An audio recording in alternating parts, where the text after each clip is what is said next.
Yo, ain't my fault, cause I try to get away, but trouble lose me. And I still try so hard, hoping one day you'll come and rescue me. Baby mama, baby problem.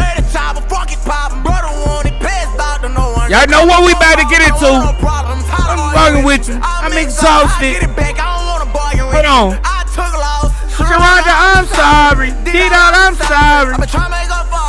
Be my brother harmony. I misled kids. Hold on. I just only tell you how it is. I've tried so hard, but can't seem to get away from misery. Man, I've tried so hard, but always a bit of victim of these streets. It ain't my fault, cause I try to get away, but trouble follows me. And I still try so hard, hoping one day you'll come.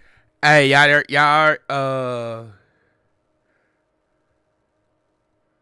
you know, audio cuts off at 8:09. Did not know that, Brody.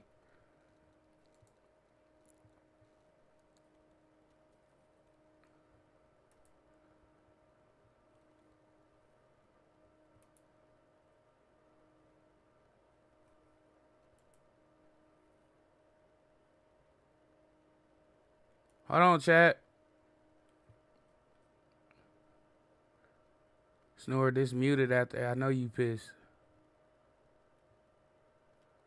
Wow.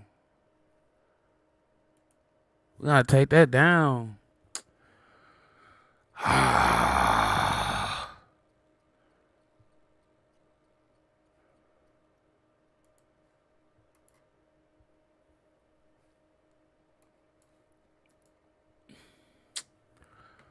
Man.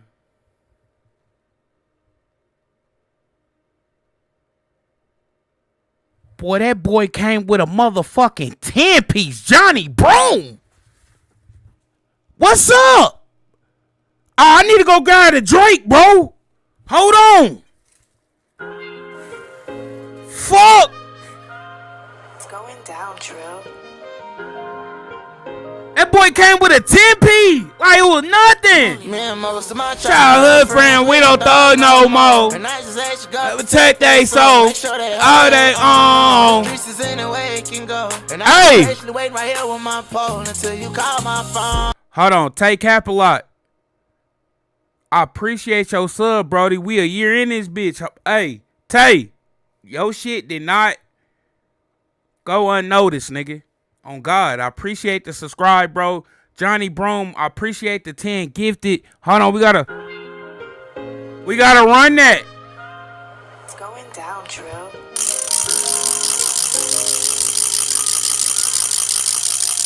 Me and most of my childhood friends, we don't thug no Fuck. more. And I just say you got protect they soul. Make sure they all they own. Happy birthday, Hayden.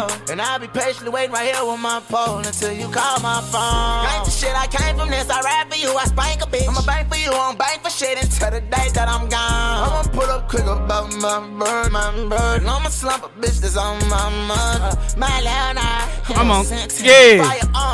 My side. I'm like, bam, bam. Pedestrians admire my ride. This a Rolls Royce. Baby girl, you fucked up and lied. Now I got cold heart. Hold on, chat.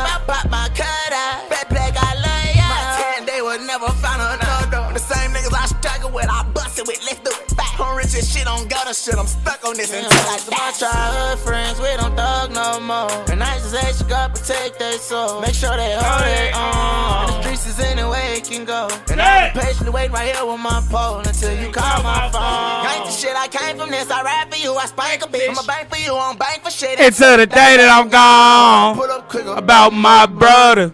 And I'ma slump a bitch that's on my mother. I'ma tell you 3 now late nigga and I'm stuck with you. You a part of me. You and that girl cool, but I kill her too, cause them lit bars that started me. Right round and I'm breaking rules, I'm 16 with big beef. I know that Herm gon' bust his tool. You play around with white niggas for a chop and eat. In the car, me and Quincy CP selling ball. I got my heat, I'm living hard. I ain't got no Idaho. Hold on, gang. Idaho came with another gifted. Hey, I appreciate the 10 gifted. I appreciate that year. Take cap a lot. Idaho. Hey, I appreciate your 2 months, nigga. Hold on. Exotic nigga, the fool. Dead niggas, dead niggas, dead niggas. Hey, dead niggas, dead niggas, dead niggas. They dead. Dead niggas, dead niggas, dead niggas. They dead. Yeah, we smoked them. Mama told me stop fucking with them dudes. You don't even know them. Had to tell mama, nigga, I was the one that really smoked them. Dead niggas, dead niggas, dead niggas. Dead niggas, dead niggas, dead niggas. Dead niggas, dead niggas, dead niggas. They dead. Dead niggas, dead niggas, dead niggas. They dead. Dead niggas, dead niggas, dead niggas. Put that boy up in the sky. Now he really fucking high. Pop up out the bushes, gave that boy his last surprise. 762 Draco gave that boy the Fuck up. Dead niggas up in the sky. Dead niggas, dead niggas, dead niggas. dead niggas, bitch niggas, scared niggas, Hoe niggas. hoe niggas, fuck niggas, broke niggas, hoe niggas, hoe niggas. Shout out, Brother Techie really hoe niggas. Shout out Cuddy Craig, he really showed niggas. They dead. Yeah. Yeah, we smoked them. Mama told me stop fucking with them dudes. You don't even know them. Had to tell mama, nigga, I was the one that really smoked him. Dead niggas, dead niggas, dead niggas. Hey, boy. You know what, chat? We gonna have to order a fully auto BB gun, bro. Hell yeah. Much love to everybody that subscribed. Jay, your 15 stream streak. Don't go unnoticed, brody. Hey, I appreciate all the love that we be getting on stream. YouTube, y'all are not forgotten about. Love y'all, YouTube. You know what I'm saying? Make sure y'all hit that like button. What happened to the G? It's in the kitchen. I'm about to stuff it under the couch just in case. Hey, I'm on the couch and the motherfucker op run up, nigga.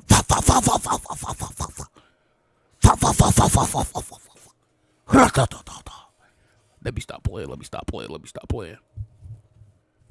But anyway, hell yeah, chat. Right now, we getting leveled. We getting inebriated a little bit. We getting in our right mind space. We about to watch the hour-long YB interview. That's the longest interview I seen a buddy. Y'all seen that 360 no scope? Oh man. Fuck, the button ain't working. Shit.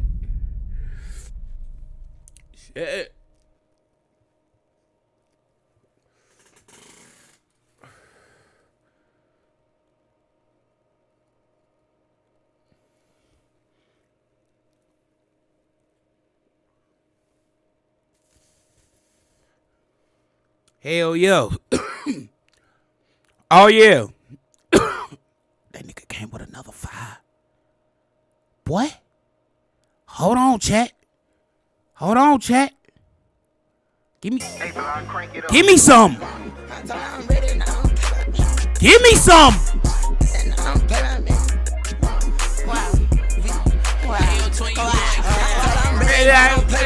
Ride me like a motorbike. Fucking with you. What you want that pussy like? Fuck with you today. Gonna fuck with you today. I'm ready and I don't play around with it. Ride me like a motorbike. Baby girl, I'm fucking with you. I want to see what that pussy like. I wanna fuck with you today. I wanna fuck with you today. She can control my body, pull up boxes and Ain't watching me, hey. even know I sound, but no, she Know about me. She want me to take her down, but she out my league. She say you ain't shit, but you got her head. Sound like that, I would load her. I kept ignoring her and I went. I can promise if you leave her, Hold on, bitch Jack. gon' give me a bitch. I've been back since knee high. Swear that rose I leave high. Bitch, I'm big that beat. I got dope out in my leave bag. I need your help. I'm not myself. I'm out my body. My heart might melt. Motherfucker. What? Baby, I won't waste your time. I'm fucking right. I'm ready and I don't play around with it. Ride me like a motorbike. Baby girl, I'm fucking with you. What's it? What that pussy like? I ain't gonna lie, chat. Popping confetti fun in a bitch. It's a bitch to clean up. But the whole popping it, fun as hell. So, shit. Oh yeah, we gotta get the 30s. They got them poppers in 30-inch form. That motherfucker might sound like a Drake. So, might have to put my bid in on them. Hell yeah, though, chat. Appreciate all the love, bro. Appreciate all the love. I don't know what's my highest number of subs on Twitch, bro, but I think we at it. I gotta go do some research and digging. But much love. Confetti on your chin.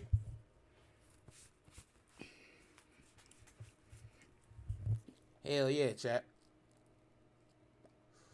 Let's get our mind right, bro.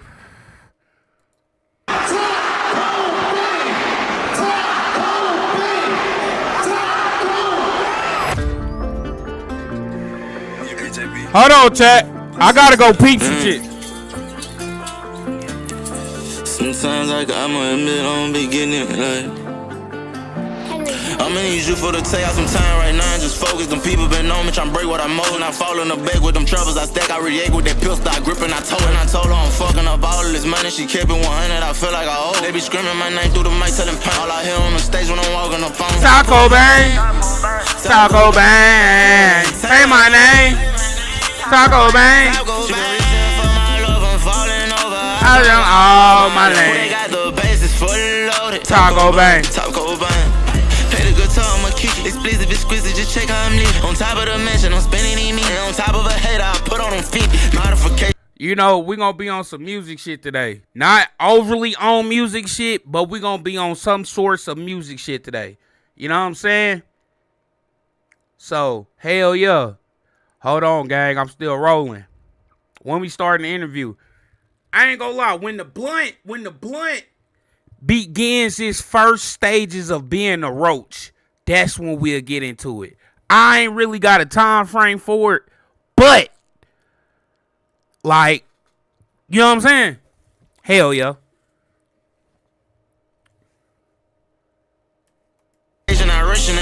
Modificated, the solid glocks. Bro put a box on the back of the glass. Jump out, he hitting, he clap it, don't stop. I ain't tryna go back, no. I didn't count on ways from the block. I'm inside my cell, I'm using batteries to light my dope up. I'm a grown ass man, I'm pay like that bitch, I smoke stuff. We'll kill you too without that claiming. You know something. I'm covering enough for you know I'm falling in love with these bitches.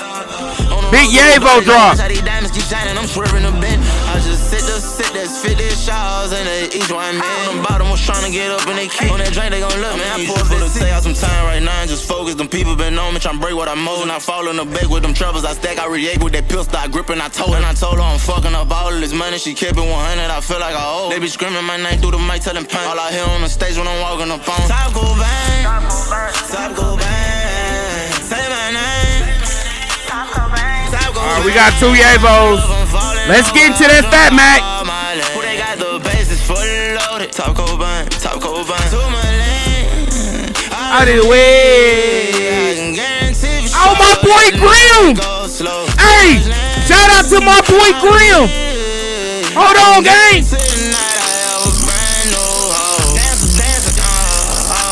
Yeah. Red blood on the floor. Me fucking.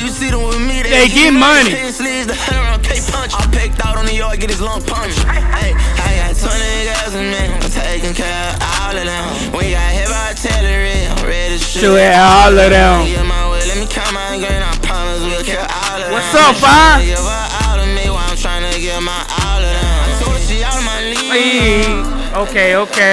Bitches go bang. This bitch Like like bitch, me. yeah. I'm with the 5 in the streets, off the G. Inside of my mansion, 4-3 freaks. I'm smoking these cigarettes, brush my teeth, bitch. Better make sure I take out some time right now and just focus. Them people been on me. Oh, we got that new Fat Mac pulled up. Troubles I stack, I react with that pill start gripping. I told her I'm fucking up all of this money. She kept it 100, I feel like I owe. They be screaming my name through the mic, telling pain. All I hear on the stage when I'm walking up on Taco Bang, Taco Bang. Say my name. Taco Bang. She been reaching for my love, I'm falling over. I drunk all my They name. got the bases fully loaded. Taco Bang. Taco Bang. Oh, we got one more YB song, chat. So we gotta get into it. Nah, we damn near gotta listen to Toxic Punk too. Hold on, we better get into that, Brody. You doing the YB interview first? Hell yeah, I wanna get that out the way, gang.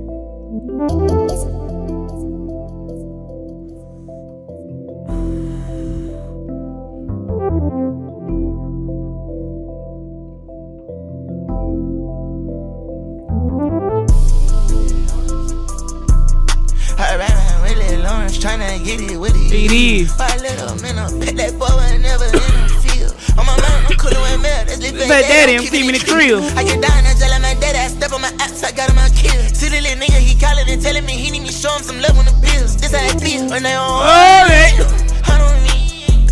I ain't no trippin' by no friendship, I got lean on me. And I ain't trippin' out my ex, these bad bitches don't sleep on me. I'm just gon' let the shit be. Like when they nasty, good with that, I'm fucking with passion. Only you know that I have it. Got these hoes right now, this is me right now. Oh, you know what I'm saying? I'm watching 3 put the weed in the bag. I took off his mind, his pussy ass nigga was focused on rapping.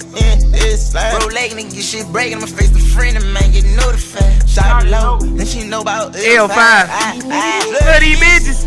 Swear these bitches. Moving on the pushing on the news.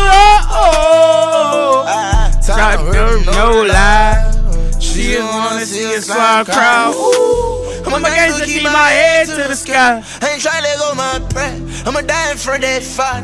Tryna come up off a nigga. I flipping and pinning a tag on his toe. Knew better, I knew not to fuck with these niggas. These niggas ain't fire, they missing a soul. These niggas, they faking. Hoe ass nigga got leases. No, I'm planning, don't come straight and shit. Blow the metal and break shit. Creep up slow and then we face shit. We call it matrix. Talking about second cake, this cake hit. I just stay singing. Wow. I'm really alone, tryna get it with it. I let him in a pet that boy and never in a field. On my mind, I'm coolin' with mail. That's lit fat data, I'm keeping it true. I get down and tell my daddy, I step on my apps, I got him out kill. See the little nigga, he callin' and telling me he need me show him some love on the bills. This how it feel when they on oil. I don't need. I ain't no trippin' by no friendship, I got lean on me. And I ain't trippin' out my ex, these bad bitches don't sleep on me. Shame me the fuck up, I know. I'm just gon' let the shit be. Like when they nasty, good with that, I'm fucking with passion. If I want it, you know that I have it. Got these hoes right now, this is me right now. Oh my God, chat. Oh my God, bro. Hey, Johnny Broom. Boy. Shit get scratched behind you, bro. I'm talking about straight walk down activity on your up. On our up. Fuck is you talking about? Hell yeah, chat. Hold on. We gotta pop some more confetti, gang. Got a 30 on my seat. Time to pick up trash. I need me a bag. And my bitch, she bad. She inside her bed. See me with a whole lot of these bitches in a train. Don't need to be sad when you want me everything. Hold on. I like the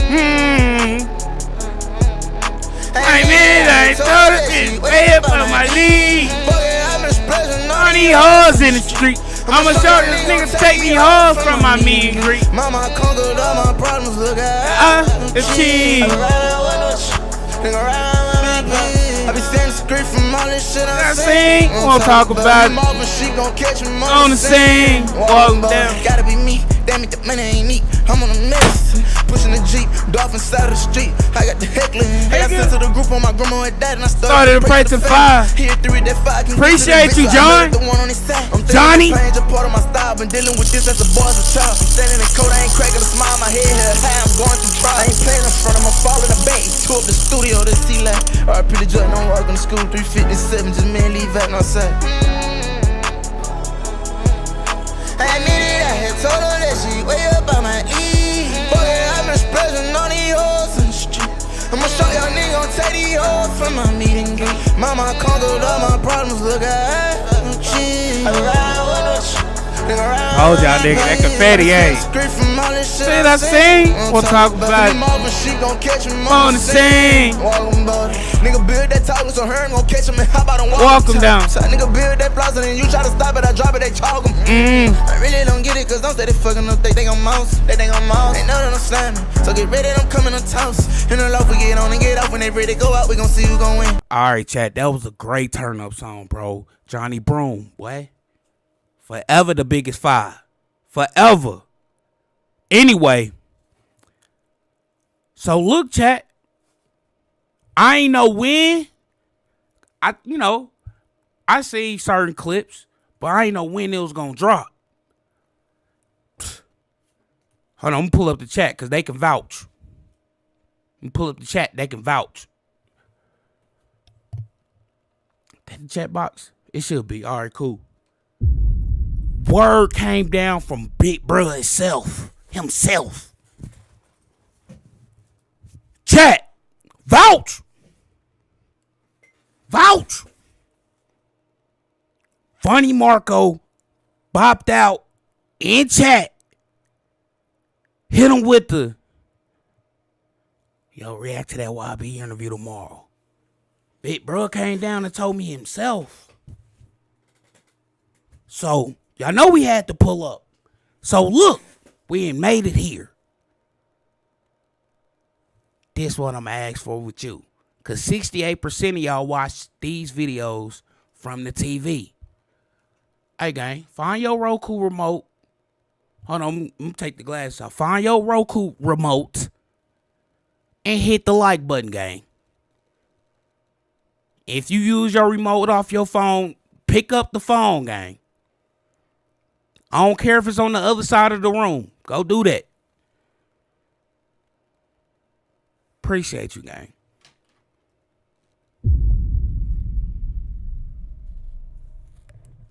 And look, this is probably the most chill we might see YB. I be watching Funny Marco interviews, bro, and he got a way that people was like cool with him. You know what I'm saying? When you got the gifts, you got the gifts. Shout out to God for giving people the gifts. Yo. What's your favorite cereal? Mickey got caught it. When it comes to NBA Youngboy and top and country. I'm a 90s baby. I'm going to go Nicki. Cardi's some pressure. Overly pressure. But I'm a 90s baby, bro. I'm going with Nicki. Y'all remember that one poster she had? Man?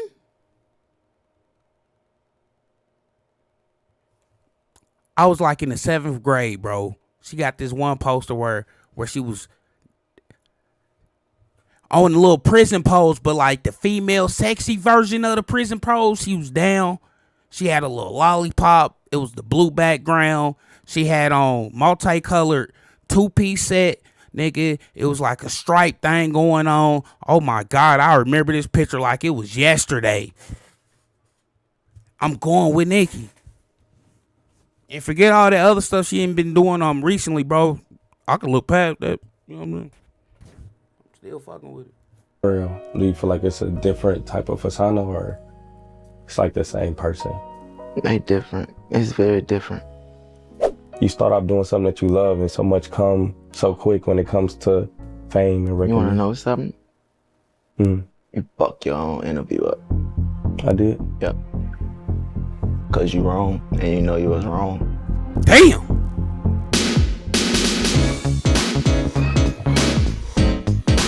I ain't never seen. No, I take that lie back. The one when we was on the couch with Kev.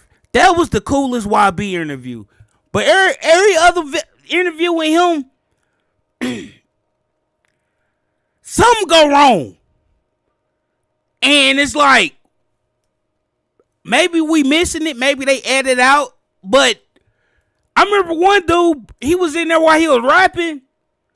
He told that nigga, you talk too much.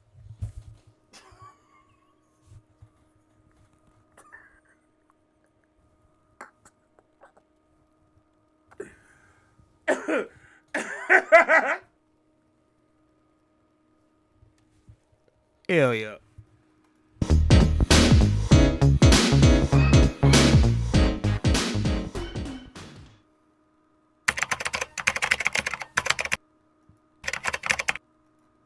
Thank you. Oh, they knew I love to read. Hold on, chat. Let me get my 14 on the ACT going.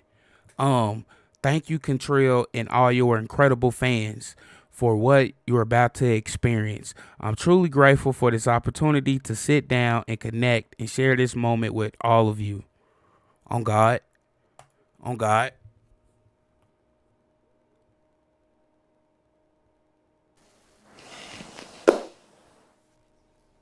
Hello, world. It's me, Marco. I'm here with the one and only Contrell. It's an honor to be here. This is my Honor first to have time. you. It's my first time traveling international.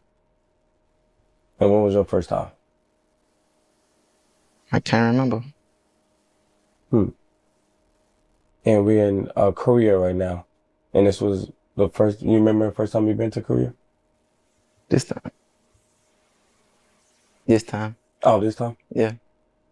And what are some things that are like different that made you just say like, I want to be here or stay here?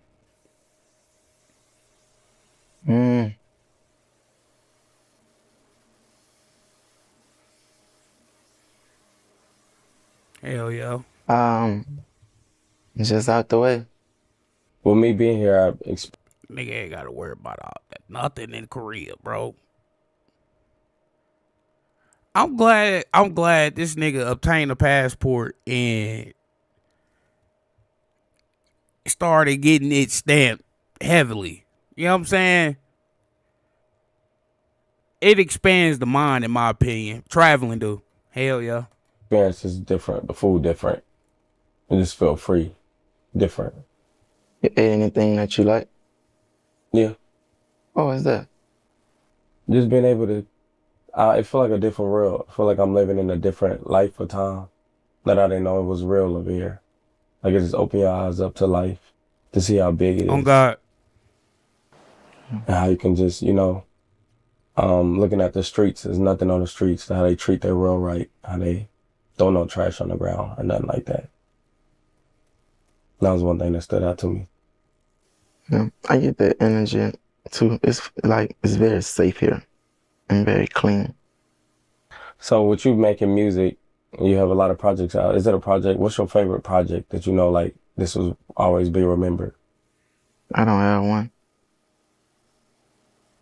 What about, well, that's different, I would say. You got a favorite song?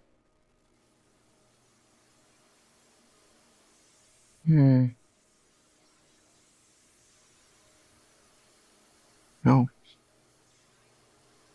So when it comes to your songs, it's not one. My nigga. You ain't never heard Dead Trolls? Fucking NBA Youngboy, nigga. This nigga act like he on fucking, like, all my boy Chucky with a sub. Hold on, gang. Chucky, I appreciate your resub, Brody. 12 months. Big 12 months in the chat, bro. It's been a year. You know what I'm saying? Hold on. God damn it. And I'm in the middle of the video. I would play some music, bro, but you know. But anyway, young boy, you ain't heard Feels Good, nigga. You ain't heard Lil Top? Like, huh? Out of all them hits, you ain't got a favorite? That shit be wild, what? And very clean.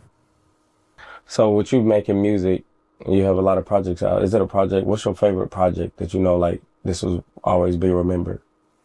I don't have one. What about, well, that's different, I would say. You got a favorite song?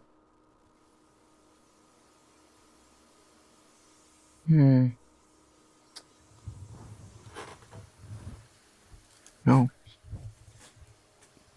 So when You don't remember? I cut my day ones off for the win. Like, how the fuck you even think about saying that to some niggas? come to your songs is not one that just like stood out like this is a story that means something. Nope. Probably an unreleased song or some shit. But no. How many more albums you got in? 1 or 2. And then you'll be done? How about tours? 1 for sure. I'll go on tour one more time throughout my whole life, and that's it. Do you ever see yourself going back to the States, like moving? I'm going like to the United States. You ever move? Never in life. Never.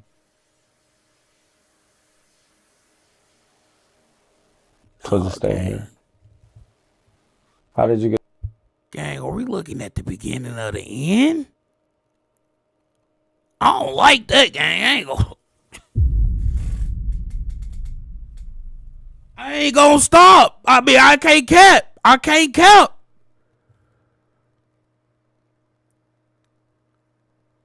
The beginning of the end is crazy. Bro, only 26. He only 26, gang. Ain't the famous thing with Jay-Z? He didn't even pop until he was 26. Or 27. One of them ages. Not gonna lie, though. This nigga have been doing this shit for about 10 years now. But, hey, gang, you can't, boy.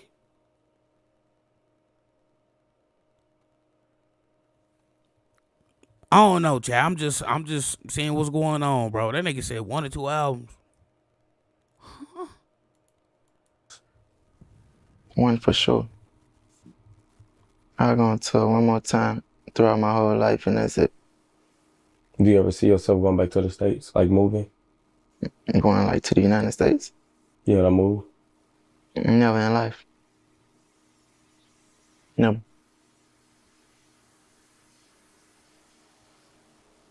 So just staying here. How did you get the power to like adapt? Like like this is home. Like, cause it's not easy for someone just to leave, you know, somewhere where they been all their life. I used to always feel like I never had an opportunity to get away or to like leave that place. So it was like I don't have no problem with being away. It's nothing enough for me.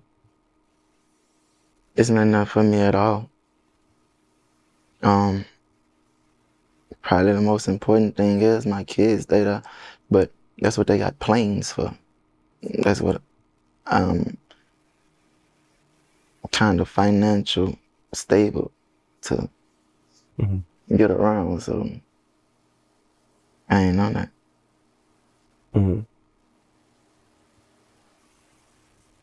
It's so much to ask.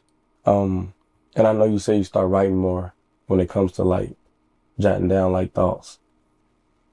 What do you advise to people that, you know, that don't do that now? Do you feel like it opened up another side of you where you're able to just write down things and just keep the book?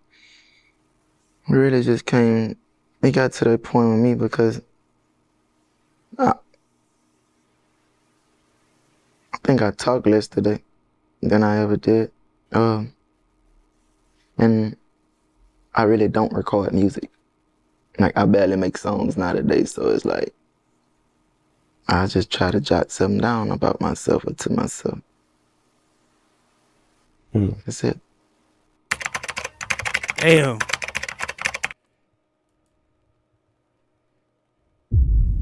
You know what, chat? I know what he mean by that, though. I know exactly what the fuck he mean by that. I talk less now. Man, bro. If I ain't like right here, some days I won't talk either, bro.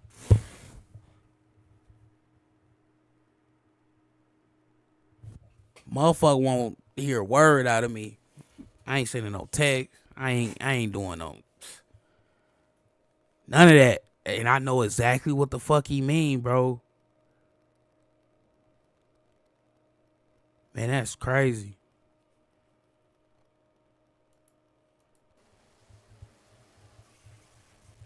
It's so much to ask. And I know you say you start writing more when it comes to like jotting down like thoughts. What do you advise to people that, you know, that don't do that now? That's it.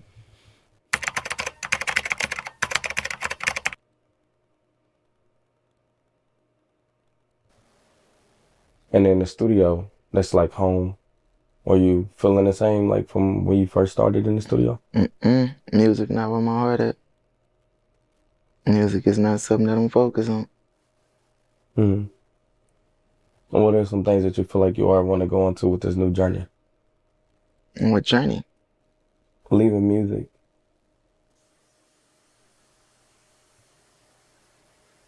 I just want to have fun.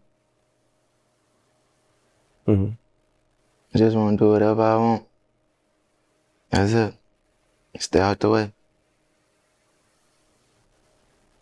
Yeah, just being in your 20s is just like, you know, I feel like This you nigga on experienced a some lot. You got to see a lot. Andre 3 Stacks type shit, man. What the hell? Dolo with the 33 months. Dolo with the 33 months, nigga. Hey, boy.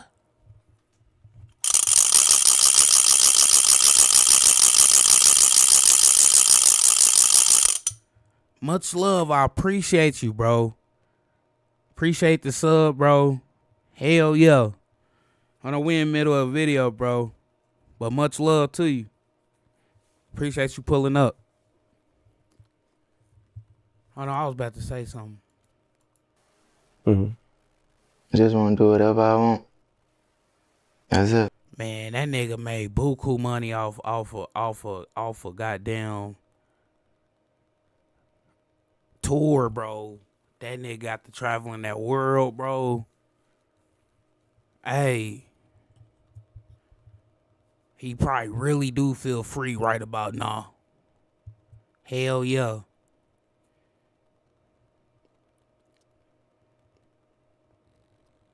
I don't know though. It's like, I know he's saying this now, but it's like he might catch inspiration from something. You know, when you get to traveling and seeing stuff, doing like expanding your mind for real. Like real deal, expanding your mind. Goddamn.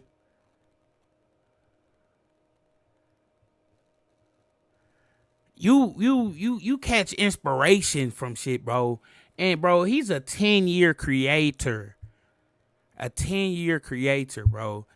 Your mind just don't stop creating. Yo, it might decrease the longer you do it off of.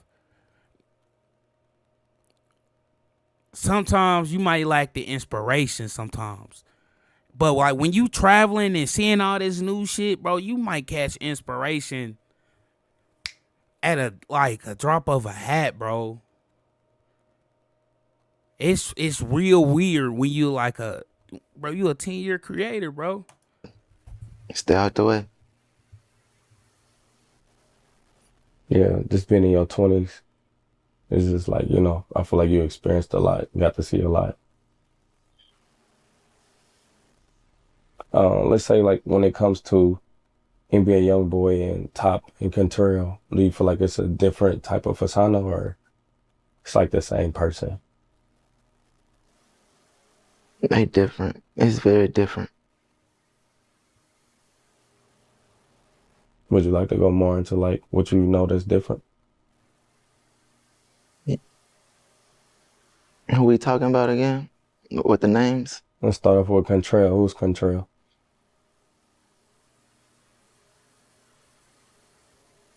That's me. That's who you're talking to right now. More relaxed and calm? It's just me. Mm-hmm. Me being out of character. When those other names come about, I think it's just me being in character, you know? It used to be like a movie role that I took on and couldn't put down. And I never like went to go get treatment or something to break out of it. So I just always be crazy or some shit. Mm-hmm. So what about Top?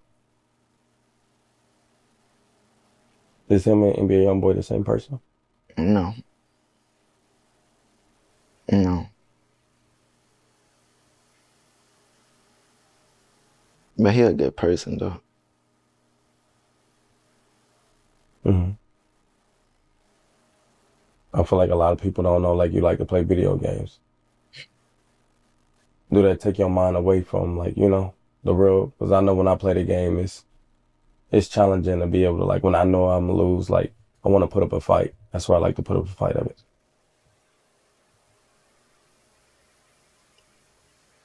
So you guys can go like challenging video games? Yeah. Oh, I'm running out of questions. Let's see what happens when we get me back on track. I think I do that. It's just something to take your mind away. It's something to do with your friends at times. You know, it's a way of bonding. But other than that, it's just to take your mind away, I guess. Well, for me, it is. Hello, world. With summer activities, you like to go to amusement? Hold on, chat, cause we gotta do this now. My bad. You know what I'm saying? Let me go cut that off. Cut that off. We gotta introduce my favorite part of the video.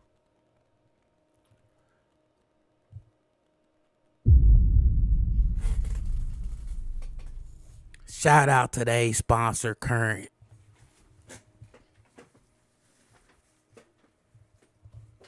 Lock in, chat. Lock in.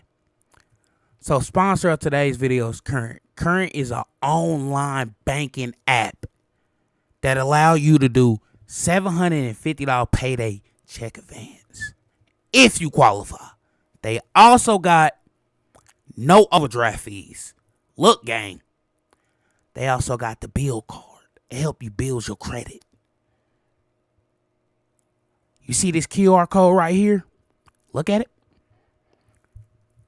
Scan that. It's going to take you to the sign up page. You sign up, use code SNORE. That's imperative. Once you use code SNORE,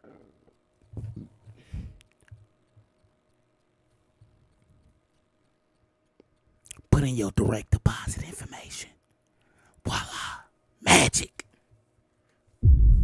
Just saying. Now, to put you down on game, go utilize that right now.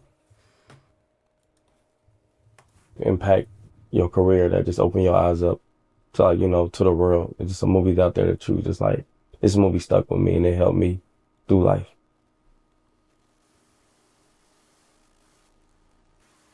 Can't think of any right now.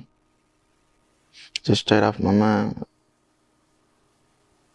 And comedy too. You like comedy? It's entertaining. Yeah.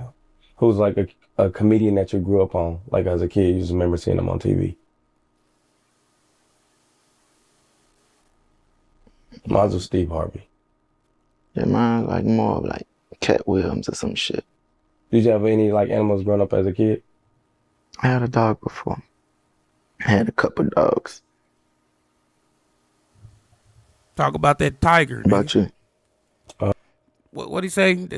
I forgot the lyric.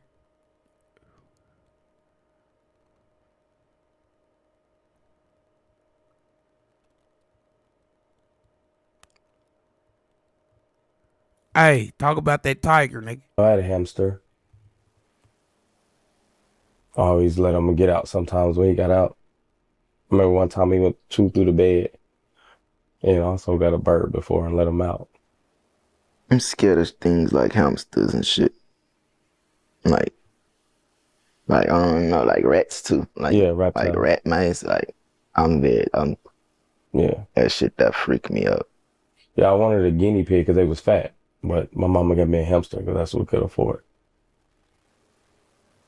How do you feel about birthdays?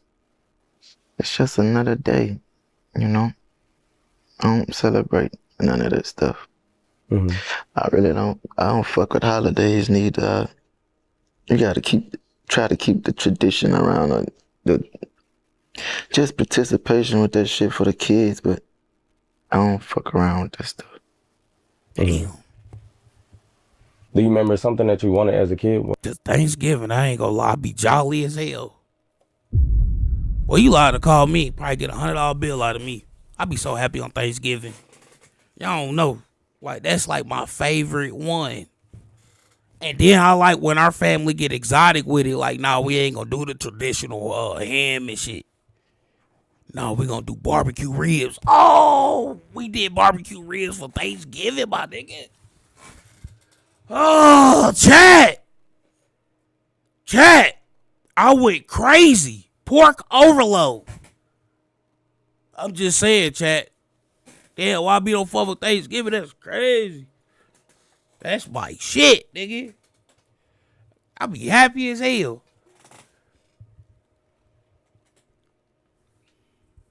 Like Christmas, like, wow, I used to want this. Mine was wrestling, man. I used to be into the WWE a lot. Like as a kid, I always wanted like wrestling, man, in the ring. Man, believe it or not, I kind of used to already get everything that I wanted for Christmas. That was like the most specialest day ever. My grandma used to make sure that I get my wrestling set and shit like that. Mm-hmm. How old was you when you started driving? Like you first, remember the first car you drove? My mama car. My mama let me drive probably at 11 or some shit, I don't know. 11 years old. Yeah, she used to do lit things like that. Like when she finally get on the streets of the house or something, she'll let me or my sister just drive. Oh, That's good character building right there, bro. Character development. Hey, I remember driving at a young age, gang. Hey, they hit me with you ain't ready yet. I used to be so devastated when they hit me with that shit. Yeah, you ain't ready yet. What the fuck you mean? You see how I drove 100 feet, nigga? You talking about I ain't ready yet? I drove 200 feet to the crib, nigga, straight. Talk about you ain't ready yet. No, nigga, I'm overly qualified, as you can see. sometimes she'll just let us go drive around a corner. I don't know. Have you ever like wrecked a car as a kid? No, So you just been out the gate, just knowing how to drive. I always knew how to take my time. Mm-hmm. Did you have a favorite teacher in school? Like elementary or like, middle school? I think I did. It was a lady named Miss Ambo. I hope I'm saying it right. Mm-hmm. And if you could meet Amber and talk to her, would you take the conversation? Ambo. Ambo. Yeah, why not? Be amazing. I had a favorite teacher. Who? Miss Benison. I had her twice. I got held back. Yeah. I was like, damn, I got to see her twice. It was a big thing.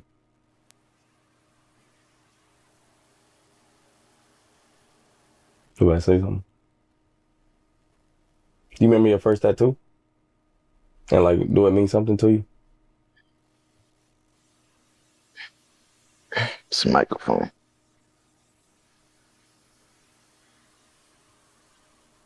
Or what it mean, like, when you got it? And it's just my stamp of dedication. Like a badge. Just saying I was true to something. That's what I loved. Y'all see that? Y'all hear the past tense? And I wanted to. Damn, gang. Y'all hear the past? That's what I loved. Man, this nigga might really just got 1 or 2 albums, gang.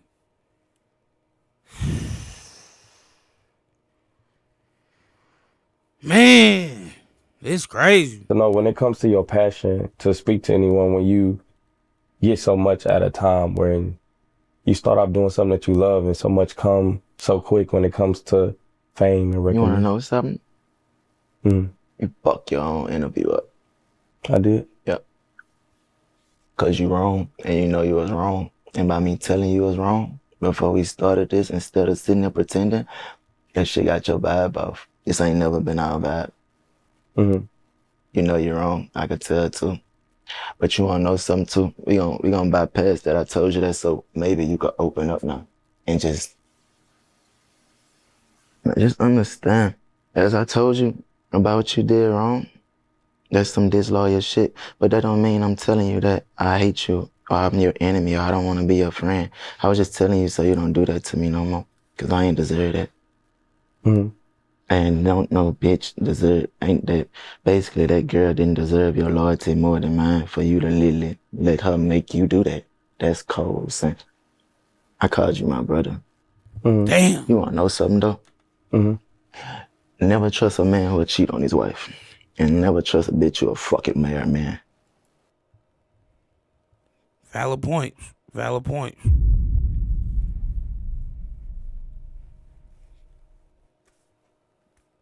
Let's keep it going. Remember that. And you would never like hear a lot of dudes say that because either them niggas like pretending with they self and they hiding something from the world. They just fuck niggas, Mm-hmm. you know? But I ain't got none of that to do.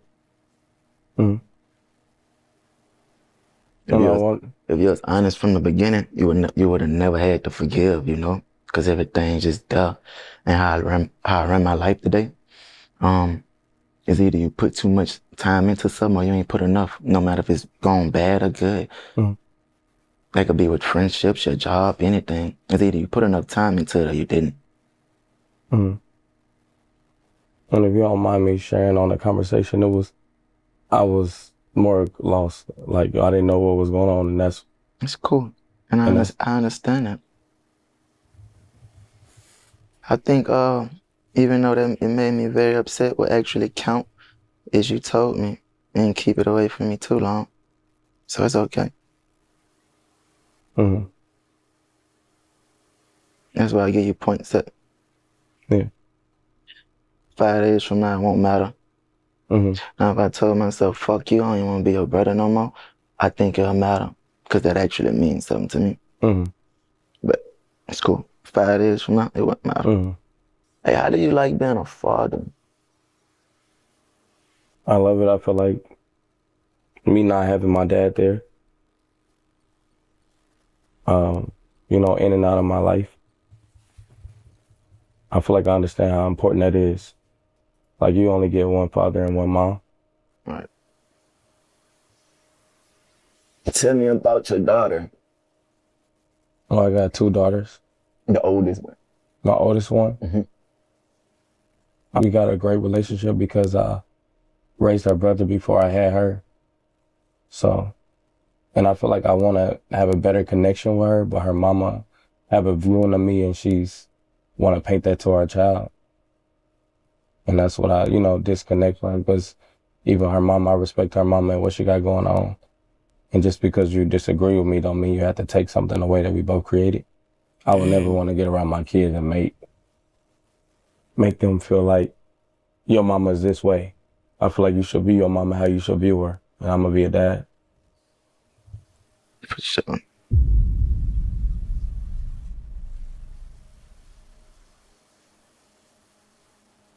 So, I mean, my father, with him being in, you know, in and out of prison, This some grown man convo gang. I ain't got no jokes right now. and having much respect, I feel like a lot of people wanted me to follow his footprints. Because once he got taken away, it was just like, that's all I had. And a lot of people wanted me to be like him, but I knew where it end up, and it just wasn't my heart. So I always wanted to take out there what he left. So I was always bringing my little brothers in and take care of them because that's what he'd want me to do. And I know he wasn't a bad guy, but even when he died at his funeral, it was hard for me to cry because I know what he did to people who happened to him. It's part of life. Right. Now, that's how that should be.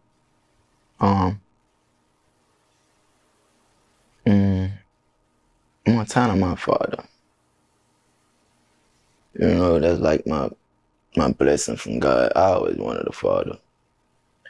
My biological daddy. That's me and his father. His name Jeffrey, he in jail. Both our name Contrell. I'm the oldest. But I respect my daddy. You know, even though I barely know him, I respect him and I love him. And I remember from the times I have got the chance to be around him, like it probably was just 3 times out of my whole life, and I was little. I remember everything, like just that I seen from him and shit like that. But I respect my dad. I make sure when I get on the phone with him, I call him father. I don't never let that nigga have no sad moment. Like, I know for a fact, like, I'm always gonna be a highlight to his life. Mm-hmm. Really, all of us. My dad a real gangster. I'm talking about a real gangster. And do you feel like it was pushed on you to take out his footsteps? Not at all. I'm thankful for how the story went, man. I wouldn't redo shit. You know, I'm thankful for who I am today. Facts. I accepted everything. Like, I just want to move forward. He'll be home soon. Everything will be okay. Mm-hmm. Everything will be okay. You close with your mom? I feel like we close, but I feel like we can be closer. And it's hard to connect with her because I try to bring her from getting out of survival mode. And my mama, she only followed what her mama showed her. Wow. You know, food stamps in Section 8. So That's crazy. I was just one of those kids I remember us getting Wi-Fi and the neighbor asked for the password and I give it to him. And I'd have pissed my mama off. And she always used to just say like, this is ours. So, and it was always us against them. And she didn't really teach us how to love other people. But I get to experience my grandma. My grandma was more open. My grandma was love in church. You know, And that's so crazy because, like, he really tried to change his mama life, but he just sat there and said she only know what her mama taught her, Section 80 food stamps. And it's like, it comes to a time where you as the child kind of got to, first of all, your parent got to be coachable. You know what I'm saying? Funny Marco in his 30s, I'm just assuming his mama's is a 70s baby. A lot of stuff is real new to the 70s babies. You know what I'm saying? And it's like you get to the point where you teaching your mom new shit. You know what I'm saying?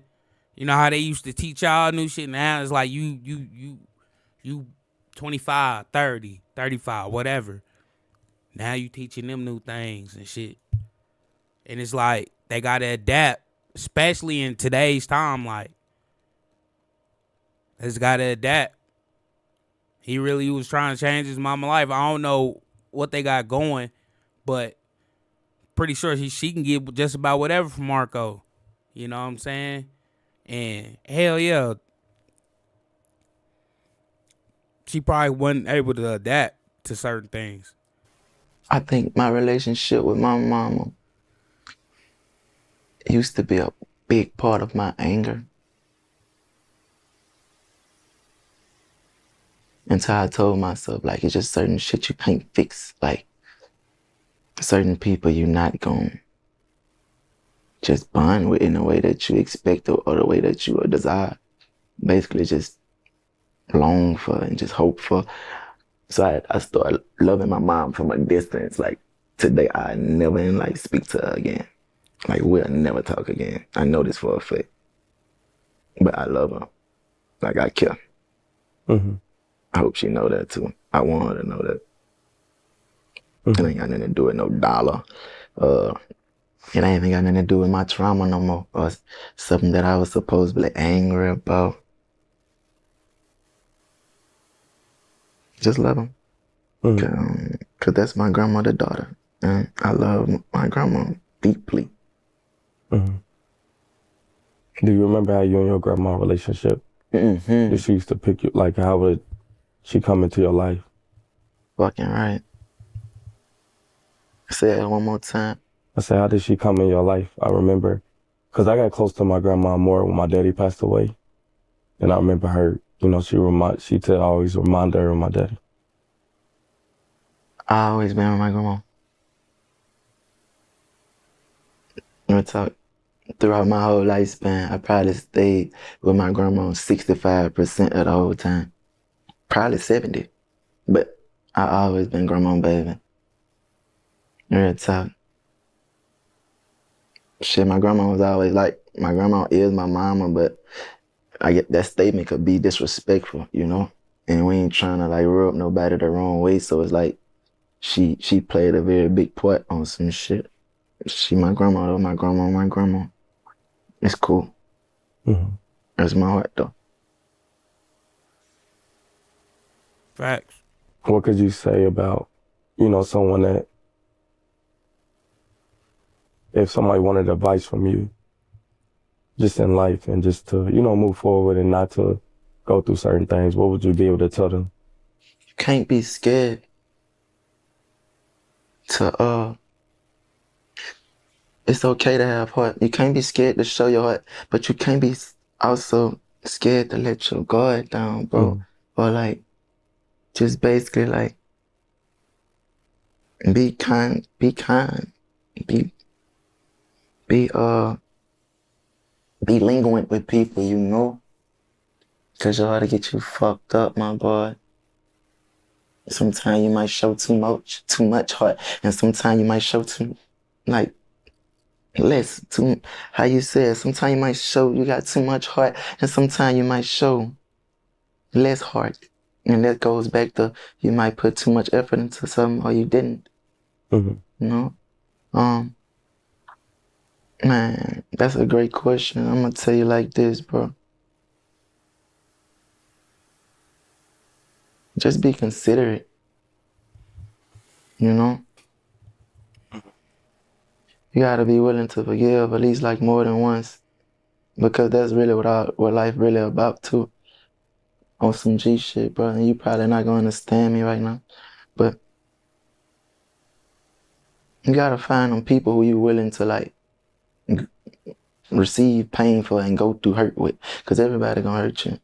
You know? But you can't walk around like every bitch is out to get you. Every woman is not out to get you. Like I be telling my wife this, like, no matter what we'll go through, every man is not out to hurt you. Like, they got good men out here, bro.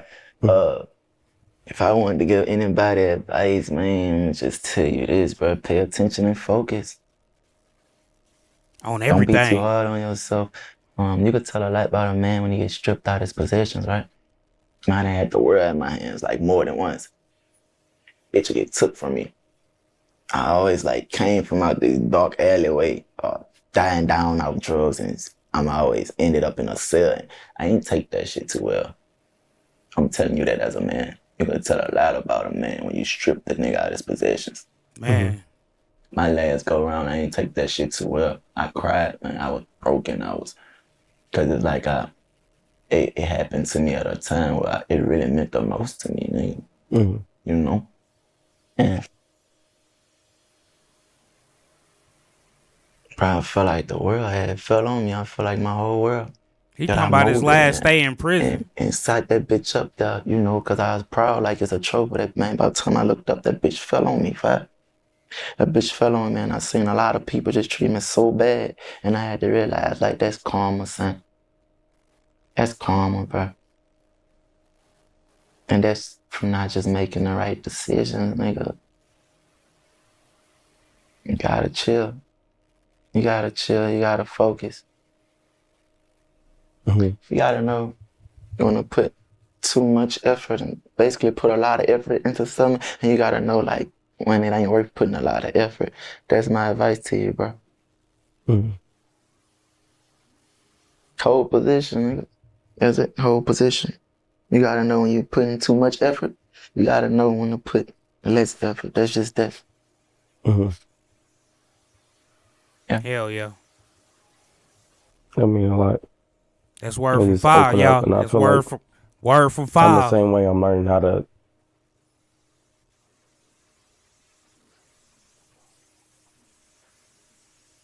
Thank you, dude. I'm learning how to, like, you know, think for others too, because I feel like I'm mindful.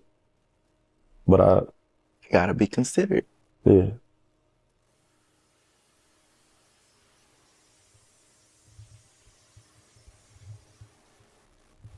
Age, do you feel like age is a real thing with you?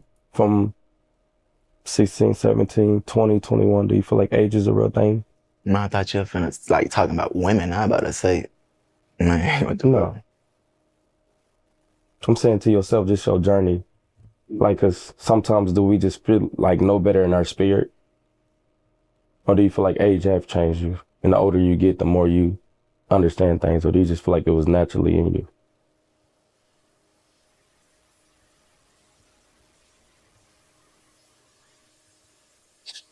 Yeah, age changed me. But I say winning, being successful, nigga, like receiving achievements, like being proud of myself, like overcoming certain barriers, barriers and shit like that. Mm. What's some things that you have achieved when you told yourself, like, I'm gonna do this and make this happen? Because those are things I'm working on. I'm like, to be a comedian, I think I've just been going and been thankful and just trying to be creative, but I haven't set goals for myself a lot. I'm a very natural person, but most of my achievements came very unexpectedly.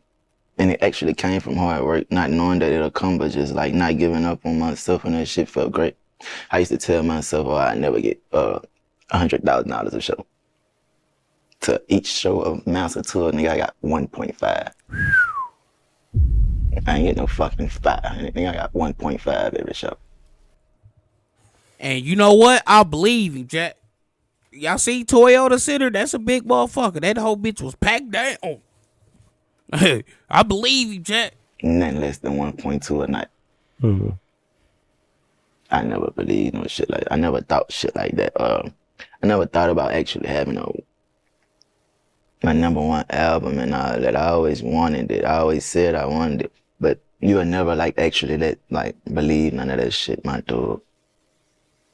I used to tell my wife that I wasn't gonna make it to see 21 years old.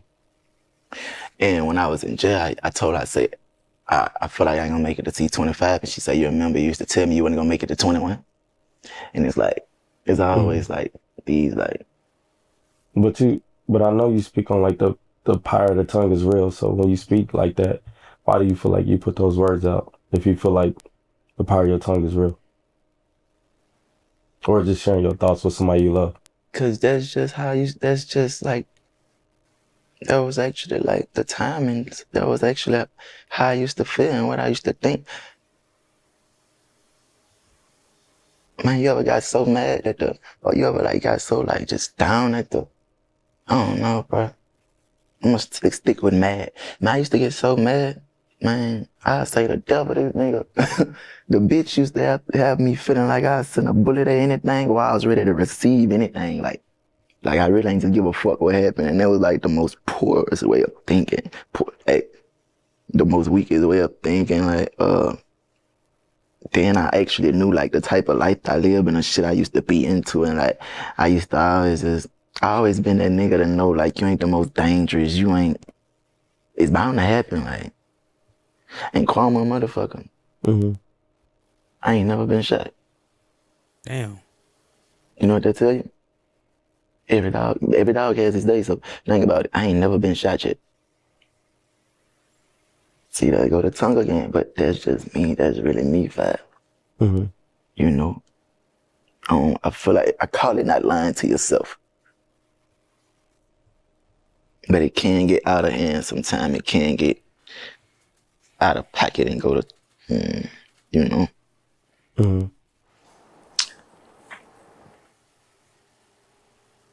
Being the biggest artist, do you feel like that put a lot on you, or just will you have fans that love you? And I'm not the biggest artist. Well, if you ain't talking about weight, right? Because you are. You ain't talking about because you're a great artist. I was just telling a friend of mine that, man, this shit'll make me so sad at times I could shed tears, because in my head, I'd never be as big as those guys. I'd never be able to get to do my big one. Or it might sound selfish, but I never get to that status of I can't see it going no further than this. In my head, I wouldn't let it go no further than this. But I feel like you don't have no control over that, because you just do what you do. And Nigga. He don't know. He damn near like MJ. The fuck?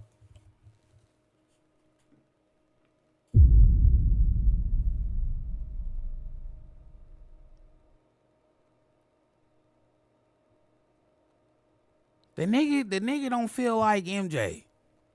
This is crazy, chat. And you know what?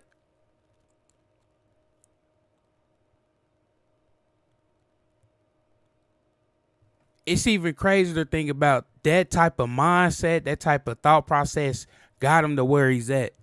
You know, like MJ didn't harp on Thriller. He didn't harp on whatever other album he put out next after Thriller. That motherfucker was just being him and doing him. You know what I'm saying? I don't know. I just feel like that helped propel him to where he at now. But it's like, damn, nigga, yo, this is crazy. They there for you, and they just get bigger. They also change on you too, though, bro. You can't get caught up in that shit. No, you can't do it. You like a movie. You either a bad one or a good one. And they gonna move on to the next one every week. Like, you can't get caught up in that shit. They'll hurt you, dude. I'm telling you, they'll hurt you, bro. Some people be having me thinking some weird ways about myself sometimes. I can't get caught up in that, bro. I definitely feel you on that. Yeah, like.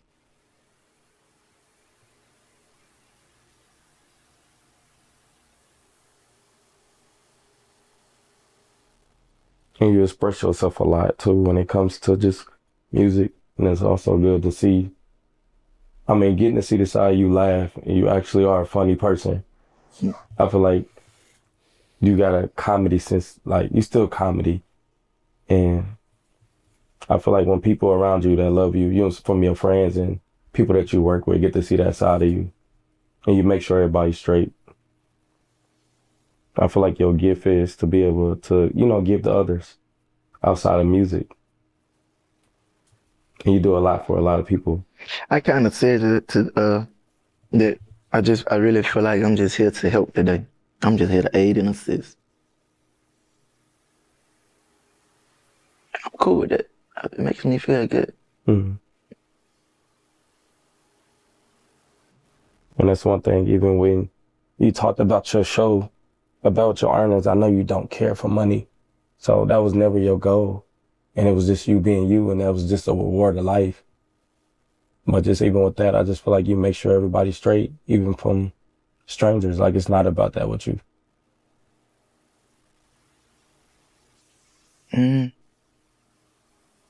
To be honest, I think it's more of just a love thing. I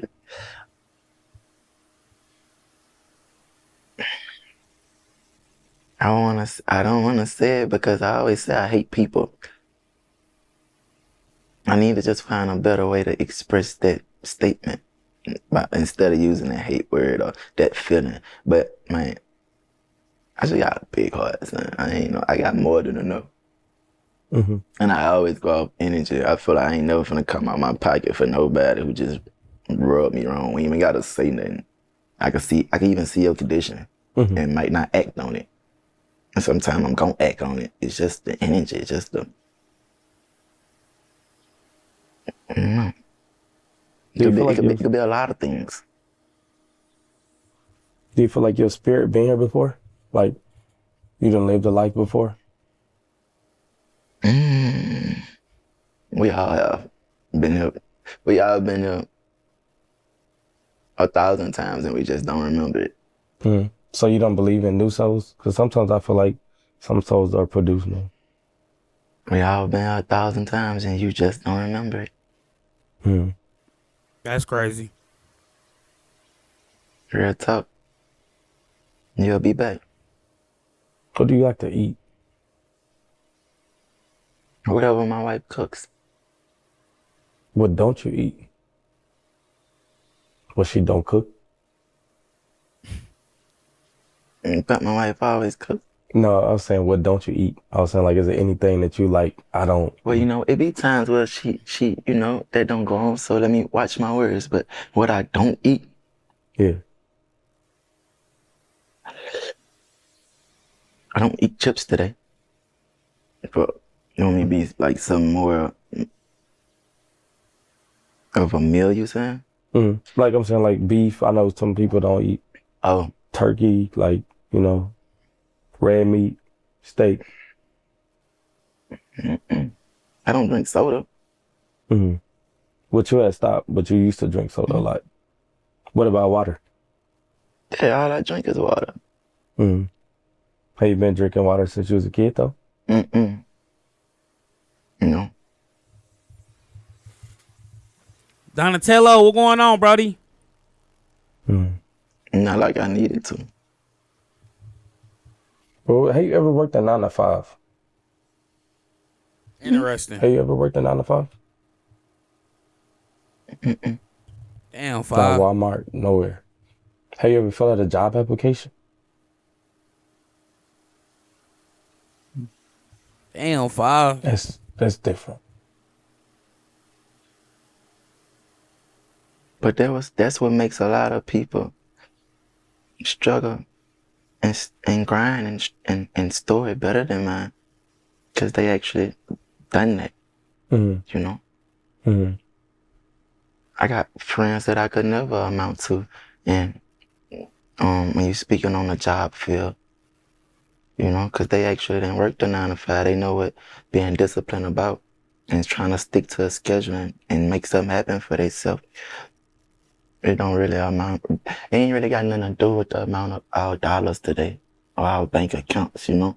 I got my shit how I got it, and I actually seen people work their ass off. I feel like 10 times harder than me.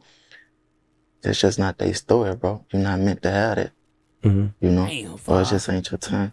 If that makes sense. Mm-hmm. You work the 9 to 5? I had probably like 20 jobs. That's hard. Yeah. But I knew it was hard for me to stay focused. You know, it was always a job. I always left a job. I left. And it was like, what is my passion? Because I feel like if I don't give you my best, I shouldn't be there at all. Right. So it's hard for me to take money from a company I'm trying to. I get what he's saying, but hear me out.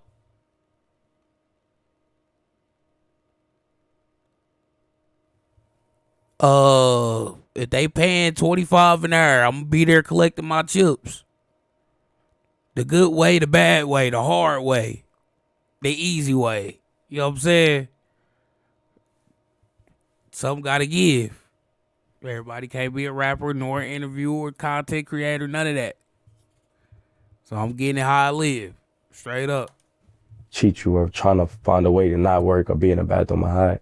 So I just didn't feel like, you know, taking from a company. That's something that never sit right with me. How you feel about people that scam? I don't know it was a real life thing.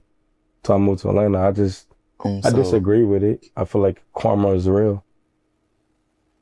And I just start getting into this thing of caring about people so much. Even when I go to the grocery store, I push the cart back in the cage because I used to leave it out. But and seeing people that job, and it's like, damn, I would never want to work that job. At least I can make it easier for them. Yeah, and consider it. Yeah. I feel like that about Airbnbs or like just rental cars, and I hate tearing people's shit up because I just be thinking about like if somebody treated my shit like that. Mm-hmm. I don't fuck with that shit. Yeah, littering too. I feel like people that litter probably won't have the best of luck of life because the road is all we got. So throwing stuff on the ground, and I always say, well, how would you feel if somebody came in your yard and just threw something and drove off? Right. Hell yeah. You got a favorite baby mama?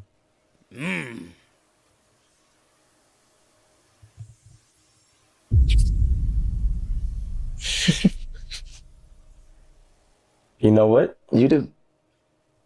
You told me. Okay, but I'm realizing they all alike. I'm just playing. You never said anything like that, but who don't got a favorite baby mama? I mean, Chad, y'all got a favorite baby mama? I can't even speak on it. I don't even got a baby mama. You know what I'm saying? I guess I can transfer this shit to favorite ex. And truth be told, don't even got one of them. So it's crazy out here. Okay, I'm just gonna keep it pushing. like One put you through less shit than the other. One is more cordial. One got more sense than this one. One you regret more than the other. Pop it, I five. feel Just like talk to me. Talk to me. you want to know who the next one I'm at to have?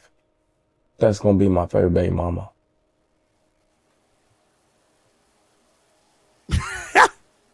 Did that fuck you up? Mm-mm. Oh. Mm-mm. Because I feel like I'm gonna know how to do it right, and I know who to pick now. They are who they are, and when I met them, I feel like that was me going into their world. Are you gonna wait till you get married To have a kid? to have it with this woman right here? Are you gonna do it the right way this time? Do you feel like that's the right way, or that's just like a way to do it? Yeah, but I always feel like, bro, it ain't never about what's the right way or nothing. Hey, it's about your decision that you gonna stand on and your understanding that you gonna get and have with God about it. Other than that, it's not about that. Like, and you can't ask me because I'm the type of nigga, I come as a sinner and I know tomorrow I'm gonna come again. That's just me. Mm-hmm. So I'm willing to do wrong if that's what I follow my heart, you know? I just know it's a person I'm gonna have to take that up with. I know 38 baby is something. Is you going for 38 kids? That's why you like 38 baby? No, I'm going for 2 more. And that's that. Premeditated babies is crazy. That's what I asked for. Well, I just told you. You'll get twins. Thank you. What would you name them? Halo and Armor. And is it a meaning? Just armor. It's like a vest, man. It's like protection. That should seal. That's gonna seal the baby thing with me. Mm-hmm. Halo. Crown. She makes it all holy. Mm-hmm. It should make it all holy. This is probably off topic. Would you be considered as a light-skinned nigga? Me?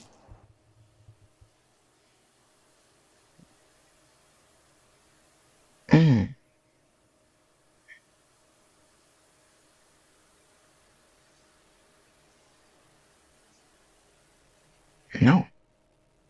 I'm not a red dude. I'm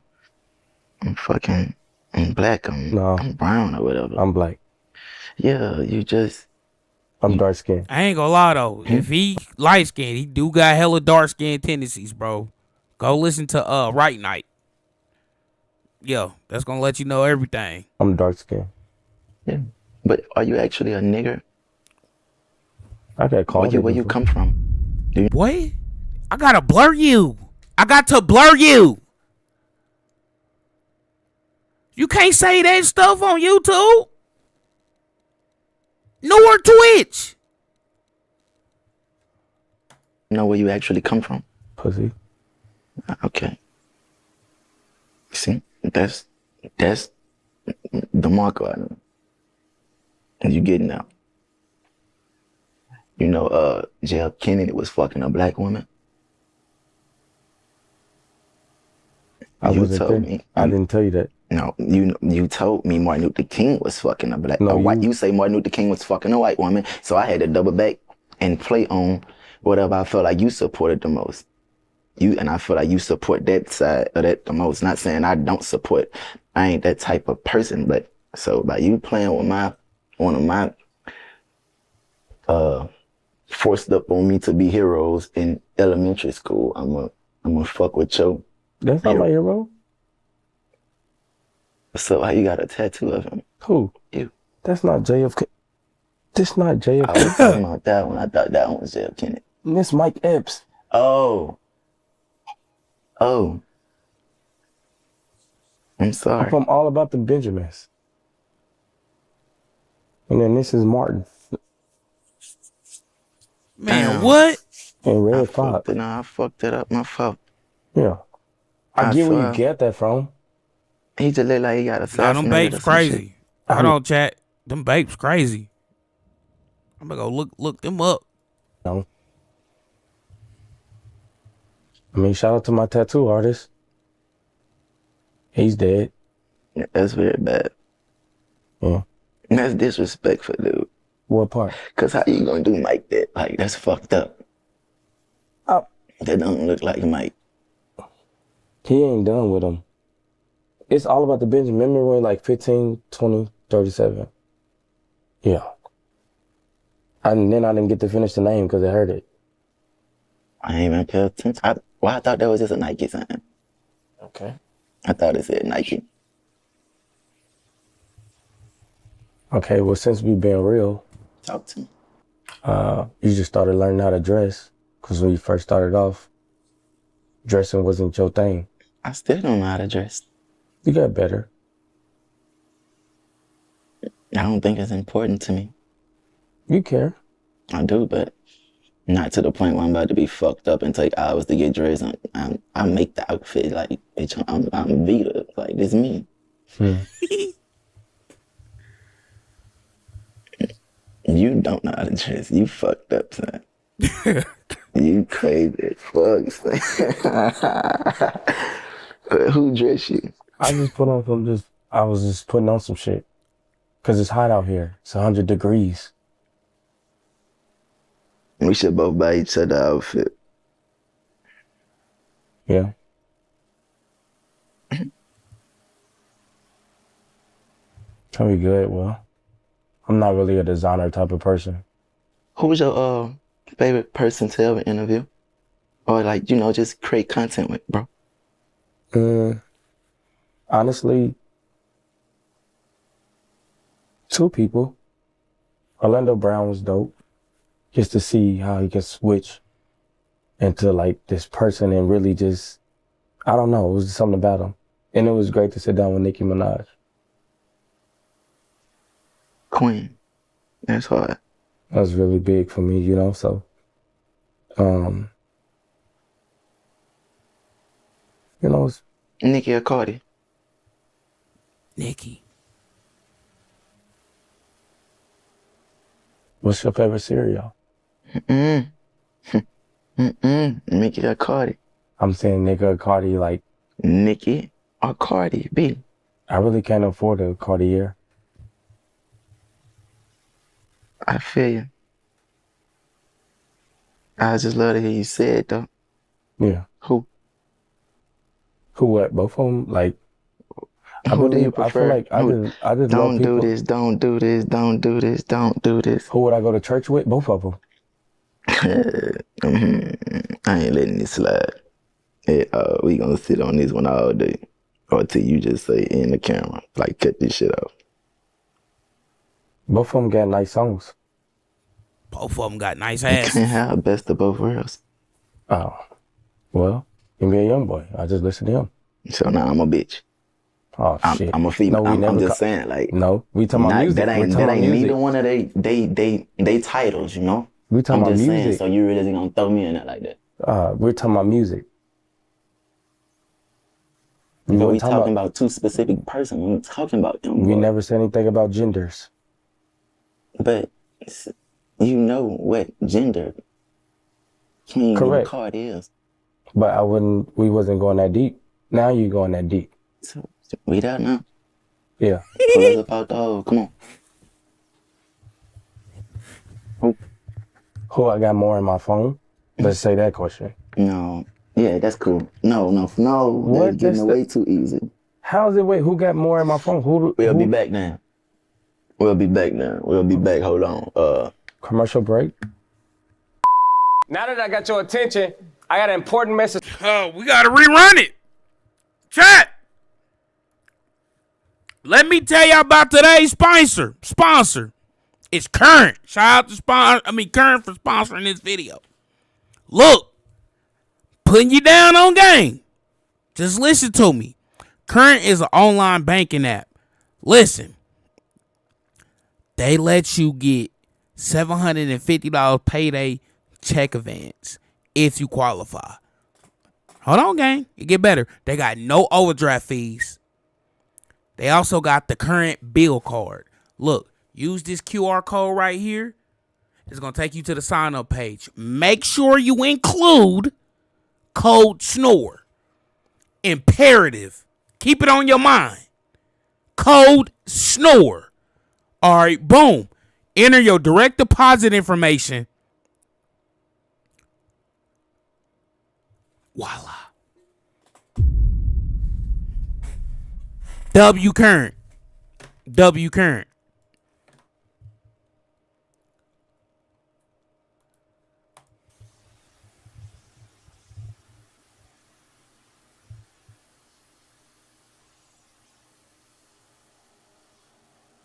Who you choose I got out of one God for and you. Jesus?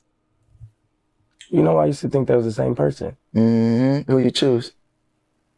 Are they the same person? Or No. you choosing one? It's the Father, Son, Holy Spirit. Hey, why you be doing me that? This is some type of shit he would ask me. You cannot help right now. Don't do that. I love him. Ever since I met him, everybody had around.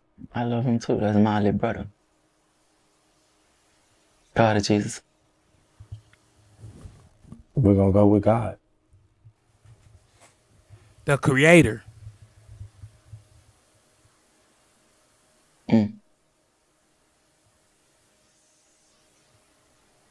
wouldn't know what to say. Me either. But it seemed like I got to give you an answer. I feel like both of them. I would have loved the answer from Nicki and Cardi. So who do you got between Michael Jackson and Prince? Mike. How do you feel to being compared to Michael Jackson when people compare you? I mean, I don't feel no type of way. I feel like that's bullshit. I feel like that's disrespectful.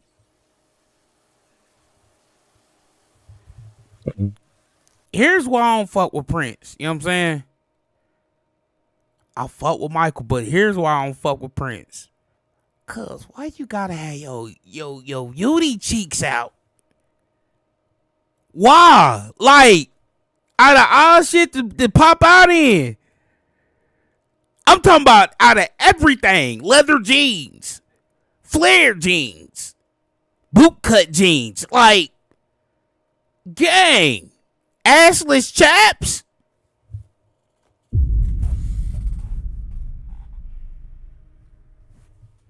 I'm just saying, chat. I'm just saying.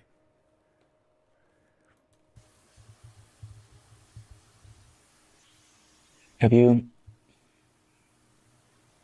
there was anything you felt that everybody wanted to know about me, that I never like said or just gave them some type of leeway on, what would you think it'll be? That's a good question. Well, I think people be surprised about a lot. I think I read a comment where someone said, damn, he takes shits. And he said, I got to take a number 2. And they said, wow, he used the bathroom. So people be so shocked that you do anything. But honestly, to answer that question. My watch is broke. You hear that? I dropped my watch. You hear that? Let me see it. Is it a watch like? It's a $500,000 watch. I know, let me see it. It's, look at this watch. That watch says gentleman. Look at this one. That motherfucker hard. And you just can't go to the store and get none of this. Like, I'm gonna reach out to them and see if they'll let me sponsor the channel. Hell yeah. You know what I'm saying? You just can't, and not everybody can bop out with this. You know what I'm saying? See what I'm saying? All over. I'm gonna get this motherfucker flooded. Like, I'm gonna go flooded G-Shock. You don't care for that type of stuff, right? Like none of that. Like Jerry, I told you, dog tags hard. Yeah. You made me want to get some. I don't really, not that I care for it, but if it's in your possession, I feel like I be wishing I ain't spend my money on that shit. Yeah. But it's so much that you can do with it, Right. I don't mind it. Now, whatever watched it, they got some pointers in it for shit show. No, the bigger the diamond, the more they cost. Do you remember, what was your favorite moment of performing when you hit the road? Do you remember your favorite moment? Mm-hmm. What? My first show, going on stage and just knowing Montana, jazz and love, and like the rest of my kids are somewhere watching me do this. Mm-hmm. In a very, it's like for the first time, or like just in a very long time, like that shit, like I know that shit probably brought tears to certain people. Mm-hmm. Yep. I answered that right? Yeah. With you performing back to back and it was new for you, was it any other time where you was like, wow, this is too much? Like, I want to kind of pull out of it? Yeah. On tour, the doctor told me the left side of my heart was swollen. And I never told nobody. I just kept doing every show. Ooh. I finished my tour out like that. Mm-hmm. My heart kind of still is like enlarged on this little side. Mm-hmm. But that explains the music though, right? She's hurting. Mm-hmm. Chad. You should do. See, I ain't know that it was during the tour where, you know, he found out his heart was enlarged. That makes so much sense though. I'm not gonna lie. Like, from when dude bop out on stage until he go, it's nothing but song after song after song for about an hour. Straight. Hey, when it's time for him to go, boy, he running off the stage. He want to chill, bro. But that's crazy though. Enlarged heart ain't nothing to play with, bro. That means his blood pressure was up and all that. I'm not no health guy. You know what I'm saying? But like, I do know the severity of the situation for shit show. Hell yeah, that's crazy. R&B song. Yeah. You should do an R&B song. An R&B song? Mm-hmm. With who? Myself? Or you have an artist in mind? Omarion.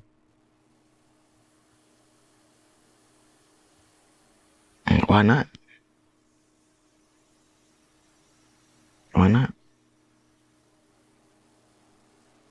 Have you ever listened to R&B? Do you like, who's your, growing up, who was the R&B? Did you listen to Pretty Ricky growing up? Trey Songz? Mm-hmm. Mm-hmm. That's dope. See, people wouldn't think that you listen to R&B. That would be something people want to know, like, oh, wow. I was an R&B type of person. I grew up listening to E40, a lot of West Coast music, because I guess we was in the Midwest. Yeah, I fuck with 40. Too short. It's smooth. Do you know how to do a backflip? Mm-hmm. I think that would be funny. People are like, wow, to see you do a backflip, because they wouldn't think you flip. I couldn't do a backflip to save myself. That's why we call him Denthead. That's he tried to do some WWE shit as a kid. If I'm not mistaken. That's that thing. Just gotta do it. Don't fall on your head. Mm-hmm. I appreciate you sitting down and talking to me. Is it a reason, like, I'll talk to him when they come to me? Like, because I know you really don't like to do interviews. I really had some shit I just wanted to get off my heart, but it ain't get that up, so. Mm. Hey, I fuck with you. I'm being considerate. If that makes sense. Mm. When you say get off your heart, it was just like it gotta naturally flow or just happen. It just wasn't the day. It was coming out today.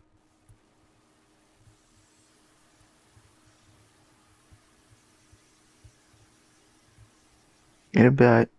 I mean, it just ain't meant to come out right now. Is that a difference when you like flick the hair back and then when it's in front?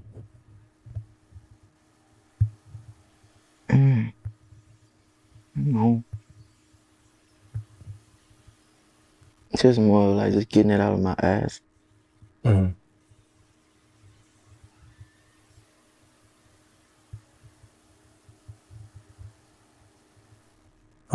What about tattoos? If you could take it back, would you remove any tattoos or neck tattoos or anything? I covered everything I ain't want on me.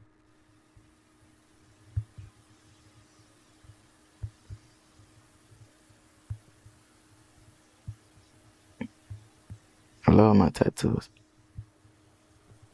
When I actually think about it, I love my tattoos. And it's still, to be in. I just want to, if you don't mind sharing, like, what was the day? When you like, I'm gonna go to Korea and stay there, did you visit and say, like, I'm gonna stay here, I like it, or you just knew, like, this is where I need to go?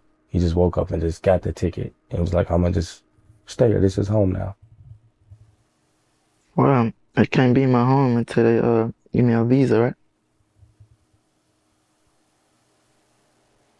That's the question. I really don't know about too much of visa like questions and stuff. I think so though. You fighting with that bitch, huh? Yeah. I used to have them around me growing up. I'm a changed man now. Well, at least I thought. It's only flying around me too. That bitch came over here one time. Yeah, well, this is. Are you? Oh, I'm sorry. But that bitch came over here too. I seen it. And the album, you know when you're ready to drop or like when it comes to the month? Huh? When should we be expecting the album? I think I'm gonna release my album before my birthday. Before my birthday.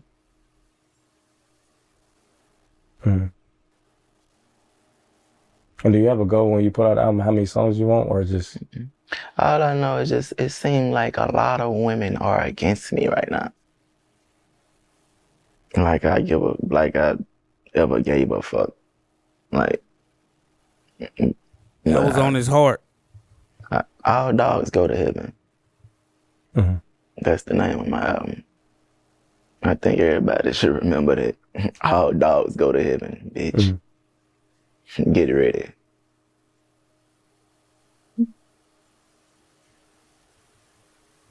I hope you like it.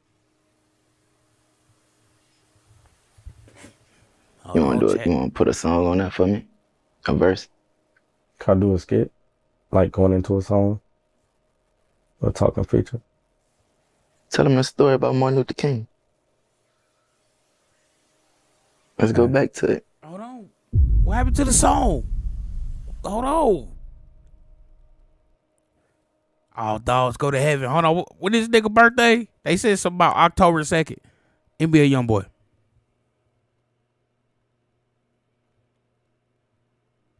Okay, his birthday October 20th. We gonna clear out. We gotta clear out the schedule. I know you got a busy day today. Cardi and Nicki. Tell him what he did. I don't know. I like that. You smart. All jokes aside. That's smart. What's your password to your phone? All threes.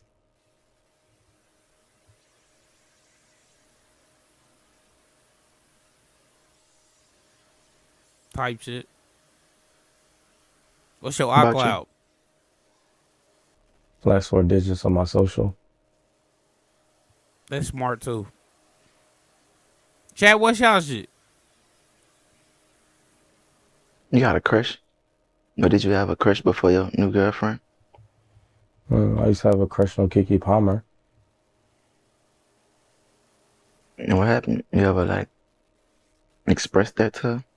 No. Or showed that to her? No, I just never thought I'd be in a room with some women. Like, you know, like that.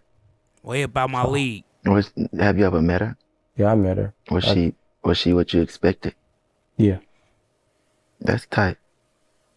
Cause a lot of people like that you'll admire or like just actually be a fan of be like so fucking fake or just just pussy and phoning.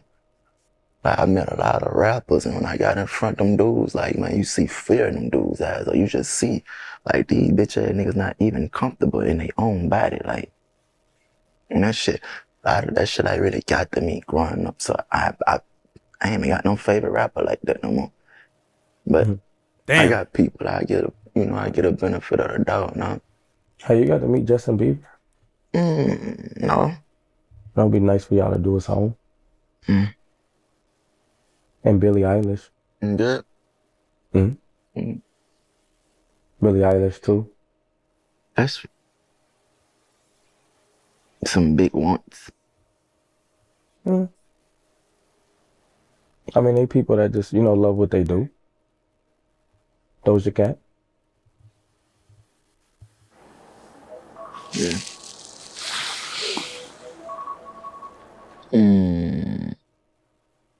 Like we hold on, let's pause on some G shit. That's prayer time. Anytime you hear that alarm go up, man, that mean pray. So when you say a little prayer, I'm gonna say my prayer. When I say amen, I'm ready, all right? All right.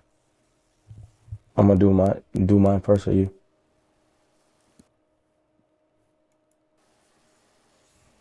Thank you, God, for bringing us here, protecting us, protecting everyone in the room. And as we move forward in life, just shield us and protect everyone that we love. And just thank you for this moment of life, being able to move around, be healthy, be able to eat, be able to meet great people and see life. And heaven is here. And pray for everyone that's in this room moving forward. Everyone gets what they need at your timing, God, not our timing. And have patience through life. Amen. Mm.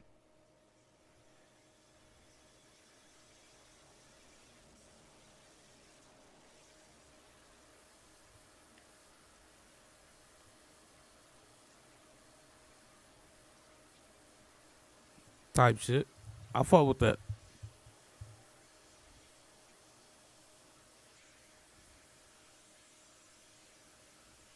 Tell me about the big secret. It's the part where you troll me and I know it's coming. It is. Because it's not a big secret and I know this is the part where you troll me. It's not a Martin Luther King situation. This is really going where it shouldn't be going. And voila.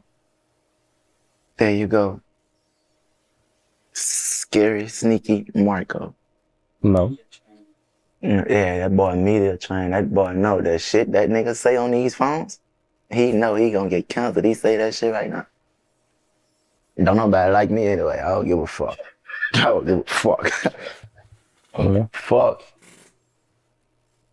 Friends? Forever. Brothers? Yeah, you made me sweat, bro. He got on the Korean Air Force Ones, the white edition. I gotta. I'm sweaty. You don't want that. That shit crazy. That's my good. Huh? He probably tried to make a fucked up face expression. Fuck you. I didn't. Fuck you. That's crazy. But there we go. We have it. And let's see. Whenever you see it, you see it. If you don't, I seen it. Open thought.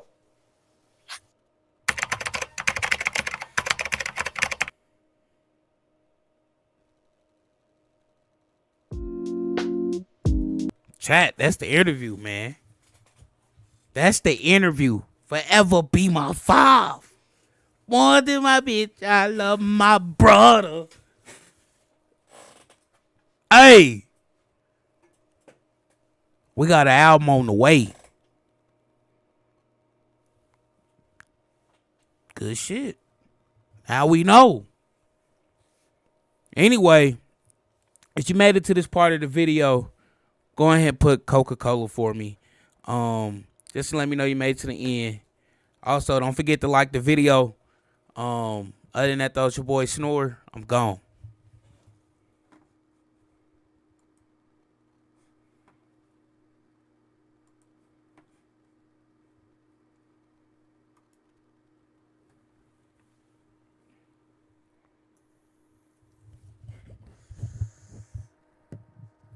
Hell yeah, chat.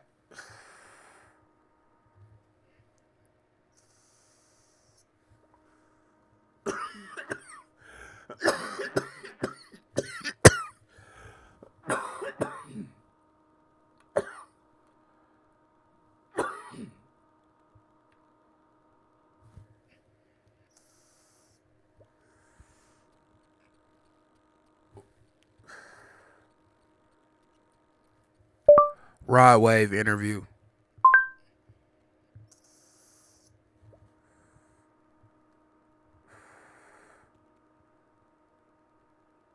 That bitch an hour. Oh, man. Now we're going to get into some music. And I'm about to order some food, so.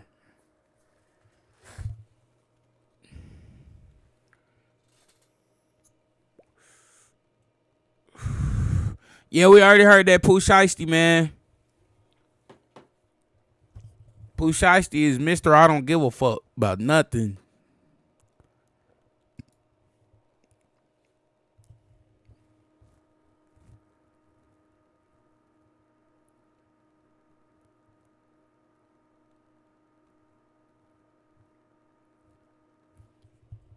Pooh Shiesty ass. Hey, man, real deal crazy.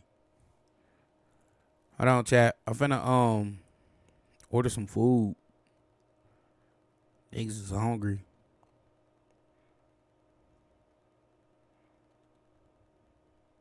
I gotta figure out what's going on with my damn audio, bro. That whole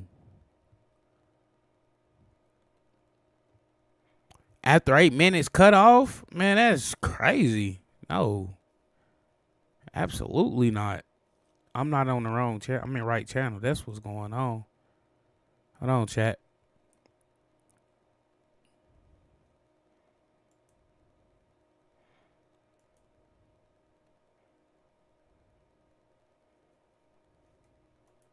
I got a scoop of Scully and if they won't get me out my drawers.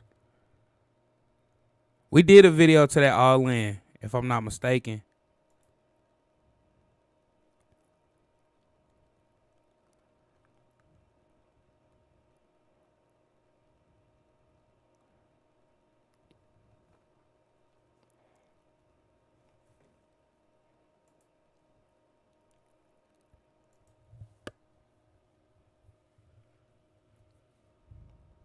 There we go.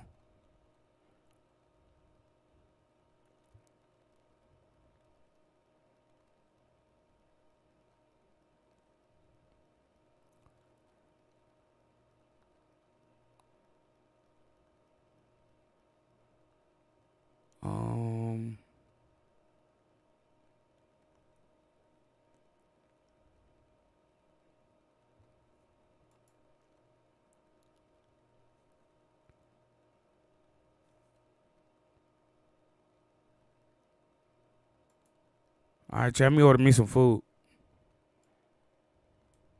When officers stopped her, they immediately ordered her out of the car and began investigating. Come out with your hands up.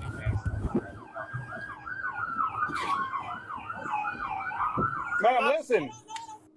Come out of the car. The vehicle she was driving had been reported stolen. So, the reason why we stopped you, because this car's coming back stolen. She claimed the owner had given her the vehicle months earlier. Who is the owner of the car? Roger Smith, my children's father, who I'm picking up now. He's his children's father. Okay. But the owner told police she was supposed to return it. Now officers had to figure out who was telling the truth. Come on, your hands up. Just listen. Come out with your hands up.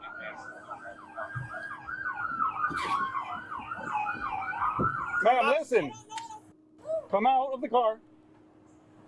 Yeah, take him out. You got it? Yeah, you got it.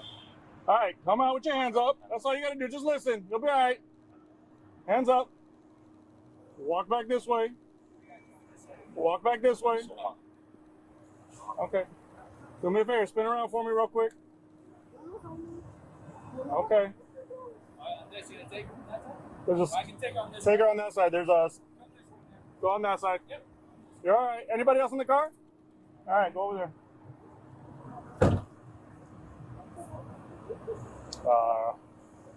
You want to make call outs real quick? I'm just being detained right now, okay?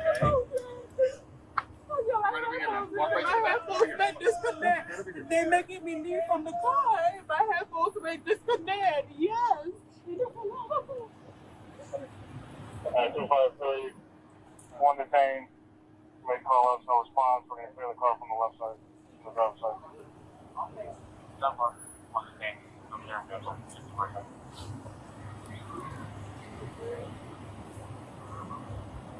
Dude, this is another. Oh, wait a minute. It's out of Georgia, so. Oh. I don't know. She, Front seats are clear.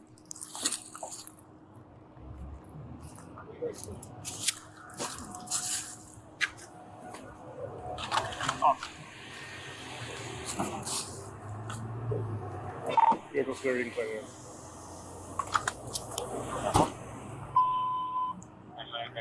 Hey man, how are you?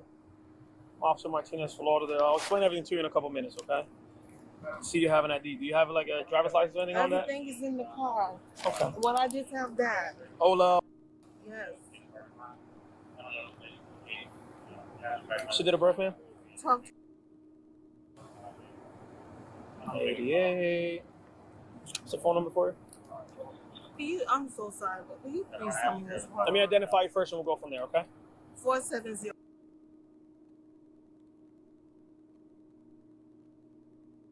Gotcha. Where do you live? North Miami. What's the address? 2150. 100. 106. Okay. Is that a house, apartment? It's an apartment 304. LeVon, put my mama number, write my mother number down just in case you need to call her because I don't know what's going on. And she's all the way in Georgia. So please write her number down. Let me know when you're ready. Miss Williams, just give me a couple minutes. All right, I'll Her explain number everything is to you in a second. 478. All right, man. So like I explained, I'm Officer Martinez Florida. Before I speak to you about everything that happened today, I want to read you your rights, okay? So we can go from there. So I just need you to answer a verbal yes or no after each question, okay? You have the right to remain silent to refuse to answer questions. Do you understand? Yes. Anything you say can be used against you in a court of law. Do you understand? Yes. You have the right to speak with an attorney before speaking to the police and have an attorney present during questioning now or in the future. Do you understand? Yes. You cannot afford an attorney. One will be appointed to represent you before any questioning if you wish. Do you understand? Yes. If you decide to answer questions now without an attorney present, you still have the right to stop answering at any time and speak with an attorney. Do you understand? Yes. In regards to this investigation, have you previously asked a police officer to speak to an attorney? No? Okay. Having these rights read to you, ma'am, do you wish to speak to me without an attorney present? You can start, and if I feel like I need one, then I'm going to say something. Sure. Okay. I mean, it's either yes or no, but if you want to remain silent, you can. I'll explain it to you anyway, since we had guns pointed at you. So, the reason why we stopped you, because this car's coming back stolen. Who is the owner of the car? Roger Smith, my children's father, who I'm picking up now. He's his children's father. Okay. And why would he report the car stolen? Because we've been into it. We've been arguing. I just got a lawyer because we got to go modify our custody case. I just got a lawyer because we got to go through child support. Okay. Where does he live? He lives in Warner Robin, Georgia. Okay, so he lives in Georgia. How do you have the car all the way over here in Florida? Because he gave it to me. He gave it to me in July of last year. We went to go visit him. The kids went to go get a visit from him. My car ended up messing up. The transmission messed up in my van. He ended up going to the crazy house because he flipped out in the VA. They ended up shipping him to the crazy house.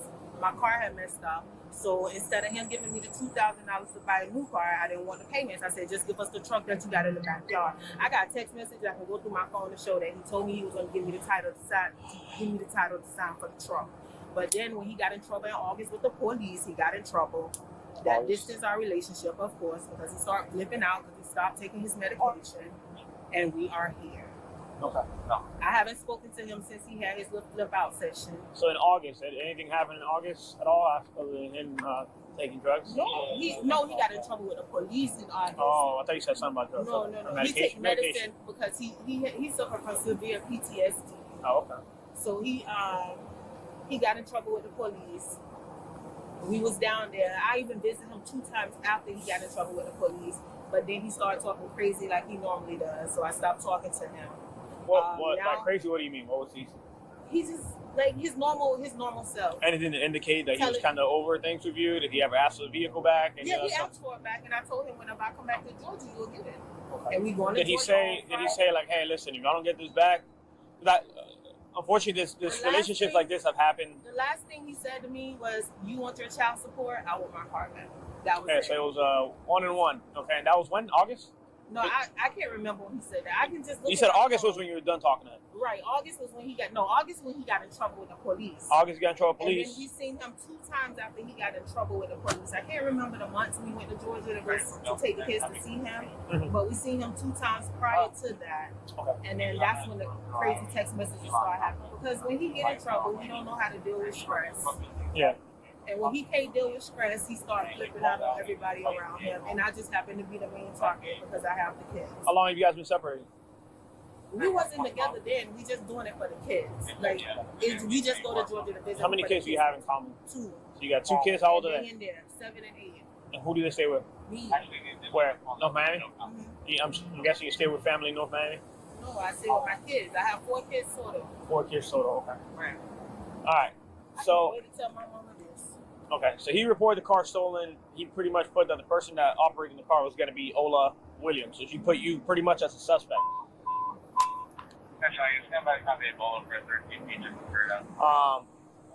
So he told you he wanted his car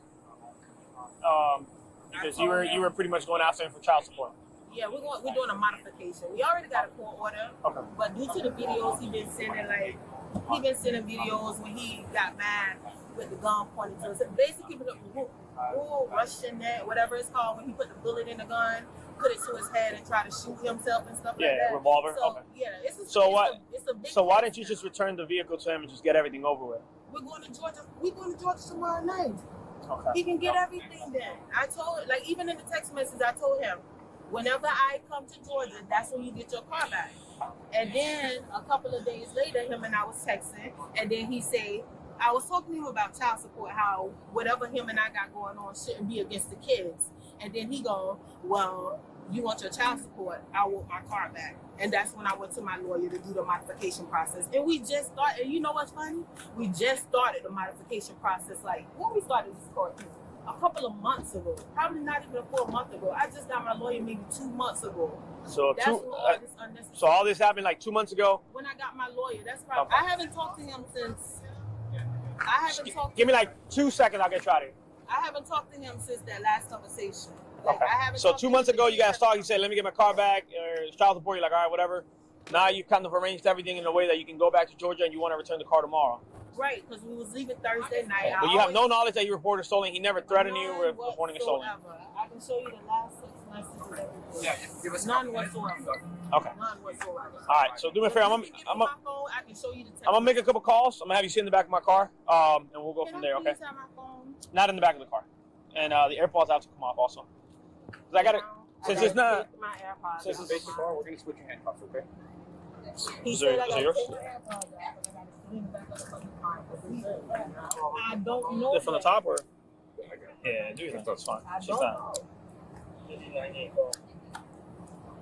Yeah, call my mother and let my mother know. Just work with us, Miss Williams. Well, I'm just trying to sort everything out, okay? Reported the car stolen. Watch out, sir.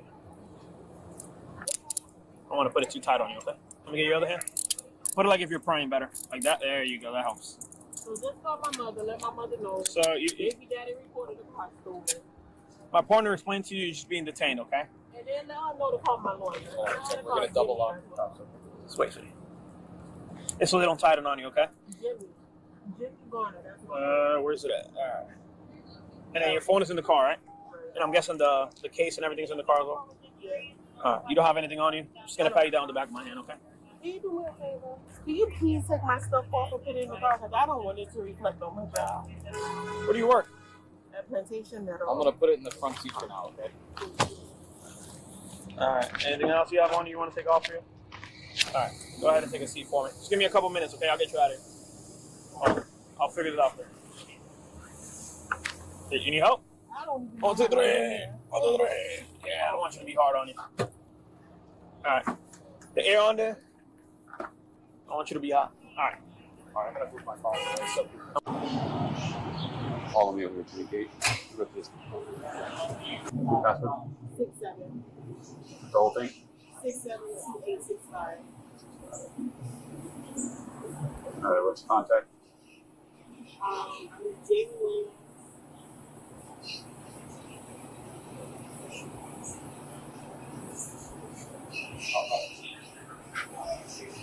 Not aware of sir. Is that you?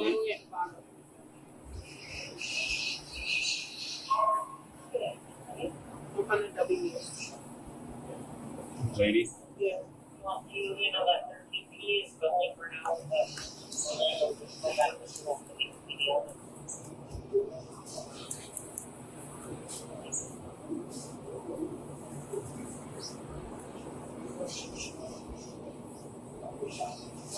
And then I need Toya. Say it again? Toya. Starts with a what? Toya. This is That one? yeah, I think that's that. What is it? 912-5335. Oh, that's not that. Hers should have a picture. Go back down towards the bottom. Hers should have a picture. Yeah. Well, you mind if I touch you? Yeah, you can touch it. Here. Oh, wait, okay.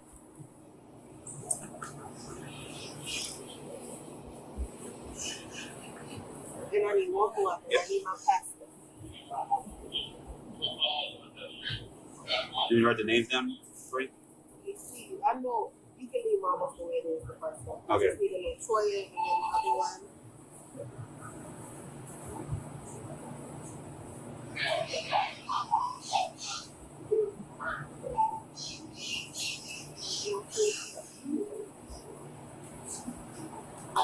All right.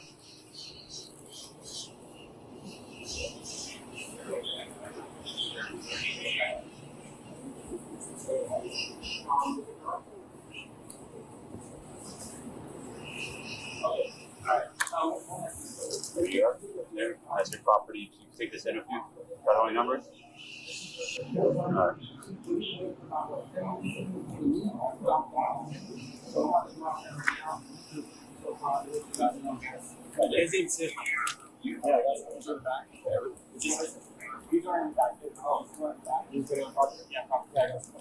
Yeah. Oh. Oh.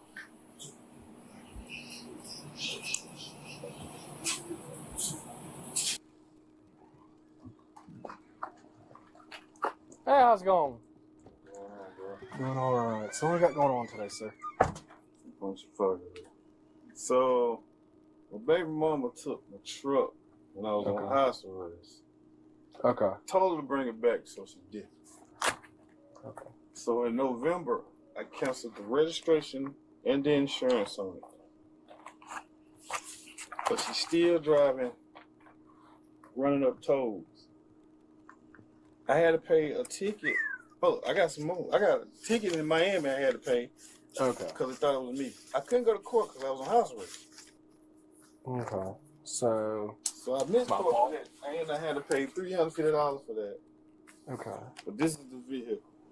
So it's guaranteed it's running out. There's no arguing it. Okay. When do you think she took the vehicle? She took the vehicle, let's say, like June, July. June, July 2025? Yeah. Okay. I got in trouble in August. 2025. Okay. Where is she commonly, and this is while you're on house arrest, is correct? Yes, I got put on house arrest in August. And I just She got had it off. before then? Yeah. Okay. She probably had brought it back, but she never came back. Y'all had an agreement. When was she supposed to bring it back? She's supposed to brought it back by August of my birthday, August 14th. Oh, okay. So she was supposed to bring it back, Mhm. but she ain't brought it back at all. She ain't brought it back now as well. I got a text message. I told her to bring my truck. What is she telling you? She told me about her and the kid need transportation. I'm like, I pay that child. on her. Yeah. I pay child support. That's on you. That's on her. But she knew I was on house arrest and couldn't do nothing. Okay. Where is she commonly hitting at? She's supposed to be in Fort Lauderdale. I got a phone call from somebody at after school program in Fort Lauderdale. I'll write that down. If she's not in Fort Lauderdale, she's gonna be in Soap.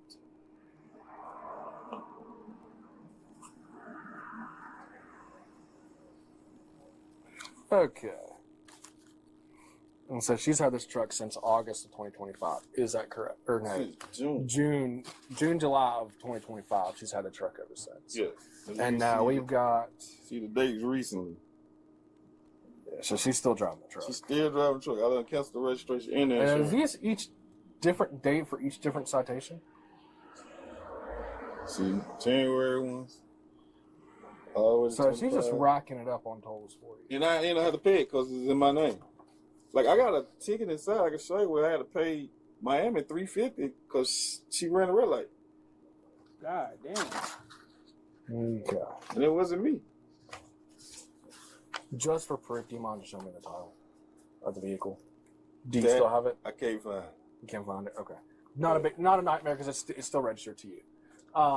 I just like to prove it. Now, obviously, with this kind of proof, it's clearly evident that it's not repoed or anything. No, it's not. I commonly ask for titles because a lot of people will think that their vehicle got stolen when it was actually repoed.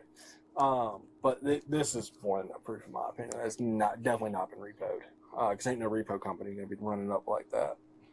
Okay, and they sure as hell ain't gonna come to Fort Lauderdale to repo a vehicle. Yeah. What's her first name? Ola. O-L-A. O-L-A. Last name? Williams. W-I-L-L-I-A-M-S? Yes. Okay. What's her DOB? Date of birth? Yeah. Oh, snap. Are we gonna have locals with her? Is she registered to this address? No. No. No. Approximately how old do you think? I think I got it. Okay. No, you're good. Right on. You're good.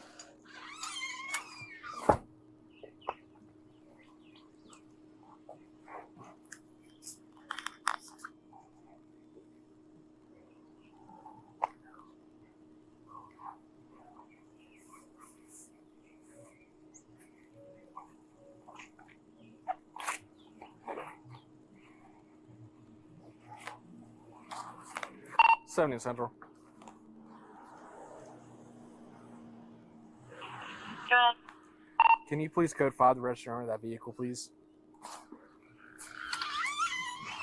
Okay.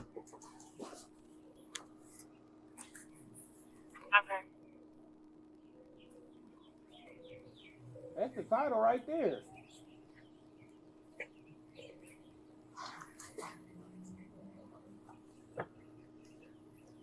Oh, wait, no, hold on. This is her information down below. Okay, cool. So I'm looking up here, I'm like, oh, and then I realized. So this is y'all's child together, is that correct? That's correct. Okay. This is you down here. This is the address that came up when I did a run on. I was trying to get my truck back. This should come back. Let me jot down. What's 319 Highland Drive have to do? Is it just I think that she was staying in an apartment there, but this the one in Miami. When she stayed in Miami. Harlem Drive. Good.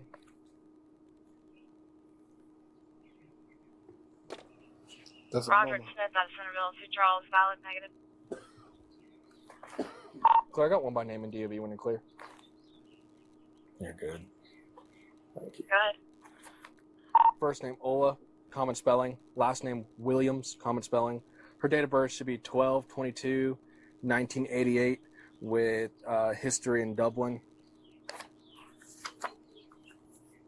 You have Paula Williams? Ola, spelled Ola, Lima, Adam. Last name Williams.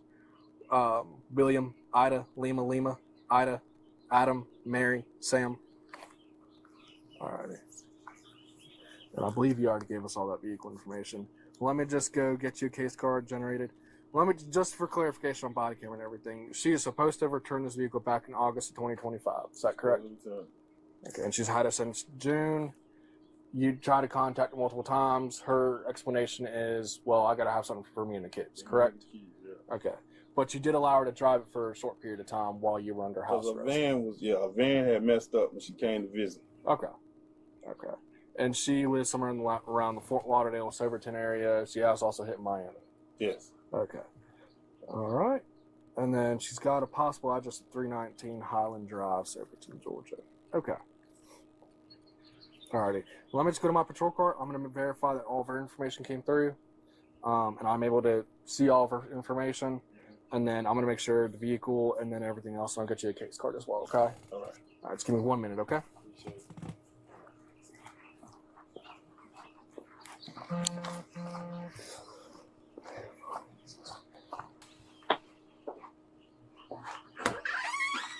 Alrighty, sir. And just to verify, the license plate on the back of that vehicle is still END564, correct? Correct. Okay, cool.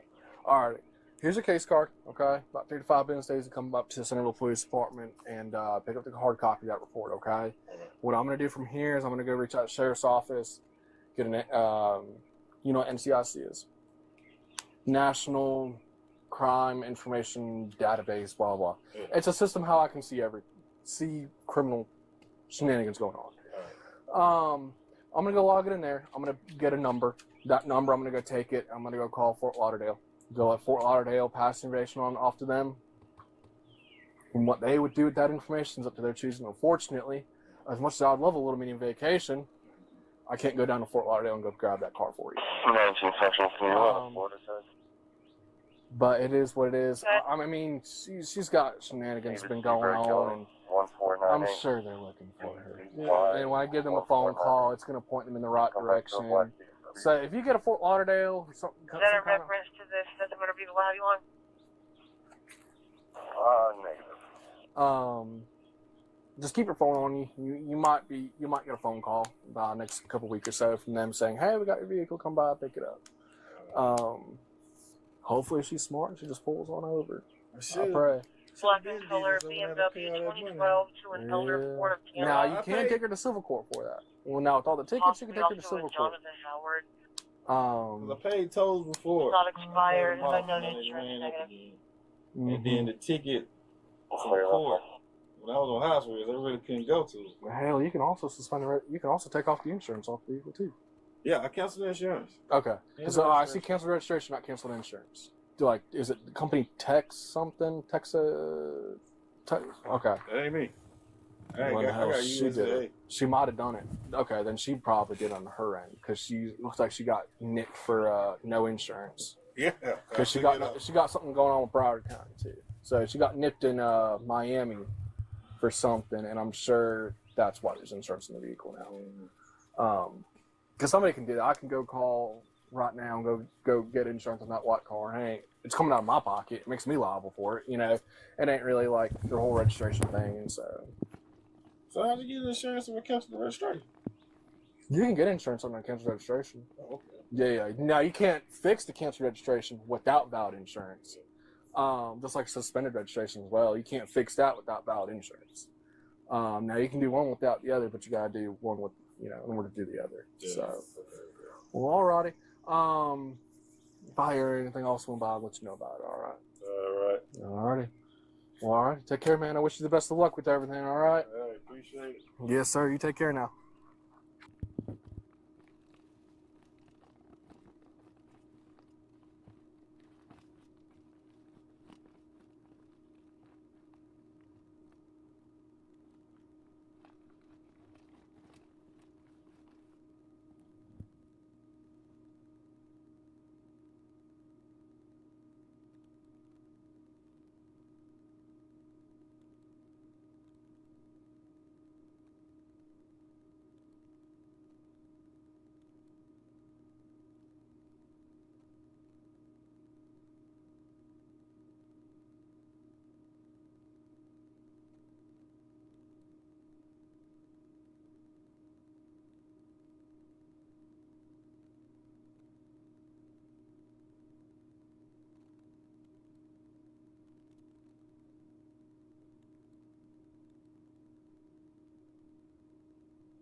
Welcome to the Prime Analyzer channel. This is what you can expect from this channel. An analysis of videos. That's correct. This is not a reactionary channel. You can expect great commentary. Yo, K2 is crazy, gang. And education. Now it's time to analyze this video. My ex keeps coming back. And like this like the second time she been back tonight, banging on the window, banging on the front door. This time she claimed I already sent her home at 11 o'clock, you know. What you mean, sent her like home? 11:30 she came over here and told her, hey, not coming outside to talk to you, not coming to talk. Now, when we talk about anything, just go home. First, she was parked out here on the side of the road. I was like, I don't care, you know, and I'm just going to turn the light off and go to bed. She finally leaves. She's back at 1 o'clock in the morning, basically, like 12:50 something. Banging on the window again. Now she's claiming she got mice in the house. She want me to get up and come over there and clear them out of the house like I'm an exterminator or something at 1 o'clock. I'm like, no, I'm not coming to do that. I told you to leave. Go away and go. Now, at 11:30, I was like, I'm going to call the cops on you and leave. So now it's like 1 o'clock. I got to call the cops on you because you ain't let me go to sleep and banging on my door. I got 2 dogs in here that are going to bark every time she knocks. So it's just keeping me up. So I told the lady at the dispatch, I said, listen, whatever y'all got to do, get an officer over here, I'll file whatever I need. I'll do whatever report I got to do because I'll go over there in the morning, I'll do whatever report I got to do to get her to stop coming from over here. So what you need to do is go down to magistrate court, do a peace bond on her. Peace bond? Yeah, just go to 3rd floor magistrate court and fill out the paperwork and do a peace bond, and what happened is the sheriff department serve it on her. Tell her not to come back over here, and then she violated the peace bond. Hell yeah, we're waiting on food right now. I mean, she gone now. I ain't liking this video. We're waiting on food right now. Charles Alexander has already fired 2 rounds from inside this box truck. A sheriff's drone is the only camera that can see into the cab. His 7-year-old daughter is in the passenger seat. Alexander took her from family members that afternoon, and police across Ohio are looking for the truck under an Amber Alert. Vehicle data later recovered from Alexander's pickup shows that from 9 that morning, he moved between his house and his mother's house. See, Ohio, something crazy, bro. They was really slept on. I did not know. I was not familiar with Ohio's game. Even though I lived in Ohio for a year, I was not knowing of that game for real because it get wicked. Like, the crazier cases we see, be from Ohio. House while loading luggage. At 2:20, he drives to Stanton Elementary for his daughter's Veterans Day assembly. Her grandmother and her grandmother's husband pick her up from the assembly and drive her home to Empire on the Ohio River. Alexander parks a few streets away, then follows them in. One camera across a gravel yard recorded what he did there. The grandmother blocks him at the car until her husband can pull away with the child. He follows, and when their vehicle stops again a few doors down for help, he forces his way in and takes her.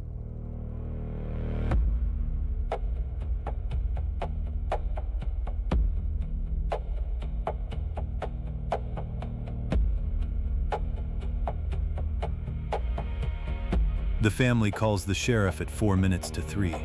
By then, he's already on back roads with her, and he has a head start.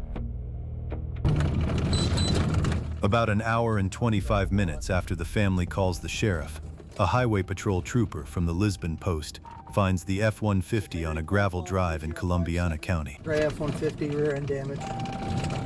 Right ahead. I'm behind it. There's a county unit behind me. You can advise them what I got.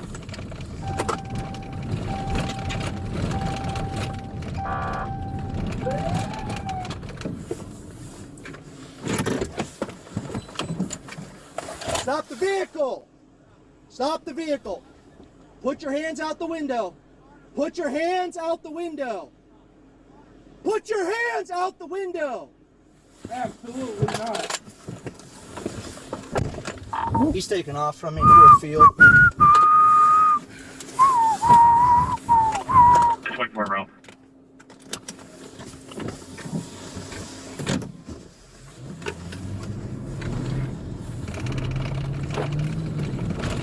White male, dark hair, wearing like a gray long suit. I ain't beat that case, so I did the race. He advised his daughter's in the vehicle.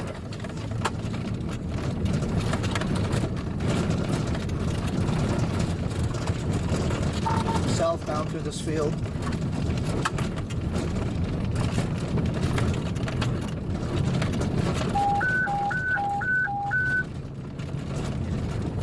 Lisbon unit signal 40.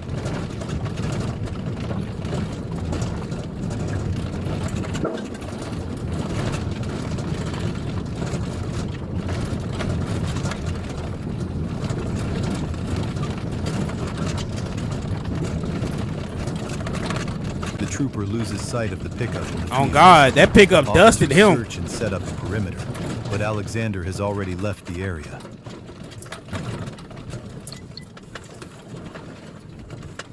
Lisbon, he's headed back towards 30. If you haven't yet, could you advise the county? He's not assisting out here. Right, I did. Fool, 9 minutes away, chat. Countdown begins.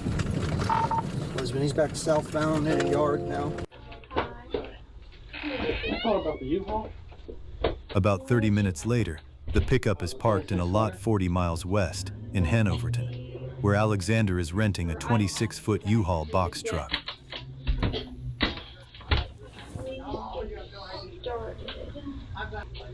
I can do it online. Would that be faster?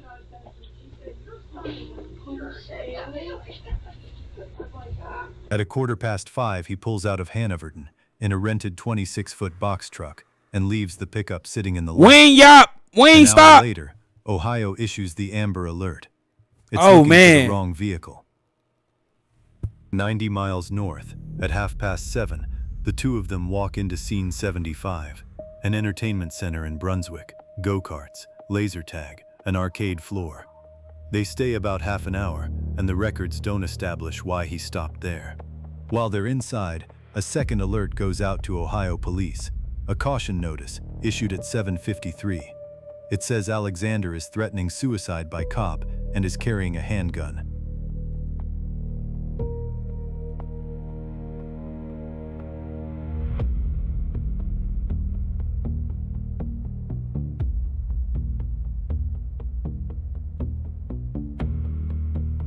I'm At 2 wondering minutes what's past making 8, him they crash leave. out like this, bro. Investigators report that an updated Amber Alert. I'm wondering what's making him crash out like this, bro. And then you taking your daughter to the arcade and whatnot, which is a nice establishment, by the way. Like, I see a few games I have a blast playing up in there. Anyway, I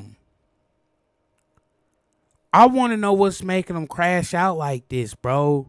It's something else that they ain't say. 7 minutes, chat. Countdown begins. Identifying Continues. the U-Haul was sent to Alexander's phone at about the same time. The records do not establish whether he saw the message or whether it prompted him to leave.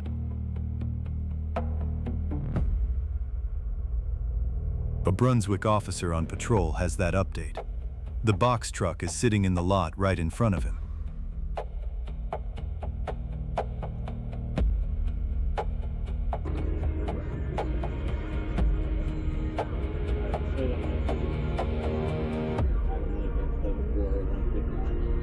That nigga try to run in the big U-Haul? Oh, man, he crazy.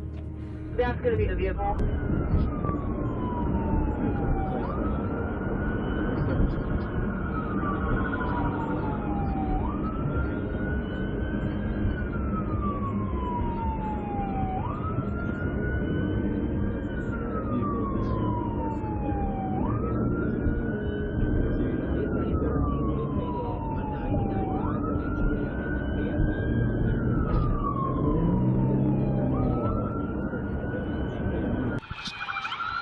I'm trying to get on the radio, yes. 3 minutes in, another officer's already ahead of him on Center Road with a spike strip. Block that, block it, block it. Uh-oh, we got action. Good stick hit, good stick hit, good stick hit. Watch yourself, watch yourself, watch yourself.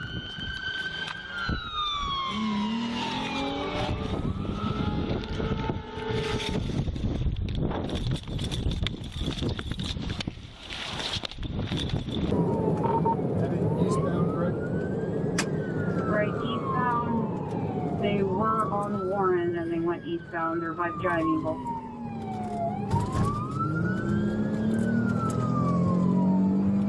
The juvenile is in the vehicle and it did make intentional contact with the Brunswick cruiser.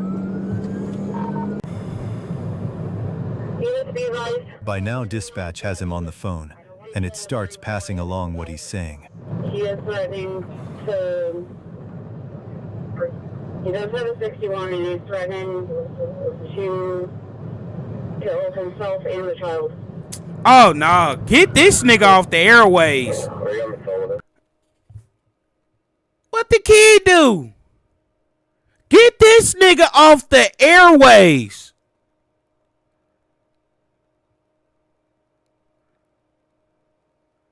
He want to kill the kid too? Oh, he's a worthless piece of shit in my opinion.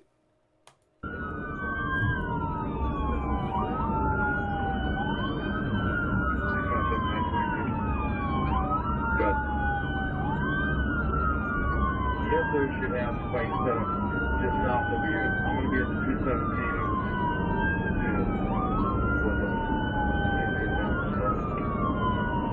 Okay, he's running just the rim on the left rear side. 1274 spec limit. Speed 36, and he is going from the center lane to the right lane. 219.4.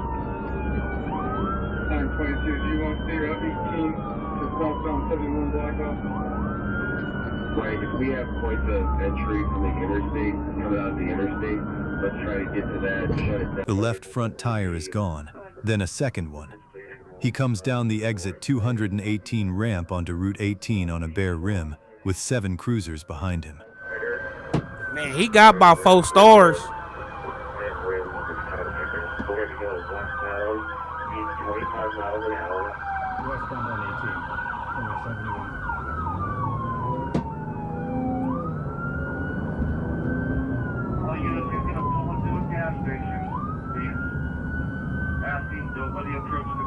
At 8:24, he pulls in behind an Arby's and stops next to the dumpster enclosure. 18 seconds later, everyone on this lot hears a gunshot, and a 37-minute standoff begins.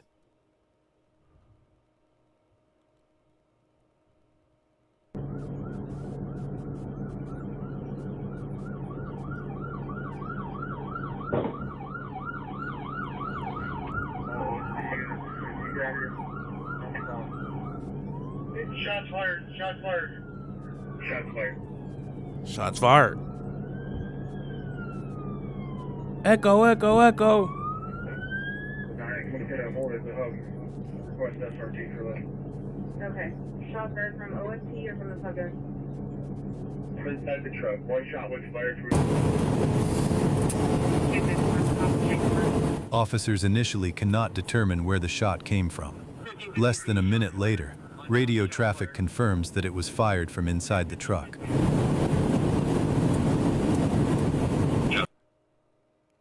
One or two things just happened. If it's just one shot, he did that to that little girl, or he did that to himself.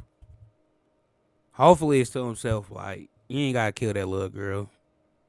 She gonna be traumatized for life though, but it still ain't worth it, Brody.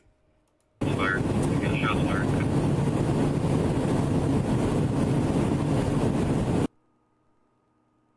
A Medina County deputy puts a drone up. For the next 12 minutes, it's the only thing on this lot that can see into the cab.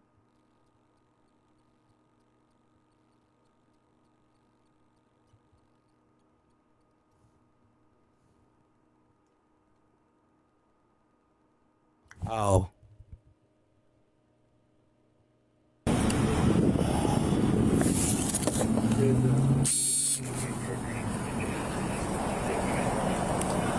Okay, someone's still moving. Just shot out the driver's side door.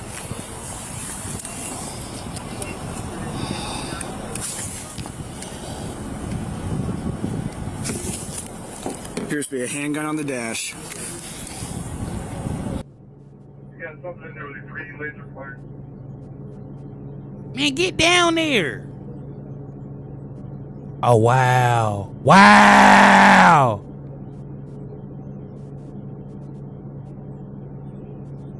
He a coward. Look what he doing to the little girl. Look like he got her at gunpoint, man. Wow, he do. Fucking dweeb.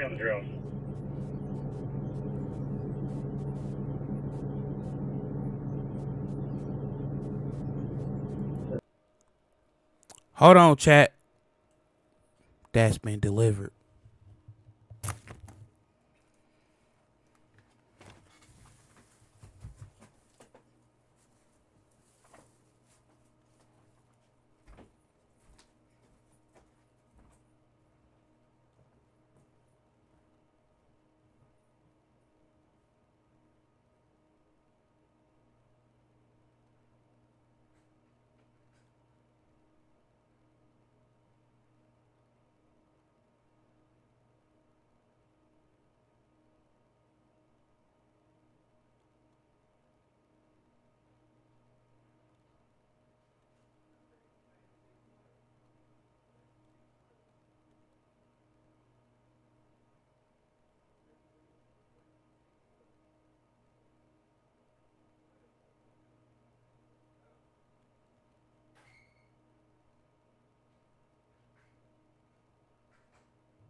Hey, chat.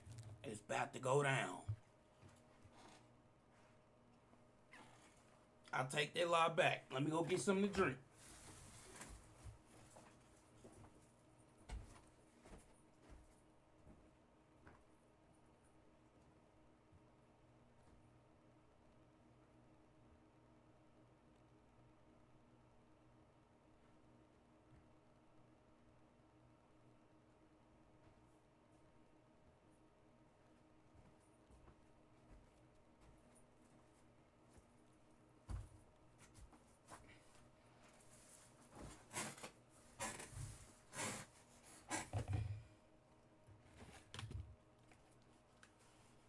Now it's about to go down. Dispatch, you hear the juvenile on the phone, is that correct? Is that safe?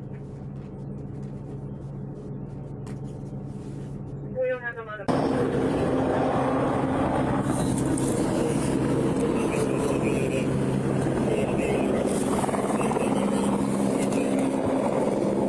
Pointing the gun at himself or at the juvenile? He was pointing the gun.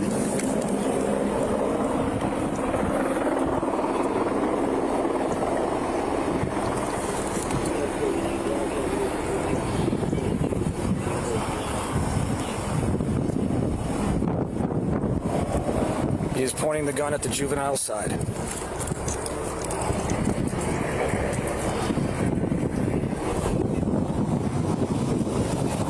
Officers on the perimeter cannot see into the cab, so they rely on the deputy's live drone feed.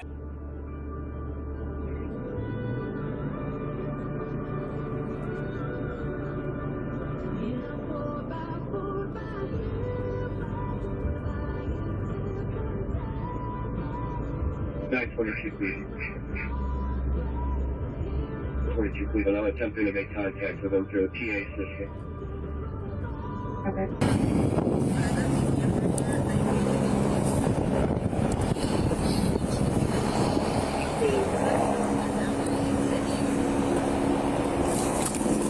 Now he's pointing at the drone. I'm gonna go up.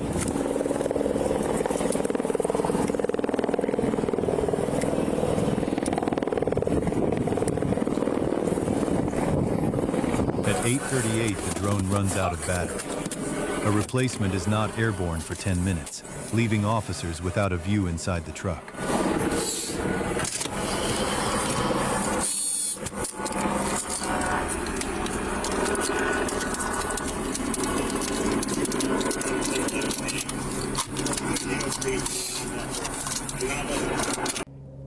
He said he's going.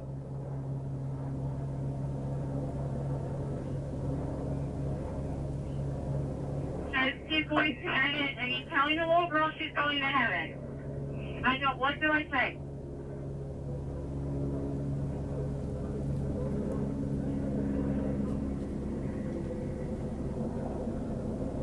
I'm sorry, PD, I couldn't understand that right now.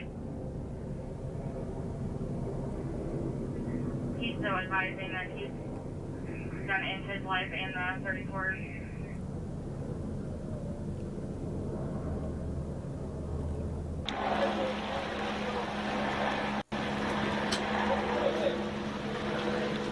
Do you want to call into dispatch and see if they can patch you through? Yeah. She said that he just told the little girl she's going to heaven. Medina Township's police chief is a trained negotiator. He's working out of the lobby of the Bob Evans across the road on a cell phone with an officer's body camera standing next to him. The first 3 calls go to voicemail. Please call my cell. 3.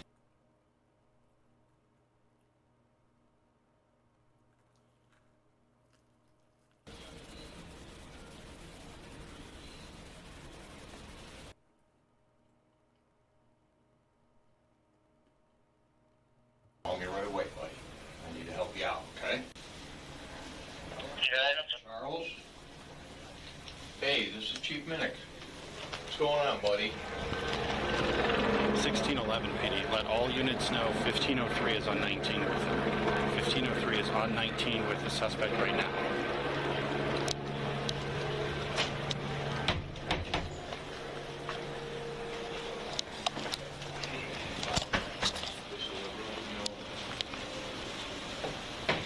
I need to know, is there anybody hurt? Okay. Who is this, your son or your daughter? Okay. Where are you from? What's her name?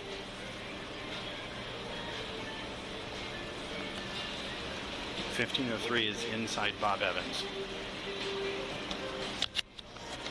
Hold on, Charles, listen to me. Nobody is, Charles, nobody is going to hurt you. How old's your daughter? She's 7.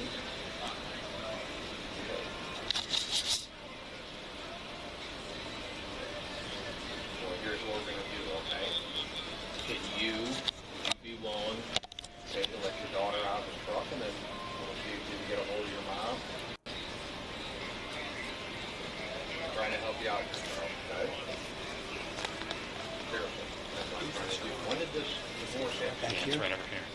was over the divorce. So it's between south. Yes.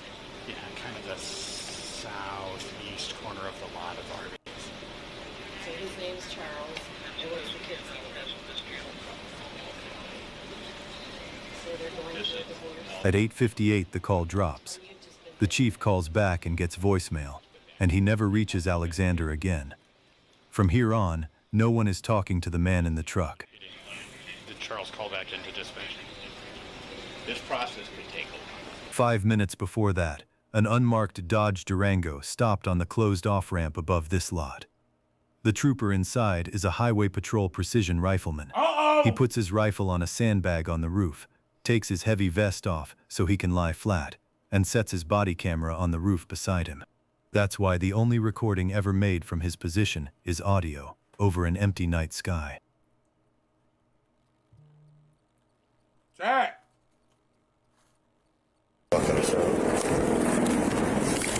The spotter wedges his own cruiser in at the top of the ramp and puts a spotlight on the cab, then ranges the distance with a rangefinder, 69 yards. Get a spotlight on the passenger side of that vehicle. We're going to spotlight the driver's side. We get a spotlight on the passenger side of that vehicle. So they can get him out there and shoot that. He's going to run it. 21 for that one. Hey, excellent. Anybody in the room? Can you get somebody over to Bob Evans and get a spotlight on the passenger side of that vehicle?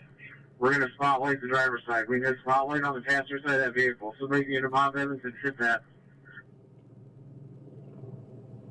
For 3 or 4 minutes, the trooper watches him through the scope.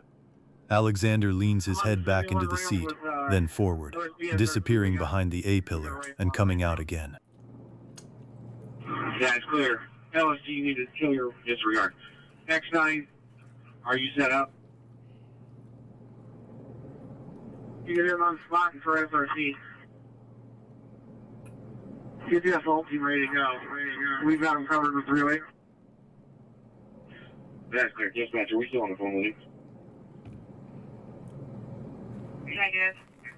So we're trying to keep lights off them until you guys are ready. The lights escalated last time. So let's let us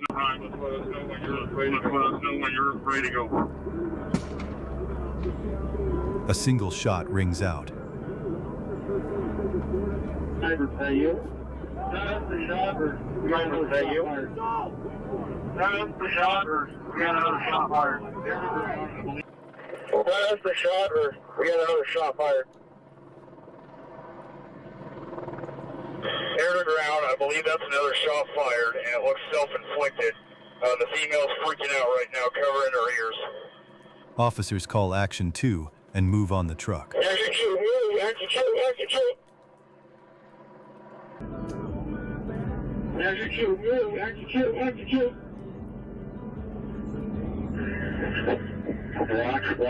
One team reaches the passenger side and pulls Oakland to safety, while the others secure the cab.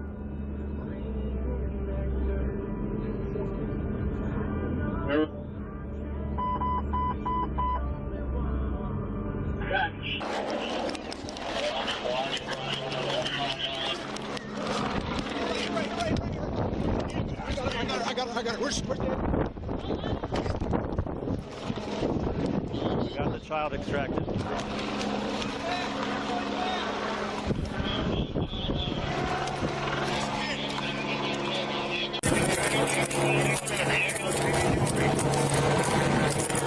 Good.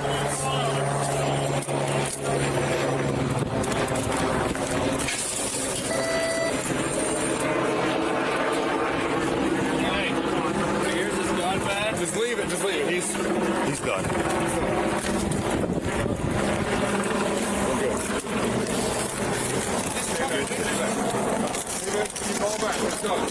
We need some caution tape. Huh? We need to clear this truck. Hey, Ben, we got to clear this truck. We need to clear this truck. You're right. We got to clear this truck.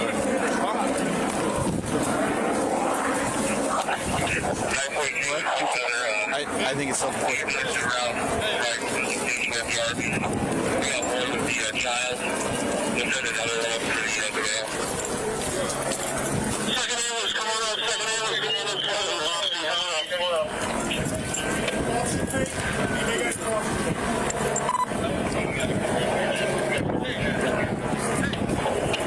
SWAT had her out of the passenger side in 45 seconds. She wasn't hurt.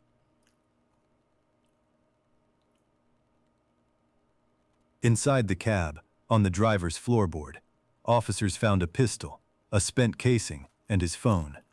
In the cargo box behind him were the suitcase he'd been loading since that morning, a red generator, and a rifle.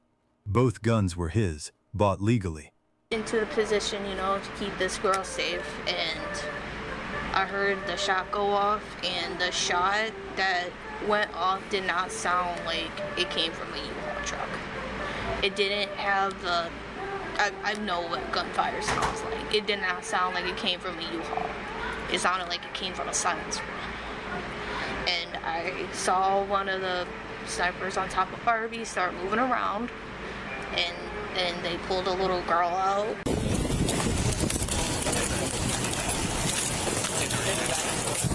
What's up, big dog? It's done and over with. Everybody good? Yeah. We take him out? Yep. That's what he did. One shot from the on-ramp, or the off-ramp to the everybody can window. Part of his head's over there. His daughter, she's good. She's good? She's good. She's screaming. Yeah. She's good, though. Jesus. All right. Yeah. You good, brother? Yeah, I'm good. Thank you, man. Yep, absolutely. You can coordinate. Maybe 50 yards, I don't know. And jumped out. As I jumped out, I saw somebody climbing up the back of the car and getting on there. And then I ran down, and I could see a rifle, and all I could see was M-lock slots of the handguard. And I couldn't tell what it was. And I asked, is that an AR? And he goes, no, it's a 308. And he said, I'm a sniper with SRT. And I said, I'm a sniper with Medina. What do we need? And he said, we need light on the car. 14 days later, the trooper sat down with investigators and read out a statement he'd written. His name is redacted from every page of it. A-pillar as he moved. After about 3 to 4 minutes, the suspect leaned his head back and left it there for a few seconds. While his head was back, I saw the little girl's head, and she was not behind his head. I put my target directly towards his left eye so that if the round penetrated all the way through, it would go into the cab of the U-Haul, and I pulled the trigger. The autopsy was done the next morning in Cleveland. There was a single wound to the left side of the head and no other injuries. Investigators sent their summary to the Medina County prosecutor on January 29, 2025. On May 14th, it went to a grand jury. The trooper was never named publicly, and he was never charged. Because Charles Alexander died at the scene, the kidnapping case was never charged either. The Amber Alert was canceled at 9:18 that night. The cancellation notice reads, "Child has been located." She talked to Jefferson County detectives afterwards. She remembered the black suitcase in the truck and the arcade, and being scared when her father broke the window with the gun. Asked whether he'd used it to scare her, she said she'd forgotten.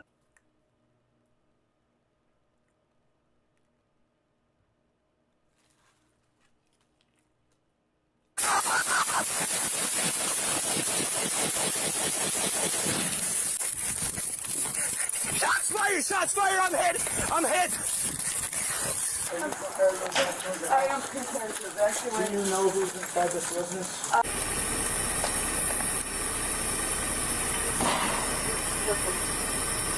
Did you just hear that?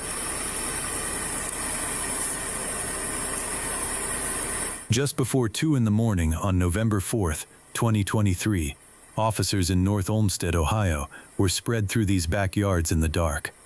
A few minutes earlier, a man covered in blood had flagged down a woman nearby and told her there'd been an attempted murder at his uncle's house.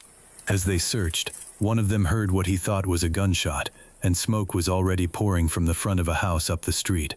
It was on fire. Gunshot. I can't tell if it came from that house or somewhere further north. Hey, 19, you see all that smoke coming out of the front door?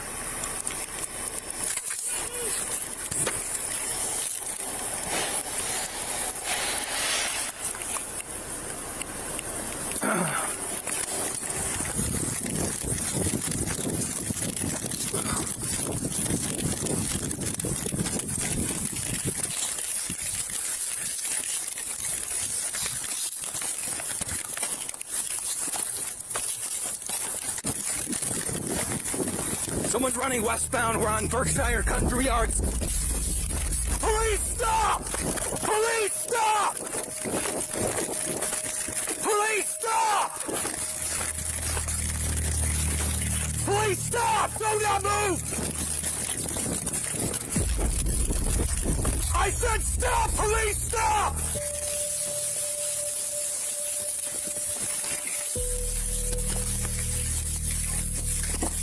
Police, stop it!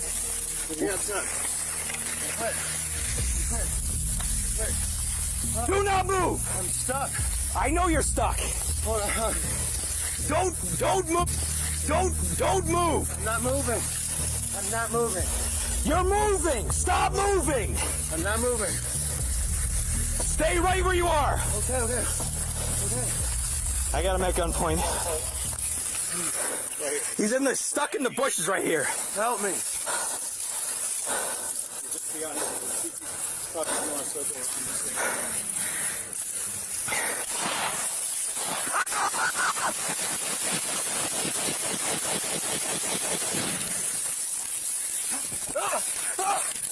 Oh, fuck! Shots fired! Shots fired! I'm hit! I'm hit!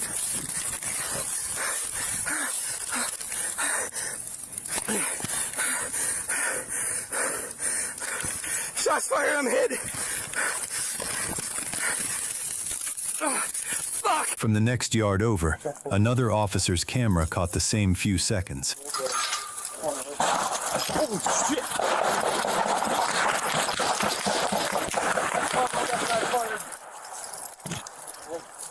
This backyard. Yep, go, let's go. Who's got a, Hey, Sarge. anybody got a Hold that side. Hey, let me Take get rifle. up They're in this backyard here. You got a 3-foot fence behind this yard. I would go on that side of the house. I can't. Take that side of the house. Go with him. Okay.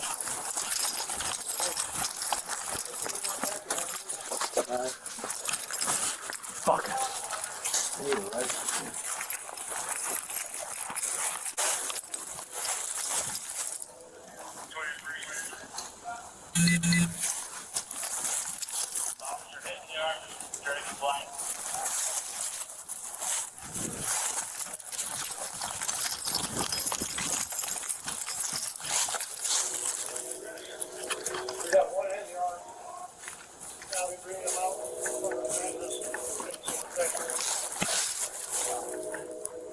I'm moving over here. Just stay on that corner. All right.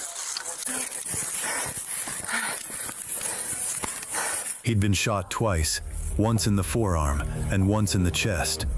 A nearby officer got a tourniquet onto his arm and kept him talking.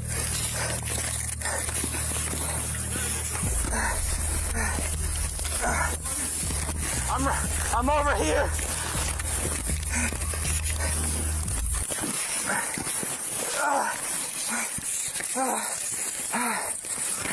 I'm right here. I'm right here. I'm hit in the arm. I put my tourniquet on. I'm right here. I'm hit. They got him at gunpoint in the bushes over there. He's in the bushes over there. Let's get you off to the street. Get him off to the street. He's got him there. We got him. We got him. Yeah. Papa, you got an address for this? Let's get another. I'll be bringing him out. Let's get up.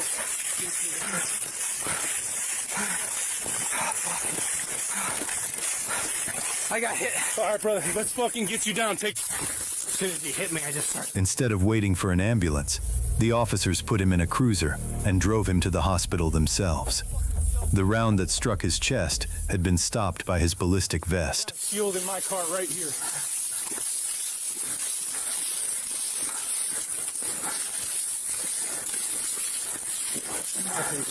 You're gonna take him? Where's your car? Cause mine's right here. Can I just get in their back? Here, take a seat real quick. Take a seat. My hand's like stuck.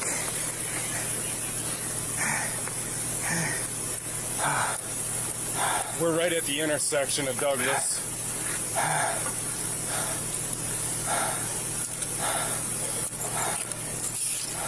Yeah, let's fucking transport him. 766. I want to self-transport this guy that's hit. He's stable. We can get him to St. John's. All right, I'm coming to you. All right, let's load you up. We'll make him sit in the back. Here. You sit up front, buddy. Okay. You're the fucking hero here. Come on. I'm gonna secure your rifle in our trunk. In here? 5217 to station. I saw the 16er check out some gunshots. We're here over by Alden and Douglas. Oh man, is there another fucking guy? 1047. Oh god.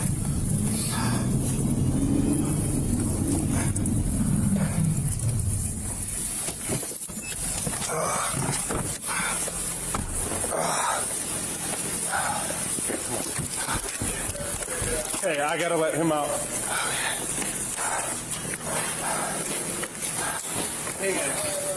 A gunshot to my arm. Okay.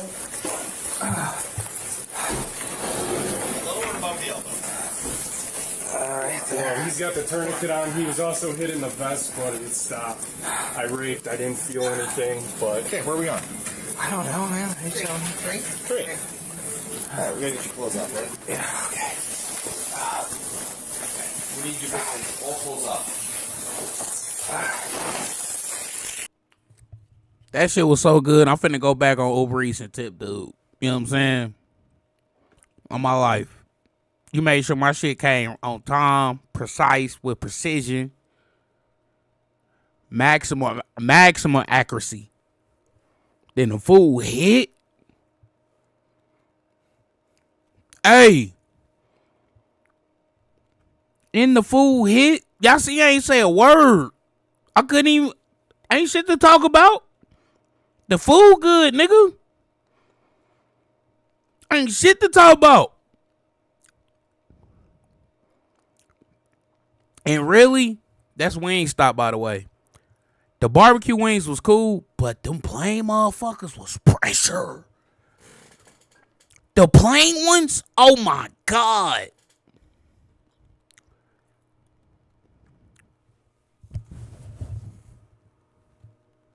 Let me help. I got your cover one. Work that one out. Alright. Here, we'll go slow. We'll go slow. Good shit. They're probably going to want this shit for evidence, honestly. Yeah. Hey, how do you turn your BWC off? The man who'd fired on them was down in the next yard, between a fence and a tree.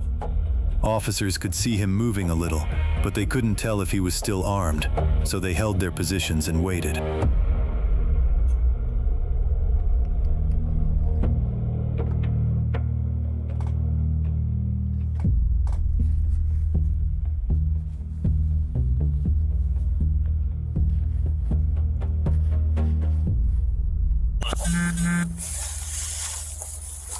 Shot?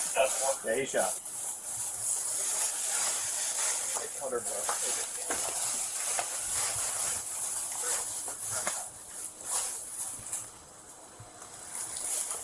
can't see him. I got one eye. He's behind that small tree right there.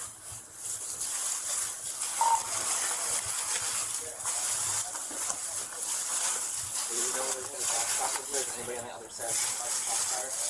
Where's is that Walmart?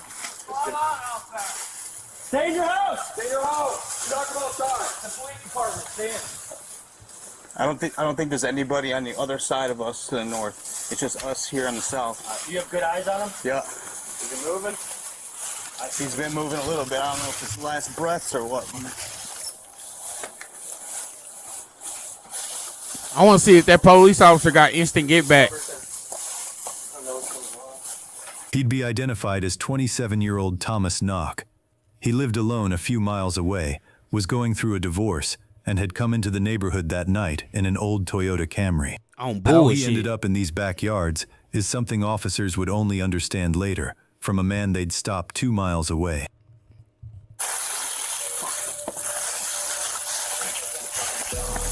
Just back down. Just back down. I don't think we're going to be able to fuck with it right now. We're going to need something to bust it out pretty good. I could probably kick a couple of those off. No.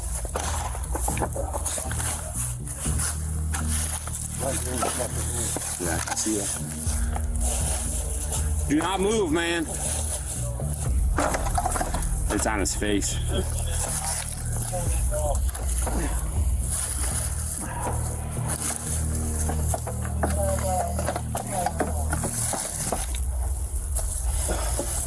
All right. Well, it's Amy. No. You, so No. step over here. And I'm gonna reach in there and grab it. All right. Yeah.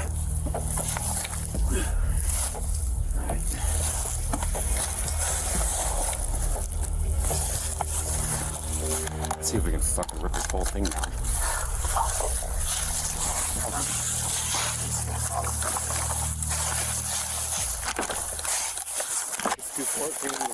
About 10 minutes after the shots, officers finally reached him. They worked a Beretta APX handgun out of his hands.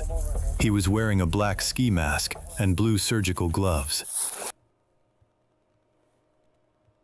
But that nigga was on a hunt, wasn't he? You get the gun? Yeah. The gun's right there.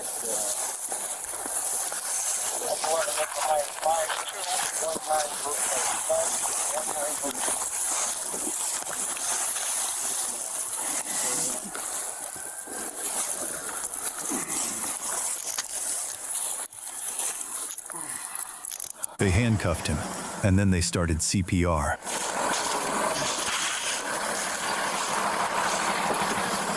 It's gonna be the second house in off of that street there. You can go through this way if you want, but you think you guys wrap around though. What's that? Yeah, it's off whatever street that is right there. That's the second house. So yeah. They're doing CPR right now.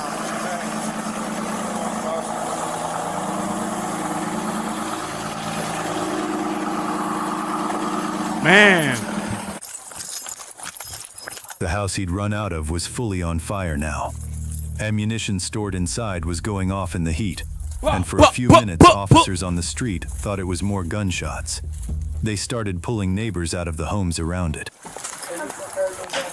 am prepared to evacuate. Do you know who's inside this business? I don't know who's living there right now, but the owner of the house is on the phone right now. Okay, what's their name? I'll let you talk to them. Laura, here you go. Hey, ma'am, in the meantime, Yes? is there anybody else in your house? No, just you two? Okay, so we're going to move back over this way. We need to get you guys away from all this, okay? Okay, can I get dressed? Do you mind if I get dressed? What's that? I think when it's closed. Make it quick. We got to go. Who got hit? What's that? Who got hit? A North Olmsted guy. North Olmsted guy? Do you know which one? No, I don't. Hey, he said it's one of yours that got hit. What? One of yours got hit. Yeah. That's what it sounded like. All right, these folks are getting evacuated right now.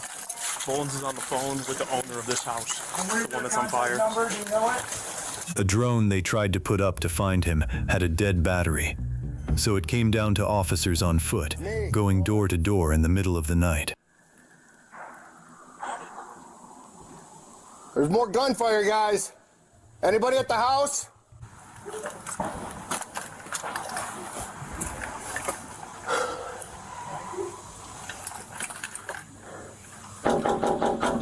Westlake Police!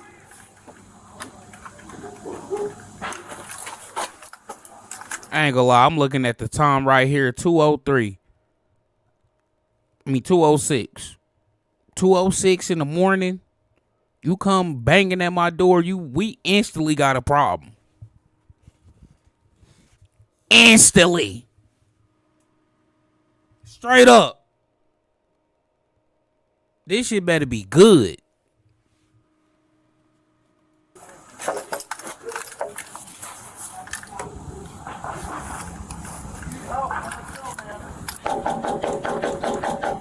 Westlake, police! Police!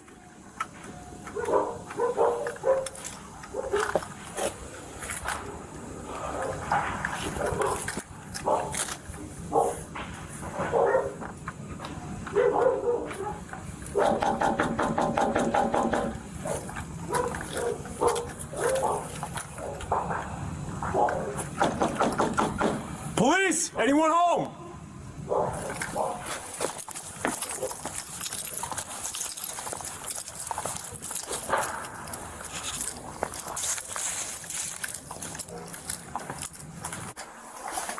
Do you know if your neighbors are home?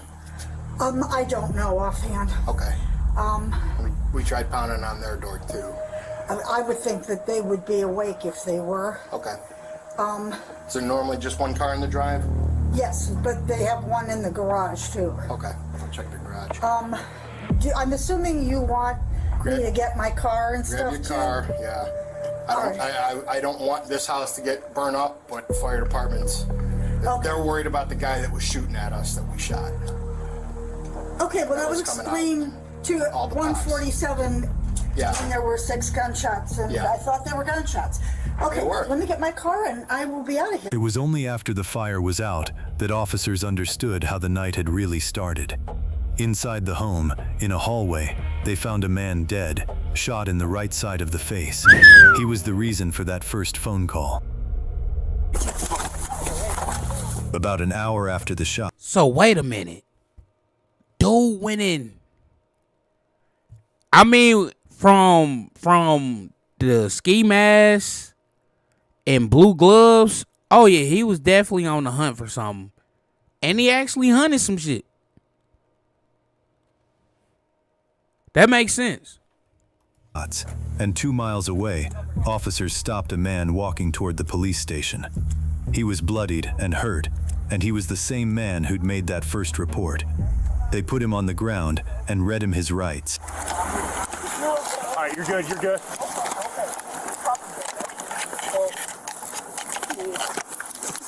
Why did he kill my uncle?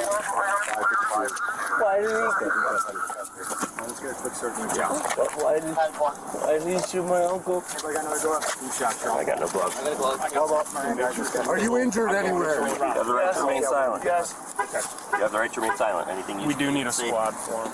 Anything you say can be used against you in the court of law. What he told them tied the two scenes together.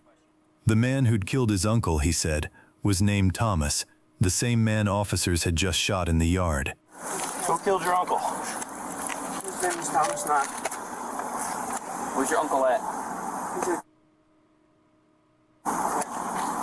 Is he in the house? He was. I mean, is your uncle in the house? He was. Where's he at now? I heard him get shot. I don't know. Is he not there? There's nobody there? What's that?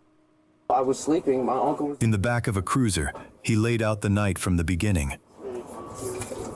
And I woke up. So you're... Yeah, I woke up. Thomas Knock had a pistol in his hand. He told me to get up. We're going for a walk. Okay, what kind of pistol was it? I don't know. It was black. Black? Okay. Yeah. Do you know if it was a revolver, semi-auto? Semi-automatic, I believe. Okay. And where did this take place? This was in your bedroom, or where was it? Yeah. Okay. And where at in the house? It was just the bedroom I was sleeping in. Okay. If I had to find your bedroom in the house, which bedroom would that be? And walk me in from the front door. When you go in through the front door, you take a right at the hallway, then you go in through the front door, take a left, and it's the last bedroom on the right. Okay. So he woke you up in the bedroom? Tommy did. He made me go for a walk. Okay. What did he say when he woke you up? We got a squad en route for you, okay? Not much. He didn't say much. He was like rambling, like not making any sense. He was like talking in all kinds of different weird codes. I don't know. I think he was on some kind of drugs. He made me smoke something. He put it all in a bag. He made me carry it. He told us we were going to go for a walk to the park. He kept threatening my children and my family and his own family. Where were your children at? Because you told me only... My kids are in a shelter right now with their mother. Okay. And my grandma's selling this house here. She filed an eviction for me and my uncle. I believe my aunt was going to let me go stay with her. But the biggest problem was she was trying to get my uncle out. So he wakes you up, walks you downstairs, get dressed, packs up your stuff. Yeah, he makes what me... happens from there? He makes me smoke something. What'd you smoke? I don't know. What do you suspect it to be? I don't know, maybe meth. That's what he was doing. I think that's what he was. I don't even know what it is. Okay. I mean, what did you smoke it out of? I ain't gonna lie. Motherfucker got a gun in my head. I'm smoking the shit out that meth. I'm going crazy. Nigga, I'm treating that shit like Smokey on Friday, nigga. Fuck it. Fuck it. Around like a glass thing. And then he made me go for a walk. When we got to the park, he made me take my shoes off. He made me take my socks off. I threw my socks in the park. My socks were pink. Your socks are pink? Yeah. Where'd you get these socks from? From the lady that called 911 over there in the next development over. Okay, she gave you clothes? She gave me this sweater to wear. Okay. And a pair of socks. And I wanted to try to run to my mom's house. Where'd your mom live? Over there. I wanted to warn them about what happened. Before the park, did you hear the gunshots, or was that? At North Olmsted Park, he said, the man made him strip to prove he wasn't wearing a wire and pistol whipped him when he wouldn't take his pants off. I wasn't in the park. I was back at home. Hey! Take them drawers off, nigga. That's what that shit said, right? He told us we were going to walk back home. After he made me strip naked, he told me to throw my phones Yeah, probably a good idea. Nobody else will by the light post. It's over there by the park. Okay. If you go East Park, down to the end, to the development. 793 Ridgeville's got one on. Okay. And you're in the park? He told us we were going to walk back to the house. And when I got to my neighbor's house, because I was only wearing these pants, I didn't have a shirt or socks. He told me to take my pants off to make sure I wasn't wearing a wire. Okay. I told him no, I wasn't going to do that.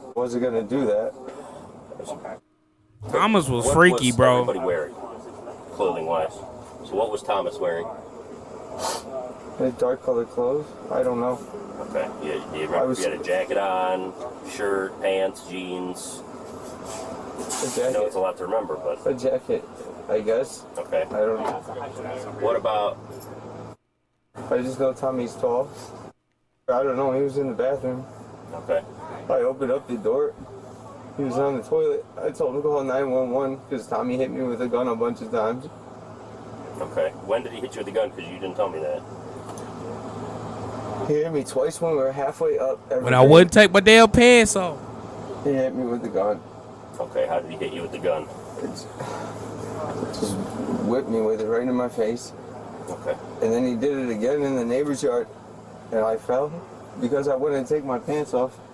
Okay. And Hey, these guys are going to check you out real quick. And he was like talking and all kinds of things. He'd made it back to the house and told his uncle to call the police. That's when he heard the gunshots. Has he been known to use drugs or smoke anything? Yeah. Yeah. You check with the what does he normally use? I don't know. I don't know, honestly. Okay. Do you know, did anybody get shot? I just know Tommy's tall. I don't know, he was in the bathroom. Okay. I opened up the door. He was on the toilet. I told him to call 911 because Tommy hit me with a gun a bunch of times. Okay. When did he hit you with the gun? Because you didn't tell me that. He hit me twice when we were halfway up Evergreen. He didn't know yet that his uncle was dead. He asked the officers if he was okay. They told him they hadn't seen him. It's hard to tell, but I mean, you got hit by a pistol, so I probably have a different one. that might need. I got. Might need stitches. Yeah, might need some stitches. Go to St. John's. Yeah, we're good. So we can take you up to St. John's to get those looked at. Does that sound okay? Can I call my grandmother and my mother? Probably when you get up there. Yeah. See if that's okay. You see your grandma owns a house? Yeah, is my uncle... We know where your grandma is. We'll tell her. Is my uncle okay? I haven't seen your uncle, man. I haven't talked to him. I talked to your grandma, though. Yeah, we don't know. You want to go get looked at, bud? Because we're here for you right now, all right? Yeah. We'll see you guys. Investigators recovered the Beretta from the deck where he fell and mapped dozens of shell casings across the yards. About 30 rounds had been fired in all. Inside the house, bullet holes traced the shots that killed his uncle. In a backpack, they found the belongings the other man had been forced to carry. Later that morning, detectives searched Thomas Knox's apartment and found a case for the Beretta, a spare frame for it, and glass pipes with burnt residue. Thomas Knox was taken to a hospital and died the next day. His official time of death was 12:53 the following morning. The officer he shot survived. Cleveland.com reported that the fire was in. Hey, dude got his instant get back. Shout out to that officer. He sent one, I sent more, Late on a nigga. winter's night in Chesterfield, Michigan. I sent more, nigga. All right, chat. How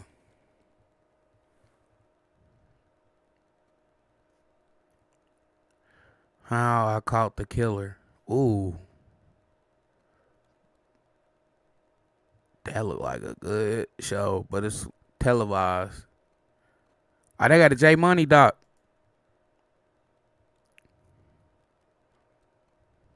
Hey, is there anybody there with the gun, or is it just him being hurt? 3 males come, gun in my face, Glock to my face. They robbed somebody, shot somebody, and killed him. They told me to get in the car, call somebody in town to give them $1,000 while they. Stay with me, brother. Hey guys, do you have an exit wound at all?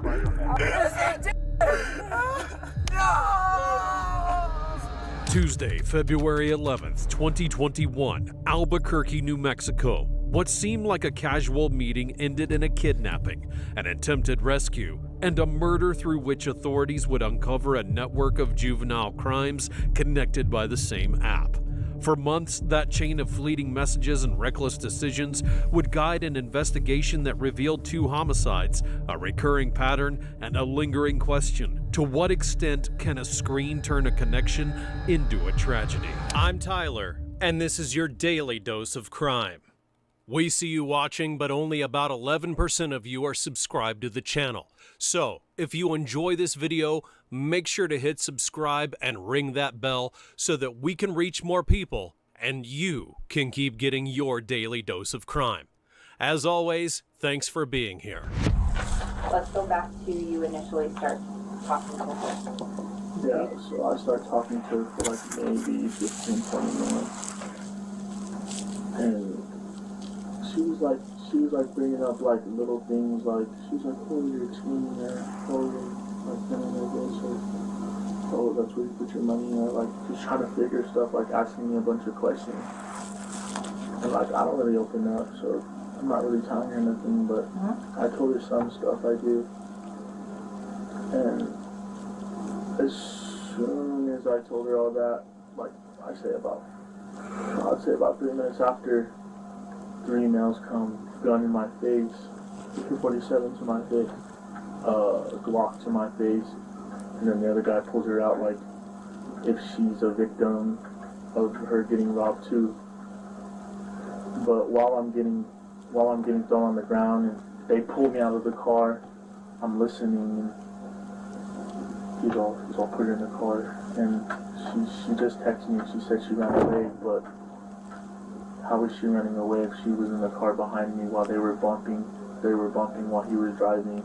Because there was 3 at first, and I kind of looked and there was only 3 males. And then I kind of looked back and I saw a 4, but she was in the passenger seat of the other car. What kind of car was the other car? All I know is it was silver, and I didn't really get a lot of look because he was pointing a gun right in my face like the whole time. There was 2 guns right in the back of my head and one to the face on my side, so he told me not to look at him or he'd shoot me, so I wasn't really worried too much about the car. I was worrying about him killing me, most definitely. Let me ask you this. So there's 3 males, right?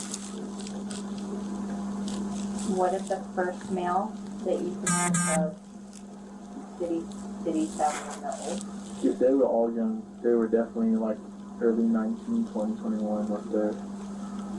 The first occupant was a white male. The guy in the back with the AK-47 assault rifle to my head was definitely a black dude. Just by the tone and how his hands were, I could tell. So. And the other dude I couldn't tell because he was in the car. And he was the craziest one. He was the craziest one? Yeah, he was like, he was going to shoot me. Like, he shot off the ground and then... Hours after the homicide, detectives from the Albuquerque Police Department's Homicide Division interview Elias Otero's brother, considered the key witness in the case. His statement becomes the first piece of an investigation that, according to official records, began in the early hours of February 11, 2021, when Otero was shot and killed in front of his home in southwest Albuquerque. Police seek to establish the exact timeline of events, identify the individuals present during the earlier meeting, and determine how what was initially described as a casual encounter turned into a fatal shooting. According to the information gathered up to that point, the victim had left his home after receiving a call from his brother, who was in another part of the city and reported being under threat. Detectives now aim to determine where that contact began, who was present, and what relationships existed amongst those involved. This interview would mark the starting point for connecting Otero's murder to other crimes committed during that same period and help investigators to reconstruct the network of contacts operating behind the scenes. Where did you shoot at the ground? At the grass field. It was like a grass field. All I could see, I was looking down and shot. And the only thing I could think about was me getting shot, so I didn't... And what kind of gun did this guy have? Was it a handgun? It was an assault rifle too big. They were definitely packing me.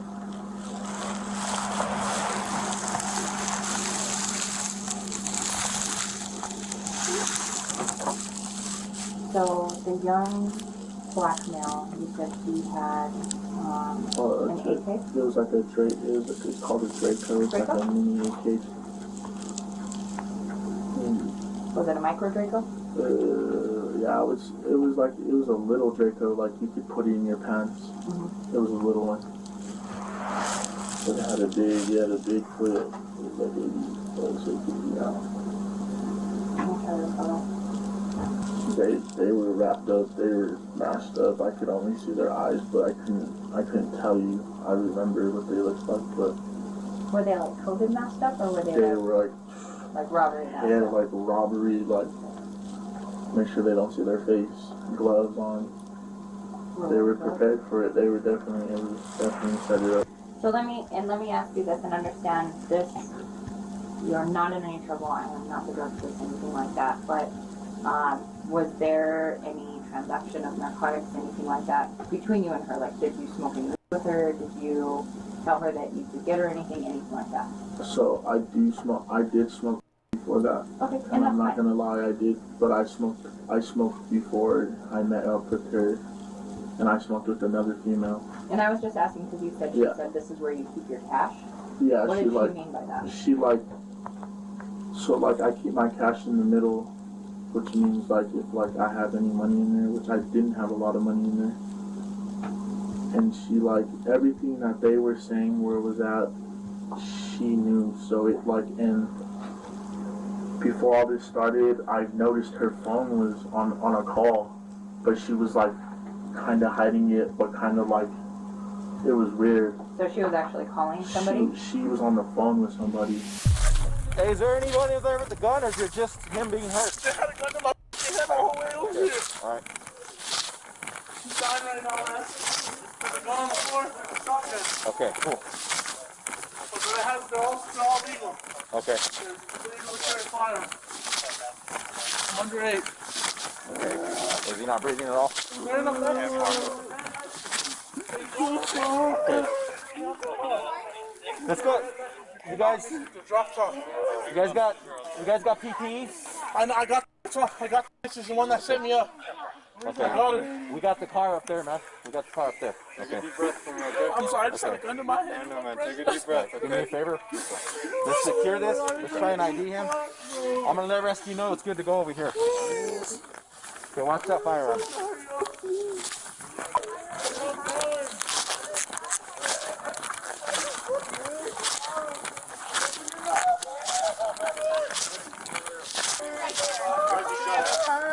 Where's the shot at, guys? Come on! Stay with me! Where's he shot? He's right here. You guys got chest. Come on! I got one right Stay here. with me, Elias! Come on, open your mouth!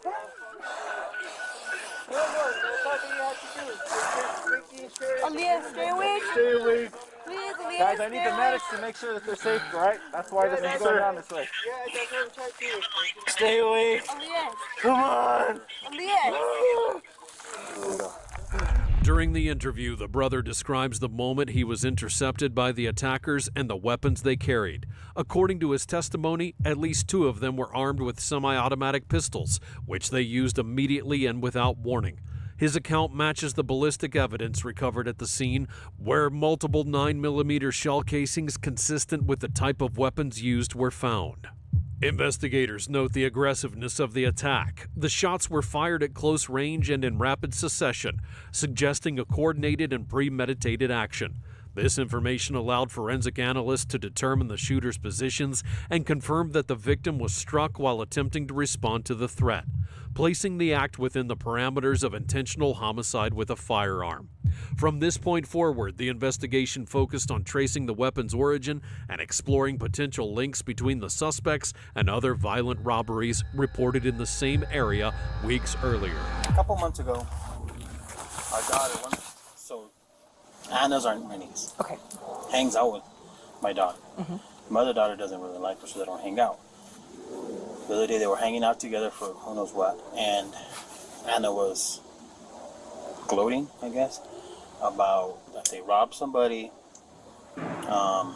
shot somebody, and killed him. I told my daughter, she's probably lying. She's a liar. She likes to lie. She's cool, whatever. So the next time they meet up, my daughter's like, "You're a liar. You need to stop lying." Right. She goes, "Really?" Pulls out the paper you guys some you guys gave her. Stating what happened. She's like, "Look," and starts laughing about it. So my daughter says, "Oh, okay." And then she just threw it on the table, and daughter took it. I know she took it. She brought it to us. So we read it the other day. And I'm like, "This is wrong." The next day, we're watching the morning news, and the mom comes on the TV. The guy's mom. My wife said, "We have to do something about this." I said, I agree. So I called 242 cops. Took them an hour to get a hold of me. They said that they can't do nothing to call another number. Okay. I left a message. Nobody's called me back. Okay. Last night, my daughter has an issue with her boyfriend. I pulled off to the side and I told her. Good. So what we know is this. This isn't the first time she does this. Right. She gets online, Twitter, what is the other one? Snapchat and Grindr, whatever. She gets on there, finds boys, dealers. That's why it's okay with her to do it. And then she meets them at a park, or they pick her up at her house. She meets them. They go to a park. She records what she's asking questions, to see what they have. She records it. The other people are listening. Once they know what they want, they come and rob the kid, take his stuff. I guess this time, the kid gloated about drugs, money, guns. So he told him he has money at his brother's house. So they put him in the car, they take him to the brother's house. At this point, the brother knows what's going on. He walks out with a gun. The one kid shoots him and kills him. They jump back in the car, they stick the kid back in the car. I call him a kid because I don't know how old he is. Right. They drive down, the kid jumps out. She says that she's following him in the back of the car, behind them. This whole time she's laughing about this. Right. The kid jumps out, rolls on the ground, whatever. Doesn't even know his brother's dead. Right. They pick him up, whatever. He says what happened, names Anna by name. Okay, so now Anna thinks it's funny. She left. She went to Austin. Okay. For 2 weeks. And then that boy, one of the boys, brought her back. So she's in town now, currently living with another friend of hers. I have the address where she's at now.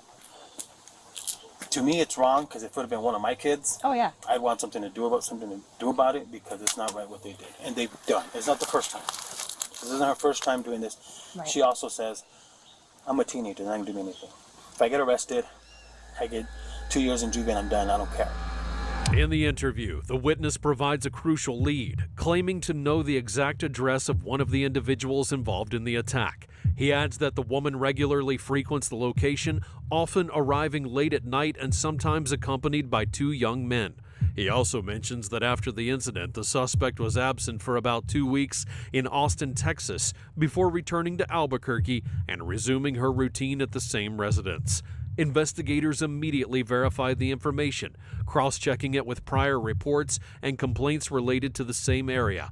The address matches one previously mentioned in earlier police documents, allowing the homicide unit to request a location order to confirm the suspect's presence.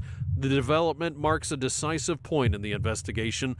For the first time in 8 months since the crime, detectives have a concrete lead, bringing them closer to the alleged perpetrators. In the back. Stay with me, brother. Hey guys, do we have an exit wound at all? I don't know. It's leaking bad right here. Okay, do you guys have a pulse anywhere? Oh, I don't know. Come on, brother.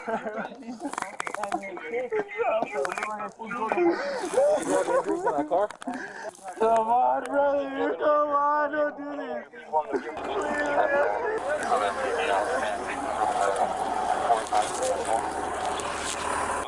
Hey, brother. Hey, listen to me. Hey, where did it happen, bro? Hey, where did it happen, brother? It was like a wake up and they just roll up on me and they got me. Where did the shooting happen? Was it here? They told me to bring out him $1,000 and they told me to bring out a gun. Okay. And I told them to do it what they told me to do, and I told them. Okay, let me know if you have any 31 calls in the area. He puts the gun in my head and he's like, open the trunk. So I get up and I'm explaining to him every move I made, my hand movement. I got in the car and I was like, I'm touching the button, I'm pulling it up. And I told them where the trunk pop was and they popped it. They searched through my whole trunk. They searched through the whole car, under the seat, back of the seat. They went through my car. I was there for a good minute outside. And then after that, they told me to get in the car, call somebody and tell them to give them $1,000 or they'd kill me.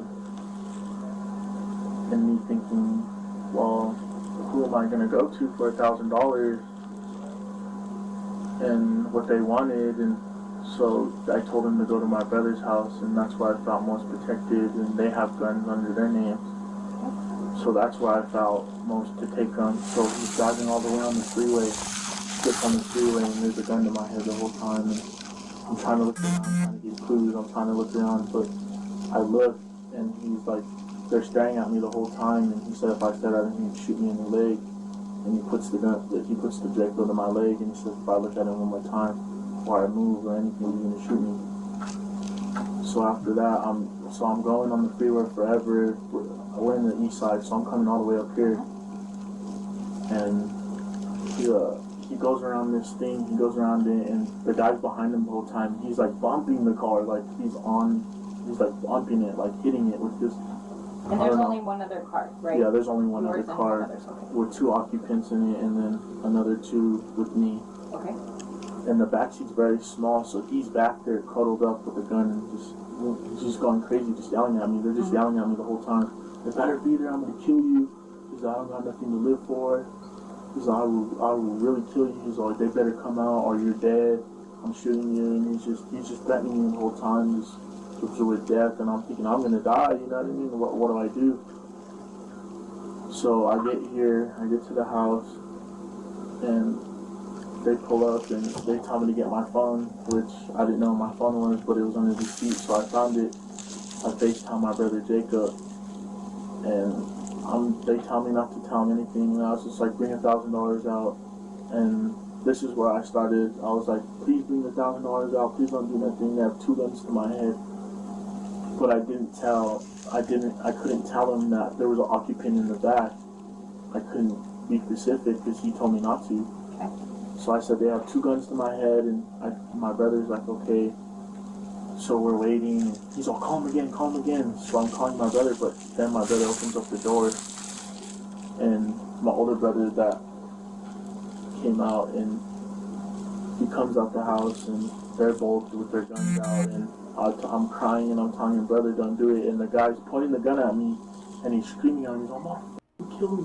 I'm gonna shoot him. And I'm like, oh God, here I go. And I'm telling my brothers, I'm crying. I'm like, please don't do what you're about to do, because I know they're gonna shoot. So so he's telling me, I'm gonna kill him. I'm gonna kill him. I'm gonna kill him. And my oldest brother, Elias, pulls out his gun, and as soon as he pulls out his gun, that guy starts firing, and it's just a whole shootout. And I'm looking at the other guy, and he's shooting the Draco at my brother, and then the other guy's shooting at him, and then the other guy in the other car in the front was shooting too, also at him. And my brothers are shooting back, and then they take off, and I'm still in the car, like I was trying to get out. I was trying to budge the door open, but it was locked. I was so confused. I was like, oh my God, I'm trying to get out. And I unlock it, and we're coming around this corner right here, and we're coming, and he cocks his gun, but he's still shooting at the time, and he cocks it, and it gets like stuck, it gets jammed, and I'm listening to him. I'm scared. I'm like, I'm gonna die. I'm done. And he cocks it, and it gets jammed, and that's what saved my whole life. And I open up the door and I jump out, and he just starts shooting at me.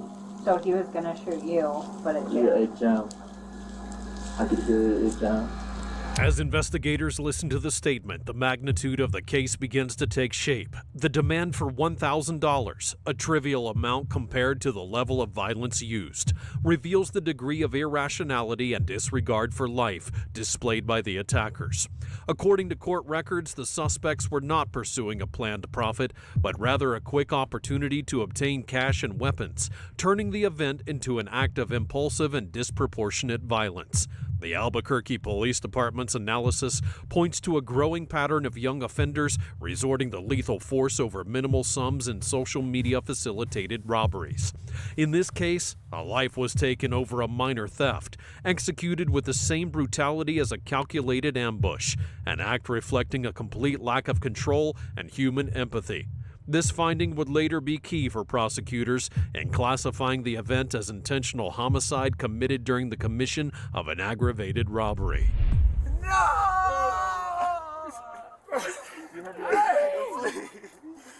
They did this for the car. Oh my God,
And then when I came back from lunch, there was like a student, like not sitting on her lap, but his face was like on her lap.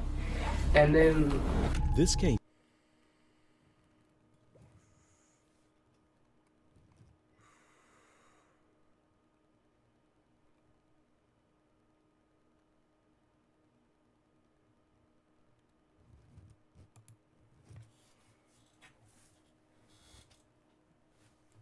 An ordinary shopping trip takes a disturbing turn when a cell phone with a record button on is found in a women's restroom. I ran out of the stall and I didn't even have time to wash my hands. That's how scared.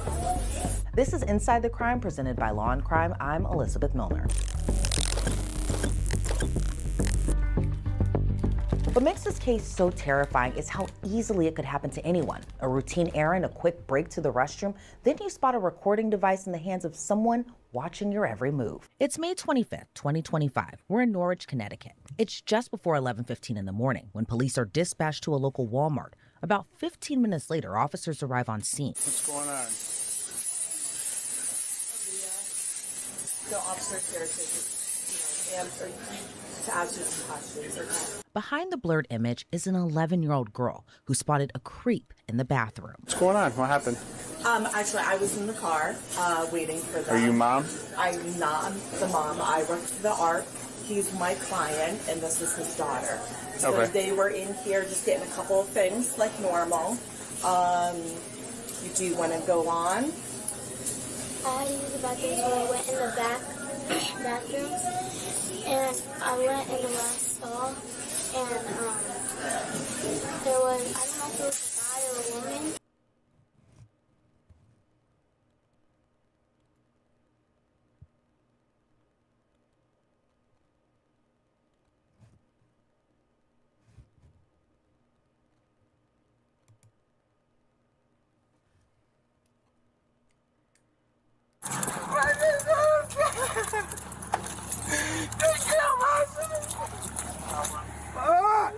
When police arrived outside a Cleveland metal plating plant in the early morning hours of Thanksgiving Day, the scene was already chaotic. A woman was crying in pain. Another victim had been shot and was barely responsive.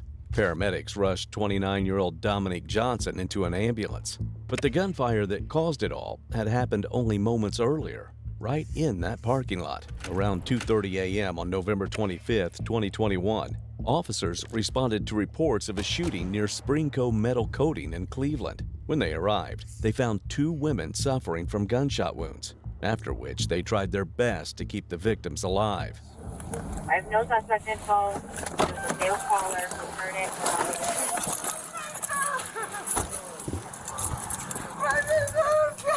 Yo.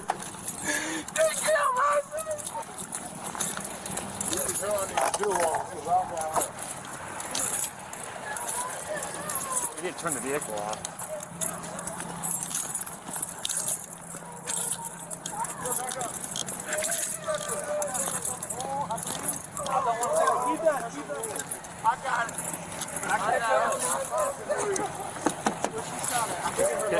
I seen a pool of blood in her lap, so I just start putting pressure on her lap. At least one just burn gunshot wound. She's still with us? Do we need to step up EMS? Affirmative.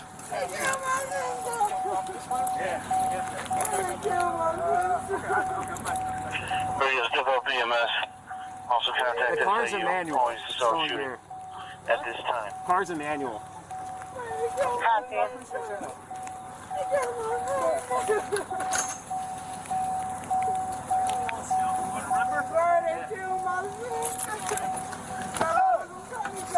Come out. Which way are you coming out? That way?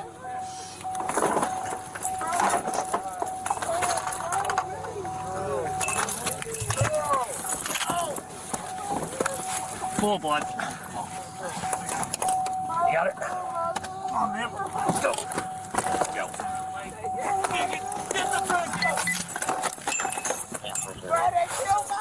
On the roof. Go ahead. I don't know where she's at.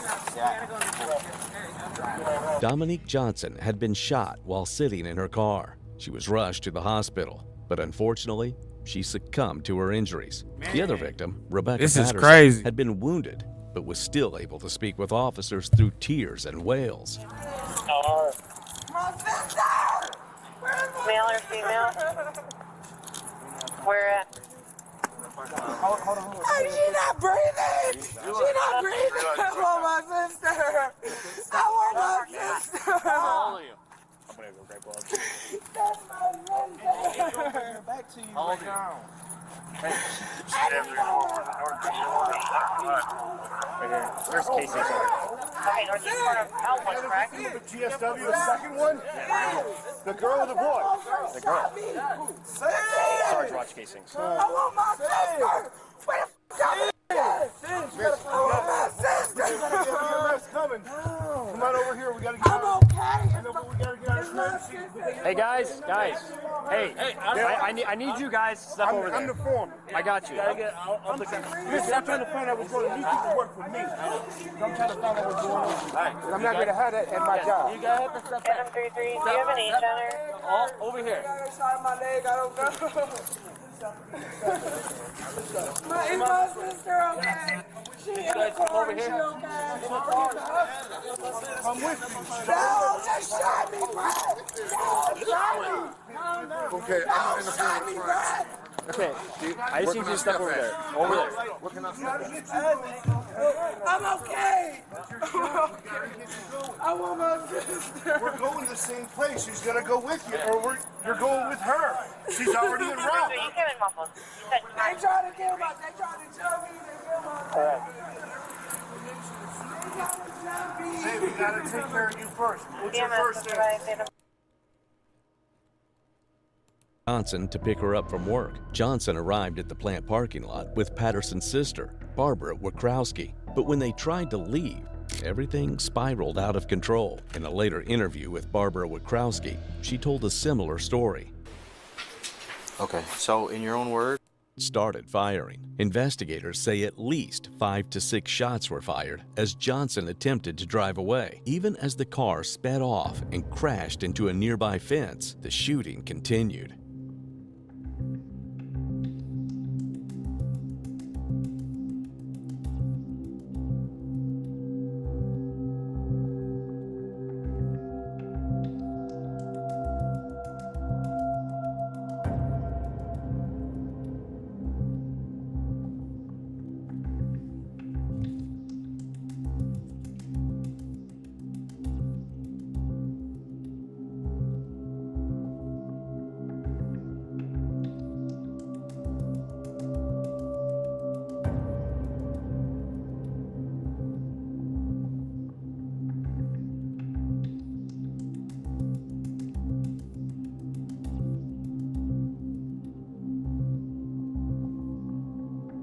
Both Patterson and Wakrowski identified Katia Chappelle as the shooter. Investigators later presented a photo lineup.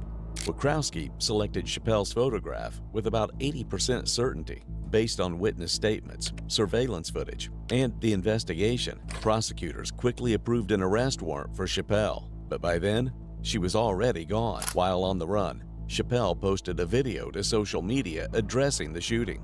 My name is Katia Chappelle, and first I want to say my condolences go out to Dominique's family. I am so sorry for y'all loss. I never meant to kill that woman. That was not a part of anything. I didn't even know that she was up there. So I'm basically about to tell y'all what happened that night. Okay. So the video cuts off before she could explain further. Investigators preserved the footage as evidence. Chappelle remained a fugitive for weeks. Eventually, the U.S. Marshals Service located and arrested her in Maple Heights, Ohio. Eventually, she was brought in for questioning. Anything you say can and will be used against you in a court of law. You have the right to an attorney. If you cannot afford an attorney will be provided for you.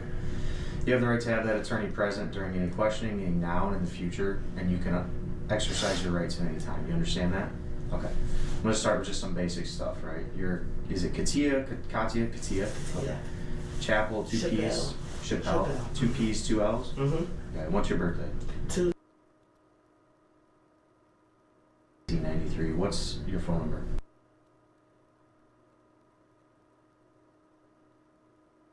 It's off though. 1012. Okay. Yeah. So, did you have that phone number the night of the incident? Yes, sir. You did? Okay. Yes. How long's it been off? Just this month. Just this month? Yeah. Okay. Since the 3rd of this month. Okay. So it was recently turned off? Yeah. I didn't pay the bill. Okay. All right. So basically, I think kind of with this case, there's not a ton of secrets anymore. Right.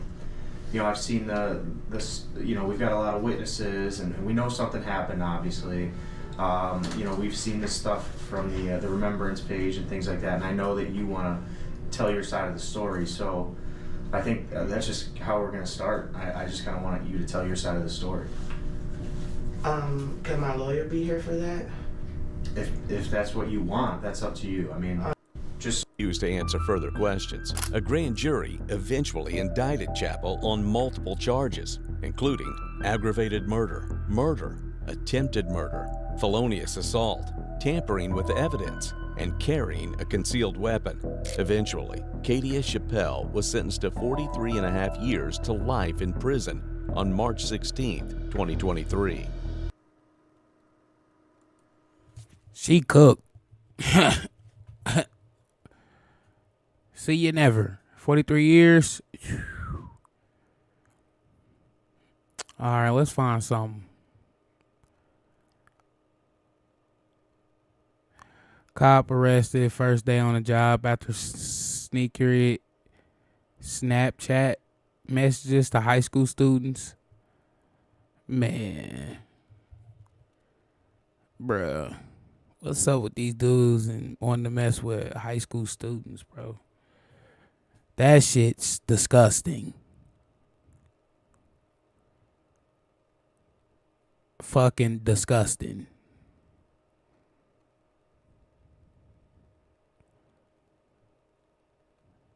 I like this inside a serial killer's hideout.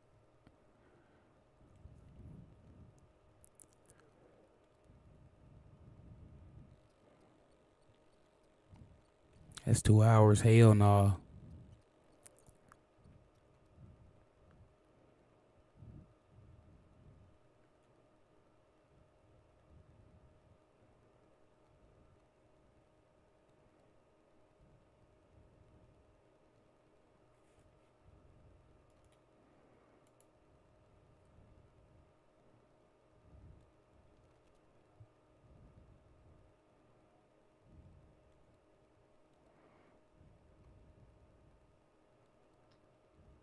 All right, y'all. I'll go ahead and get into it. Yeah, man. This one right here might be one for the books. As in famous. Why? You said why? Yeah. The story for the books. You know what I'm saying? People would read it. Yeah. It all started on a sleepy winter afternoon in Maryland that turned into a waking nightmare.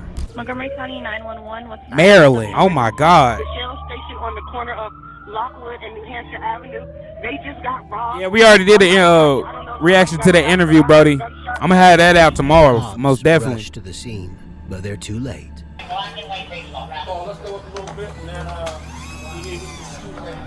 An unknown man has walked into a convenience store, taken out a gun, and fatally shot an employee. It's a seemingly random crime and an apparently isolated incident. That is, until they respond. But he stroked Buddy first. He strike Buddy they'll learn first. something truly disturbing. You don't want to go back there if you don't have to. It's pretty bad.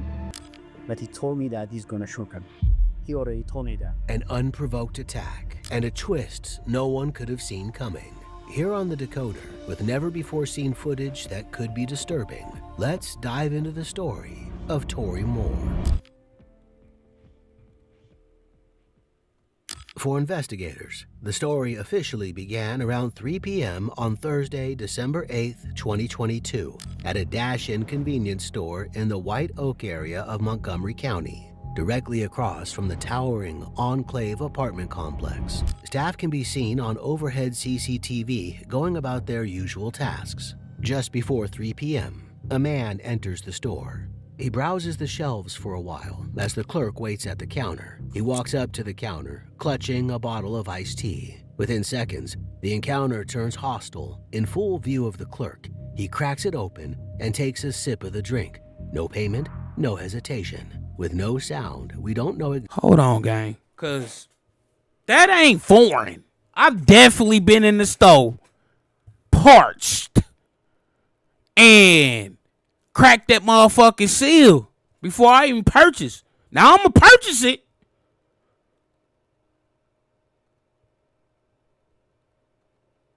But niggas has done that. Exactly what they're saying, only that tension is rising. Moments later, he throws something at the clerk. The clerk grabs a pole from behind him and swings it at the man in self-defense, not realizing that this split-second reaction will be his last. Weave. The man immediately takes out a silver gun and shoots, and as if this isn't enough, he fires more rounds. Then he picks up his bottle of iced tea and casually walks out. Within moments, multiple people call 911. No way he didn't crash all the way out about some iced tea, bro. It's something we missing up in there. Dude did that no hezzy on that, like, huh? No way he crashed all the way out about some iced tea, though. Including frantic staff members and passers-by. Can I give you his description while it's still in my head? Yes, go ahead. He had on khaki pants, a blue shirt with a blue do-rag covering his head. With Dude, GD or Crip. With a blue hoodie and then a tan coat. He walked from the gas station over across the street. He's barely breathing, but he's been shot in his chest twice. He's been shot in the heart area. I don't think. Okay, give me one moment, okay? What is your name? The clerk is identified as 61-year-old Ayalu Wandamu. And about how many minutes ago did this happen? That nigga still brave-hearted, though. I gotta give him that. Is there only one person that's shot? There's only one person that's shot. Okay. And the suspect was walking away? He walked away. He walked into the oncoming apartments across the street, so I don't know where he went from there. Okay, one moment. The person who's bleeding, is there something you can grab, like a towel or something to put pressure on the wounds? Ma'am, he is dead. So he's beyond help? He is dead. At 3:06 p.m., the first responders arrive. But what they don't know is that this is only the beginning to a case that will lead to another harrowing discovery. Where is he?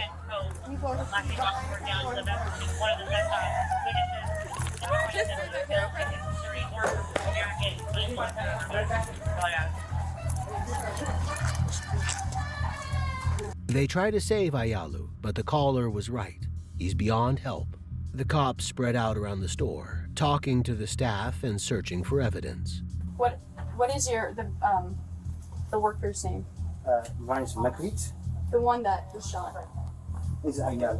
Can you spell it? A-Y. Say why. Sorry, one more time. 01.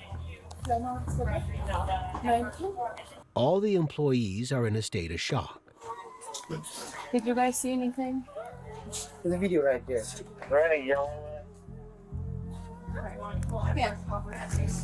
Like a surveillance person I'm looking at now. Called so many times for this guy. Cops, they don't catch him. They do so many stupid stuff, and people die like this. But the store manager wants to make something clear.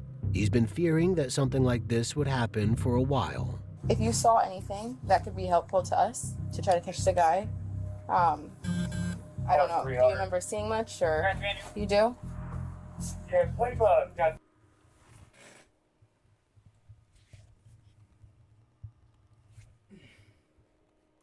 This guy comes every day. Okay. So, During the day? yeah, so what he does is he stay outside in front of, and he asks people for money.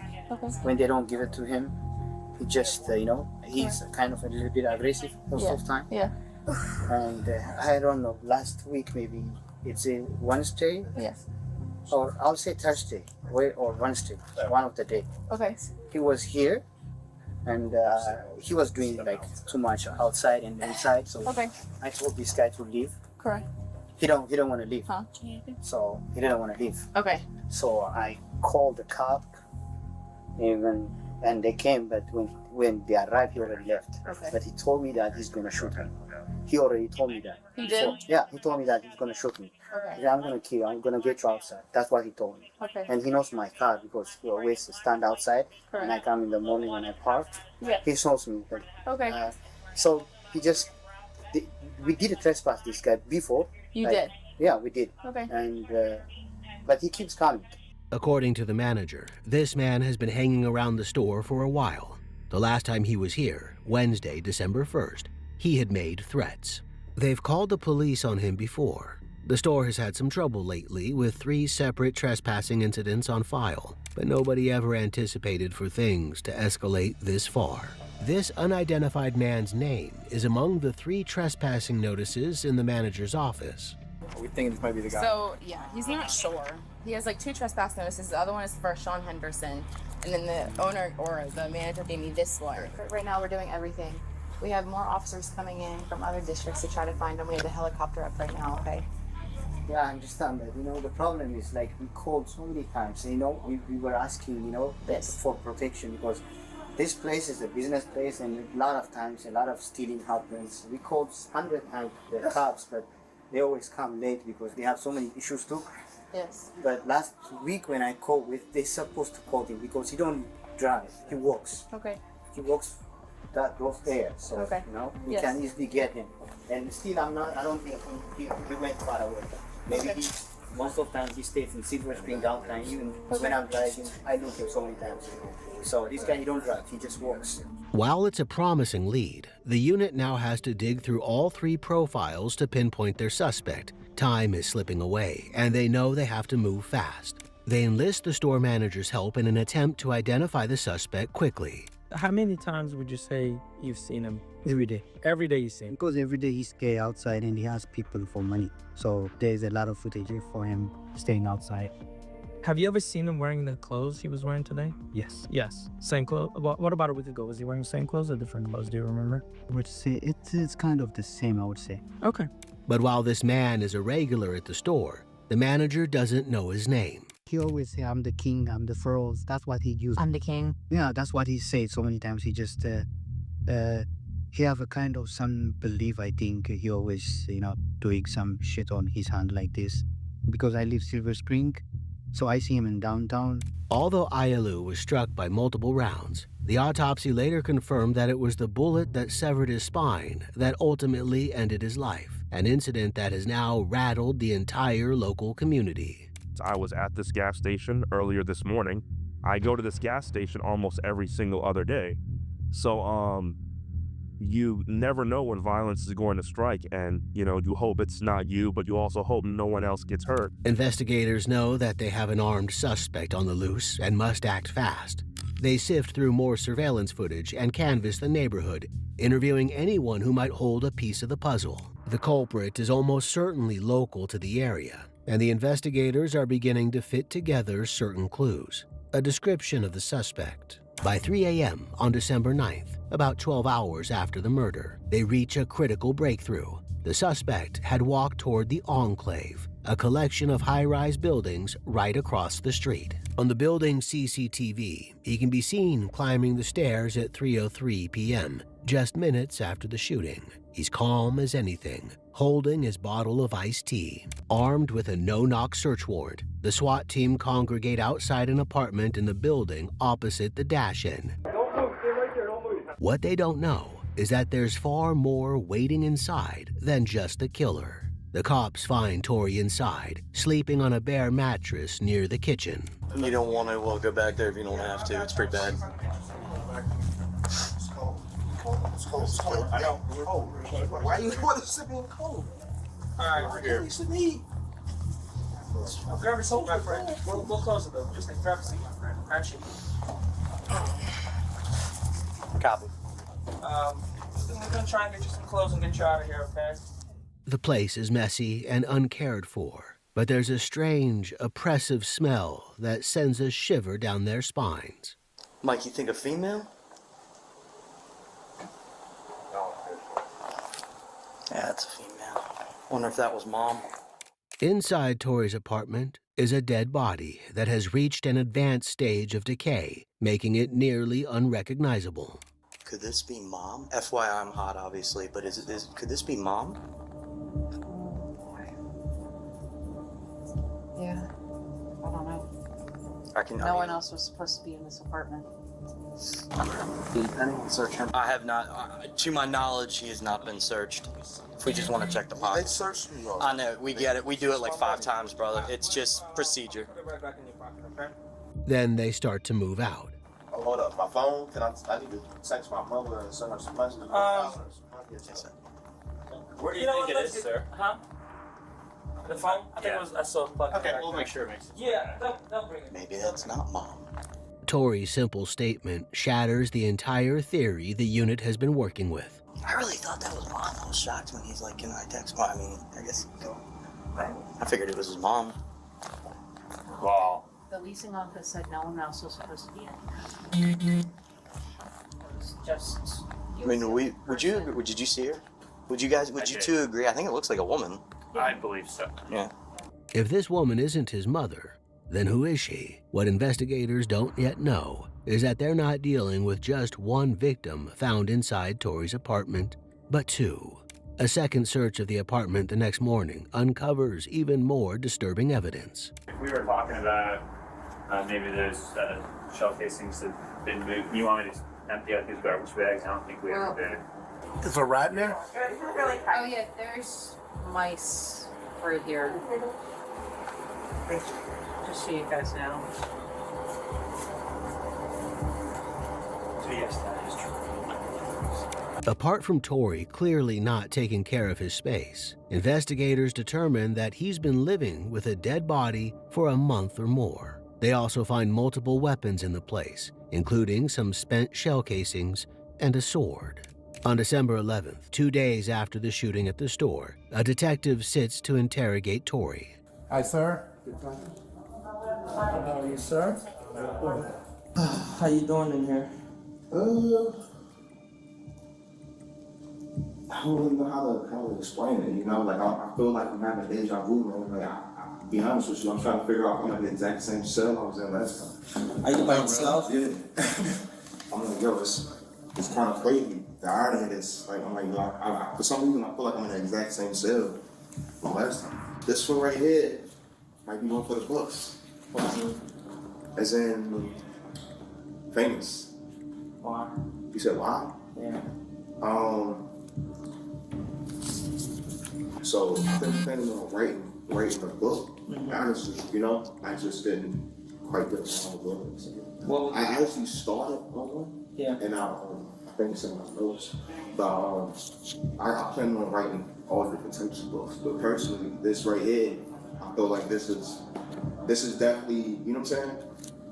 A story for the book. You know what I'm saying? People and read it.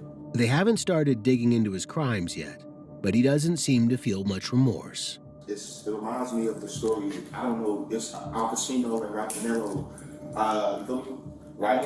Right.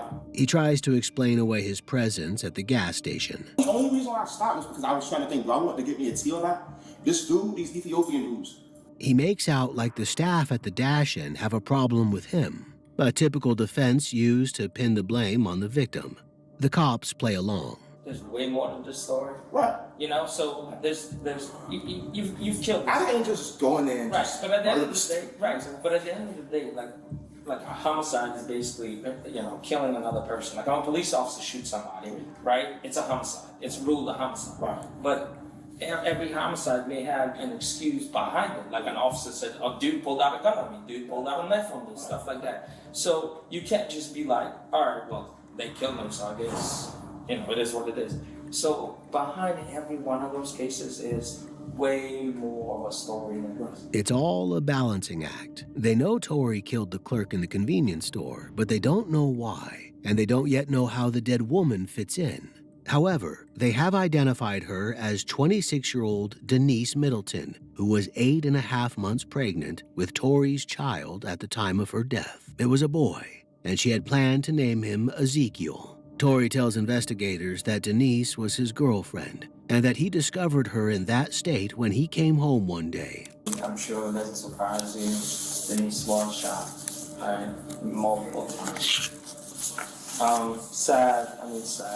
This is one of the saddest cases I've had in Ireland. I'm sad for like so many people involved with this case, including you. It sounds like you had mental illness, she had mental illness, there's a lot going on, and then we have like a tragedy on all kinds of fronts. She was shot 7 times, at least 4 times in the back. The investigators questioned Tori about their relationship. So just to go from the beginning, yeah. She was staying at 619 University Boulevard East. Yeah. And of course it's like, I don't know, a house where, you know, a female stay, and they used to have a room that they have medication things. Yeah. You know what I'm saying? So I've been invited over, I've been to her house, but, you know, of course, she snuck me in and stuff like that, because I guess I'm not supposed to, you know what I'm saying? Yeah. So it was like one of the things, like, I saw how they was treating her, you know? And being that, you know, I've been through homelessness with her. She the one that led me to proper space. Tori and Denise had both been through homelessness and social assistance programs. But Tori thought that Denise was being exploited by the program she was in. They taking all your money. Sure. You know what I'm saying? Like pretty much, like you can have your own place. Yeah. And be rent free and still get your money. But instead, these people are taking your money for a room and giving you medicine that you probably don't eat. You know what I'm saying? You go. So I'm like, yo, Denise, for real, you know what I'm saying? Not on top of that, they was trying to illegally evict her. They told her she had to leave in 10 days, and so she kind of had to go anyway. Right, she didn't have no way to go, but at the same time, she didn't have to leave that place, but she didn't know that. You know what I'm saying? I'm just letting her know, they can't. That's illegal. That's illegal. Yeah, they gotta go through. Right, they gotta go through the courts to do that. You know what I'm saying? But in the meantime, you can stay at my house. He invited her to stay with him while she got back on her feet. They'd already had a tumultuous relationship, getting together and then separating multiple times. But it was different this time. She was pregnant with his child. You know when somebody keep calling you that somebody they want to be with you?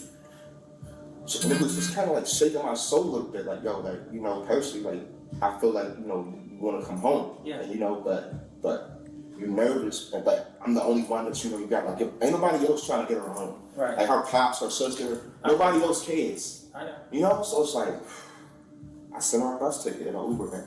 So you send her Uber or a bus or whatever, she comes from Virginia back to Maryland. To Maryland. And then you're there for probably, a few months? Or? Yeah, we were staying together for months, and she came back. You know what I'm saying? She always come back. And that's what, I guess that's what did you. You say that you don't want to be here or you don't want me, but you always end up coming back. In an effort to please her, in October, Tori took her to New York to see her mom, who lived in Brooklyn. But again, they spent the whole time arguing. I walked to the 7-Eleven, she's staring at me with some other dude. Okay. You know what I'm saying? I'm like, fuck, you know what I'm saying?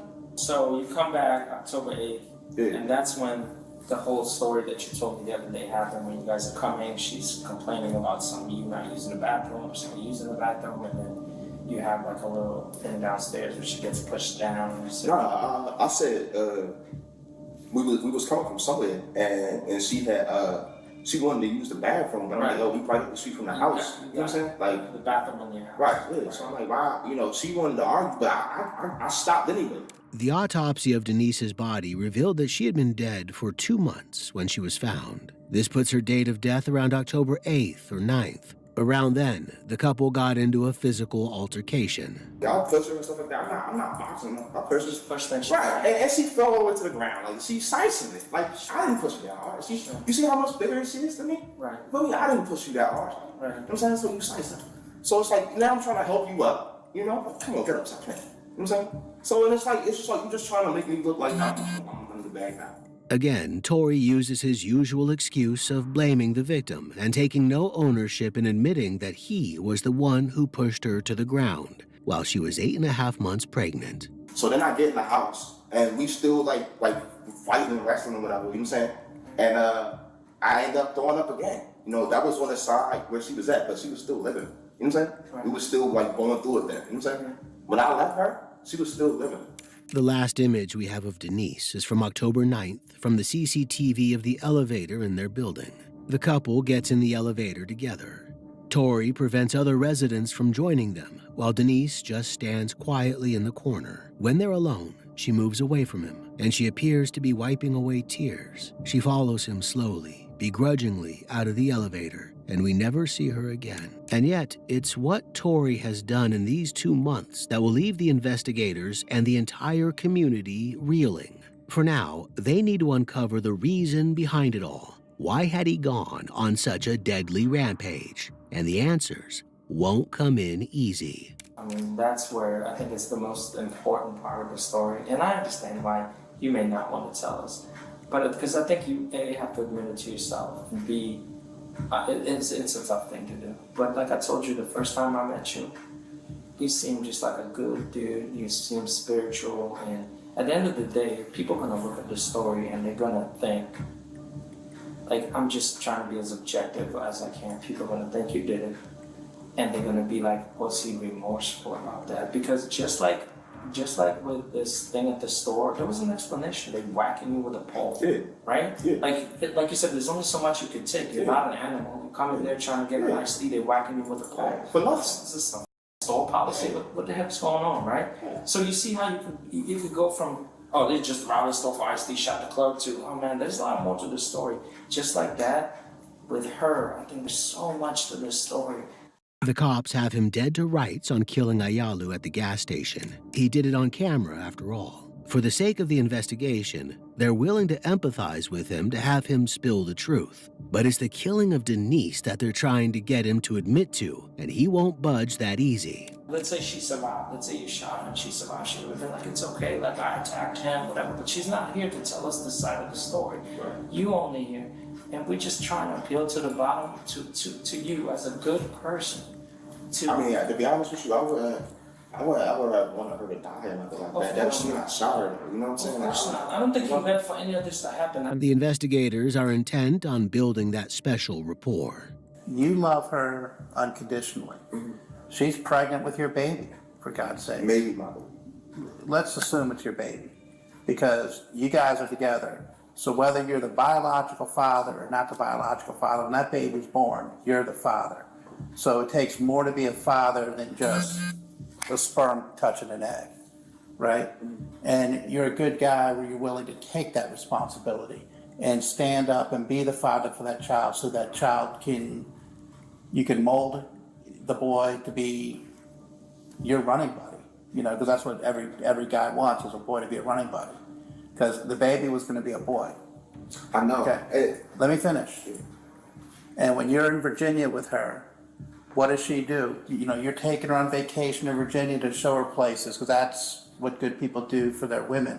And then, like that, she turns on you for whatever reason and is like, let's go home. They point to the couple's history of arguments as a possible reason for Denise's murder, that maybe Tory just couldn't take it anymore. He snapped. Things, you go to New York, same thing. You're trying to show her a good time, trying to show her the better things in life, because for whatever reason, until meeting you, she wasn't experiencing that. We spoke to her family, and her family was like, you know, you've been mistreated by people, not you, but by like past boyfriends. And her father told me that she kept telling him, okay, I don't know if you met her dad, I met her father. but she kept telling him how much she loved you. You get back to Silver Spring, and then the cycle starts again, where she's turning on you, and then the argument becomes physical, and you guys start fighting and whatnot. What happened upstairs in the apartment is a tragedy, and it takes a big person to be able to accept responsibility. And the bottom line, I'm going to say it flat out, you shot her. And when you shot her, that made you sick to your stomach. No, that's not what happened. That's exactly what happened at all. They're referring to an incident when he was first arrested. He threw up in the police station. I already threw up. I promise. You know what I mean? I didn't shoot her. Like, we was fighting, and I told her, like, she had already saw me getting sick. You know what I'm saying? I got sick on the bus, or before we got on the bus. I threw up on my slippers or whatever I was wearing. I threw No up. matter when you threw and up. then I threw up more than once, is what I'm trying to tell you. And we just let evidence. They're gonna say the shell casings are the same, the DNA. We just got it, so we're gonna get it done in 2-3 hours. They're gonna say the DNA is the same on both shell casings. So for us, do we need some kind of explanation? No, we really don't. But for you, I think for you, it is so important, just like you explain your stuff in the store. If we didn't have the video, let's say we didn't have the video. Can you imagine? You think the store people would have told us they were whacking you with it? No. They keep drawing comparisons between the shooting in the store and the murder of Denise. Investigators try everything to get him to spill the reason, hoping that there's an explanation for what happened in the store. But Tori's trying to present alternate explanations. So y'all don't see that she got like restraining orders. She had reported her house being like. Imagine this, right? So imagine I'm dealing with Denise, right? But the whole time I'm dealing with her, I'm asking her questions like, "Yo, Denise, what's going on? Like, and you acting weird. So like maybe you gotta look at it like this. Like I bet ask stuff like this. Like, is anybody following you? Like, are you running from somebody and you just don't want to tell me, or what's going on? It's the same gun, more than likely, because I found that gun on my bed when I got home. Right, that's what I'm saying. Somebody obviously either left it there because they didn't want to have it, or they was trying to frame it. Are we being recorded? Are you? Yeah. We gonna be recorded? Yeah. Okay. We have to. No, it's all right. That's all right. It's a new. I just wanted to be sure. No, and I don't want to lie to you. It's a new law we have that we, for all murders and homicides, we have to report. Okay. So we can't say, all right, well, I'm saying he said that, and you gotta say that. Right. So we're just trying to be fair to you, but I don't want to lie to you. Yeah, you are. Yeah. So I mean, with that being said, man. I don't want to sit here and I don't like to give people sob stories because, like I said, I'm a man. You know what I'm saying? And I personally rather than people. Please tell us, Mr. Moore. I'm asking you as a person. If something went down between you and her and there's a good explanation for this, just like there's a good explanation at the store, please, Mr. Moore, tell us. It's important. Please, it's important for all of us. It's important for you. It's important for her. It's important for the baby that died, man. It's so important, please. But they've gone a step too far. I think I should wait for a lawyer to inform me what I should do, you know, because Well, I'm not going to let you tell your story. This is your opportunity to tell the story. Because I'm telling you, you're going to talk to a lawyer, and the lawyer's going to say, Mr. Moore, don't you dare talk to the cops. And I'm being honest with you. It sounds like you're asking for a lawyer. But the bottom line is, a lawyer's not going to let you tell your story. And when you go to trial, you're going to sit at a table, and 9 out of 10 times, you're not going to tell your story there. And so your story is going to be some wacky story about you leaving, getting a joint, and coming back when there's a gun on your bed. You and I know that's bullshit. Okay? Why is that bullshit? Because it's bullshit. And I'm being real with you. And you don't call the police? That's bullshit. And you didn't call the police because you did it, and you were waiting in your apartment because you were like, shit, somebody's going to call the police. That's not why. I didn't call the police. I didn't call the police because I'm not supposed to leave anybody in my house when I'm gone. As a state, you know what I'm saying, as a rules to my program. Nobody's supposed to be in my home. So that's so I automatically knew that was wrong. So I'm like, yo, like the reason why I didn't call the police wasn't because I did it, but it was because I didn't know what to do at this point. Like it's a dead body. You didn't know what to do because you had shot her. He continues to deny killing Denise, but he does go into more detail on the gas station attack. I just by happened like, do I want to get the antique part in the store? And the manager said something to me about you can't be in the store that long or something. I'm like, yo, dude, I ain't even been in that long. You know what I'm saying?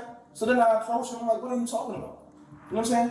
And he want to get on rah with me. I'm thinking like, yo, dude, like, why are you? Then he like, I'm like, so he throws something. I thought he probably him. You know what I'm saying? But it's like, yo, at that point, I didn't pick up nothing. He didn't, you know what I'm saying? So it's like, yo, I can let that be. You know what I'm saying? You threw a couple things at you. I can live with that. You know what I'm saying? But then this dude pick up a pole and hit me with it. Torrey admits that he can get violent with the right provocation, and the investigators draw this back to Denise. I believe you. She's much, much bigger than you are. And just because you're a guy and she's a female, she's probably much, much stronger. You know, with somebody who's heavier that can throw a punch, the force of that punch, just basic physics, is much heavier. And that's what I mean. You did not go there to be like, you know, I'm going to kill her. No. But when she attacked you, I don't think you had a choice. Is this off the record? Can we go off the record? We can do off the record. Remember the sword found in his apartment? So, while me and Denise was fighting, right, I picked up a sword. You feel me? Because she had the stick. You understand? Okay. But I knew I didn't want to stab her with that. You feel me? I knew she was pregnant. I didn't want to, you know what I'm saying? I didn't want to stab her with the sword. All right? So I threw it. Sword down. And she picked it up. All right? Okay? Before that particularly occurred, she by happened to slip up and say, one of us going to die in here tonight. You understand what I'm saying? Now it's not just fists involved in their fight, but blades. That the part I didn't tell you. You understand? So did you shoot her?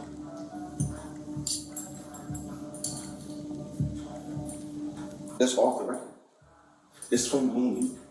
Like, just us. Just us.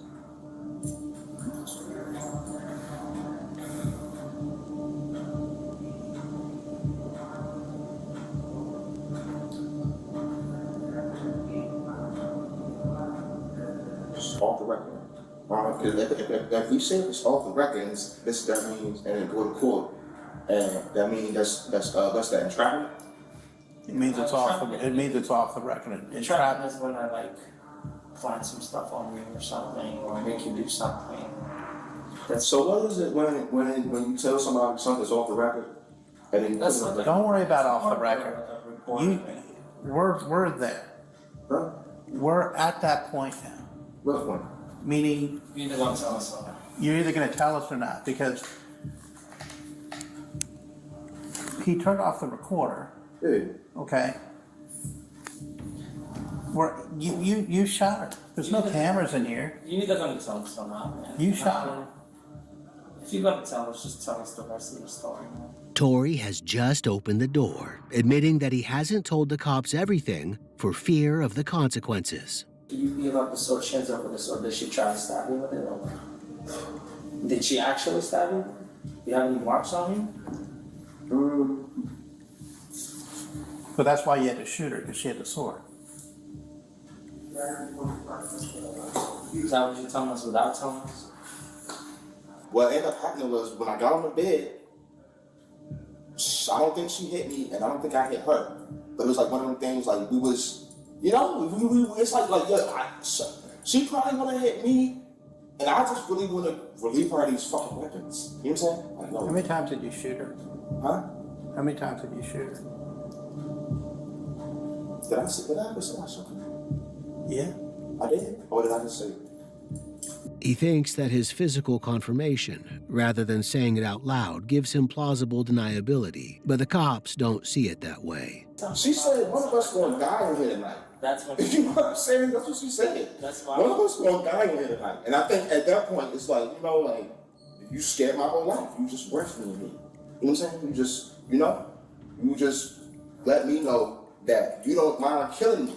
It's not an outright confession, but it's close enough. Did I help y'all more since you know? Well, yeah, I mean, I gave y'all, I did, you know, the best I could without pretty much like telling on me. We just want to make it, the truth, right? Did I do that for y'all?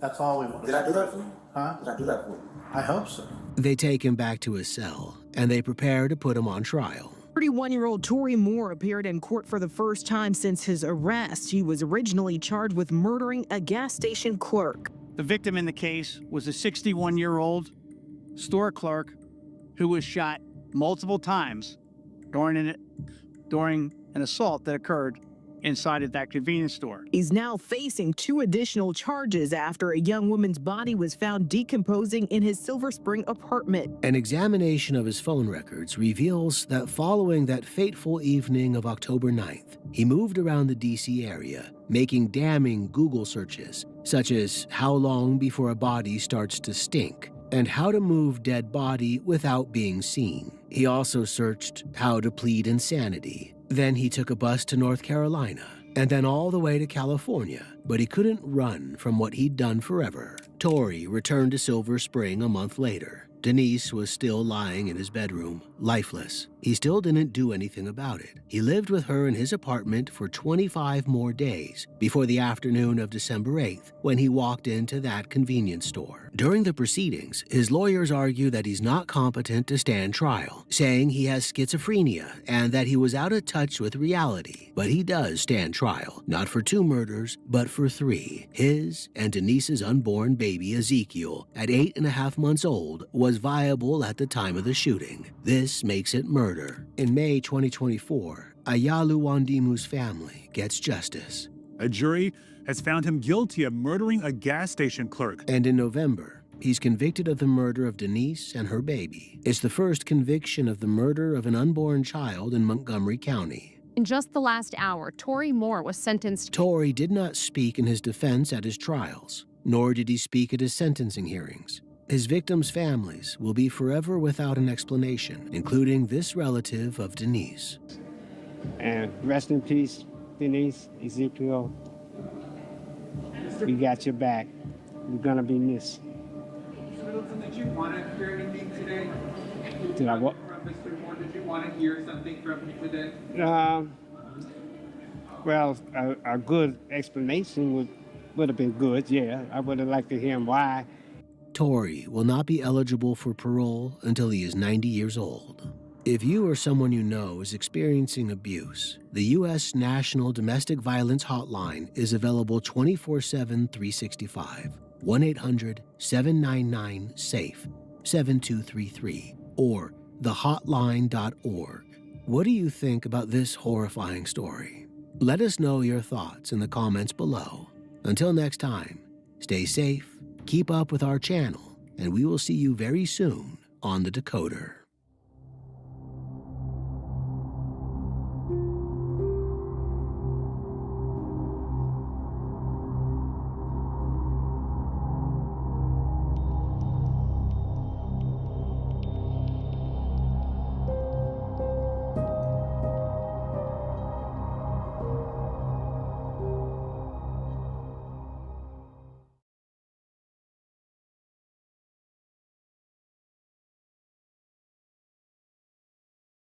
I'm truly sorry for what I have done. I'm very sorry. I just want you to know, if you allow me a second chance, please, thank you.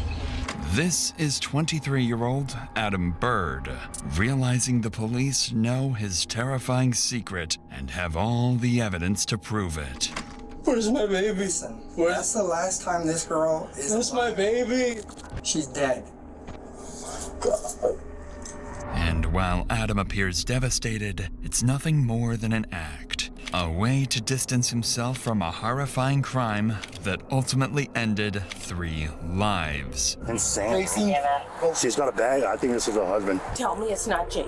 Yes, it is. And that's why I need to talk to her. Died? She was murdered. You keep giving details? And I'm trying my best!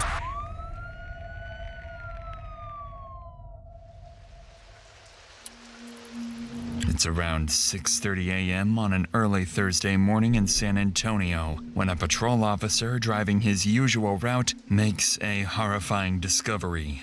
A young woman lying motionless in the middle of the road. He steps out of his vehicle and immediately calls for backup, and within minutes, additional units begin arriving at the scene. Shots fired came out about 2:30 last night. It was over off of Clower and what's it called? Clower. We got showcases. Insane. She won't step on nothing, but. She was on her phone. She's got a bag. I think this is her husband. Okay. So she's moving out. This house? I don't know. The victim is identified as 22-year-old Jade Alvarez. She's been shot multiple times in the body and once in the head. There's no sign of a suspect or a weapon, but officers find a suitcase filled with clothes nearby. They head to the house where Jade was found in front of, hoping to find someone who might have seen or heard what happened, or even the killer himself. Escuché un ruido, pero ¿Cómo a qué horas? yo creo como las 1:30. ¿La 1:30? This didn't make sense. If Jade was killed around 1:30 a.m., it means she laid in the middle of the road for over 5 hours unnoticed before police found her. The woman can't offer much else, but she does recognize Jade, saying she'd seen her before, often walking through the neighborhood with her 3-year-old son. Jade was a young mother. She adored her son and was preparing to start college, determined to build a better future for them both. But tragically, she never got the chance.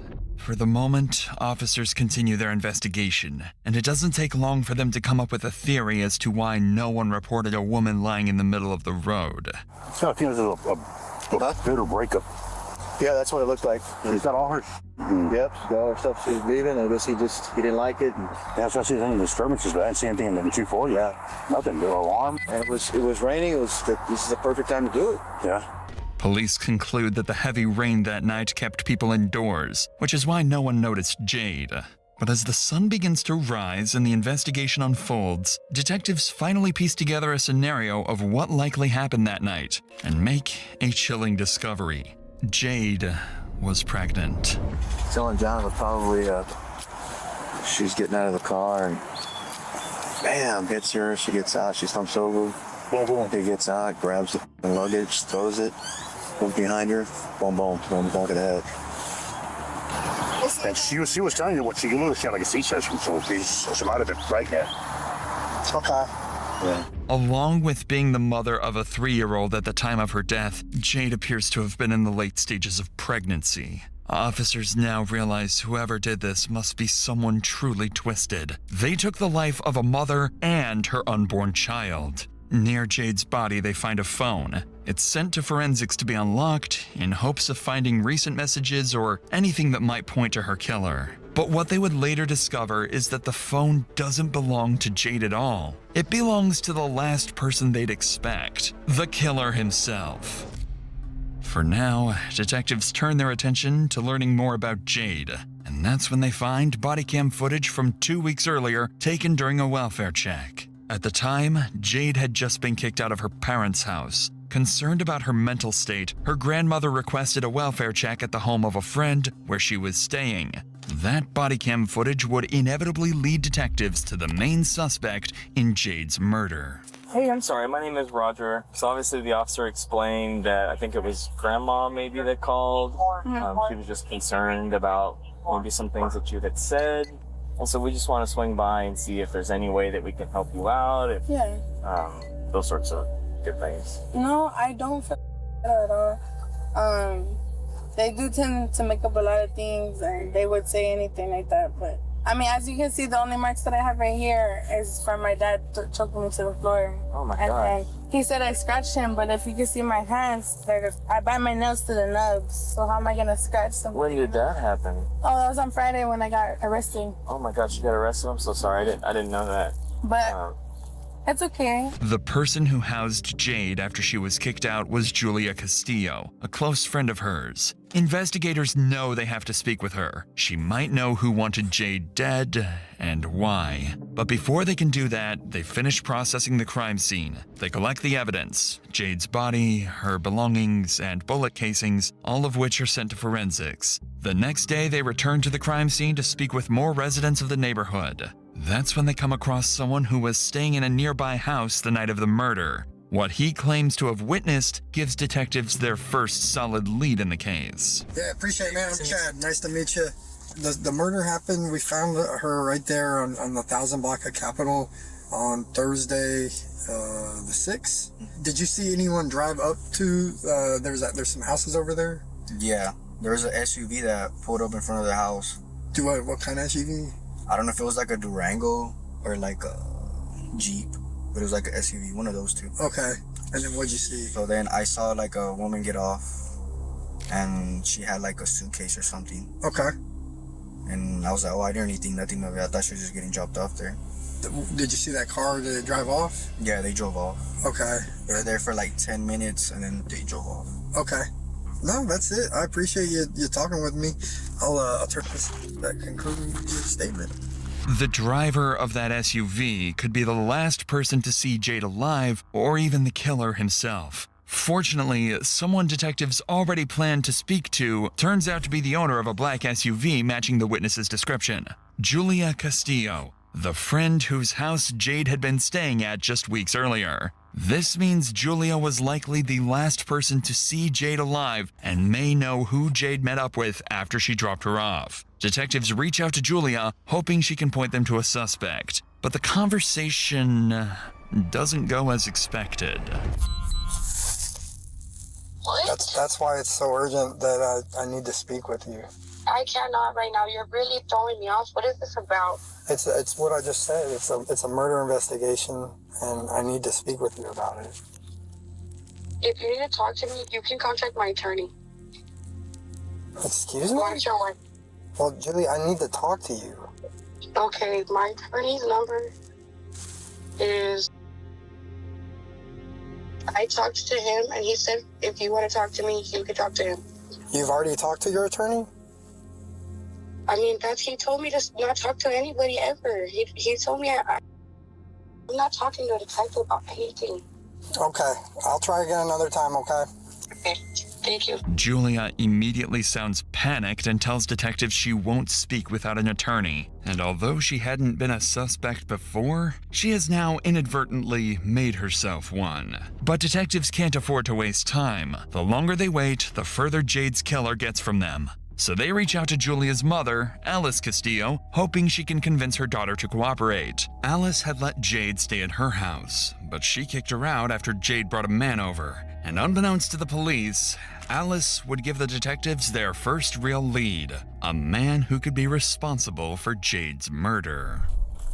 What can I help you with? Sorry to scare you.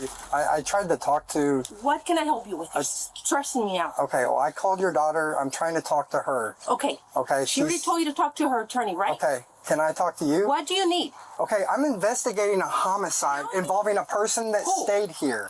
Tell me it's not Jade. Yes, it is, and that's why I need to talk to her. Died? She was murdered. Is it making sense right now? Oh my God, look, I'm having... I'm Detective Tudor. Alice, and I am sorry to talk to you this way, but I need to figure out... Does grandma know? Everybody know? Yes. Why isn't it on TV or nothing? What's happening? Because no one knows about it. It didn't make the news. It was pouring out rain. Oh my Lord from heaven, why did I have to ask her to leave? She stayed here for about a month. She brought a man over and I told her, you cannot bring no man over here. Who is this man? Some guy, I don't know who he was, but when I walked Did they seem like they were like dating or like this? When I walked into the room, they were sitting down on the sofa and they weren't doing anything. But still, that's not acceptable. She knows she cannot bring nobody to my house. She brought the man in here and I said, that's it, Jade, you gotta go. She called me and asked me if she could come back and that she was sorry. I said, I have a child in the house. And so that was it. When she left 2 weeks ago, she left with that guy. This guy was, you believed him to be homeless? She knew that guy.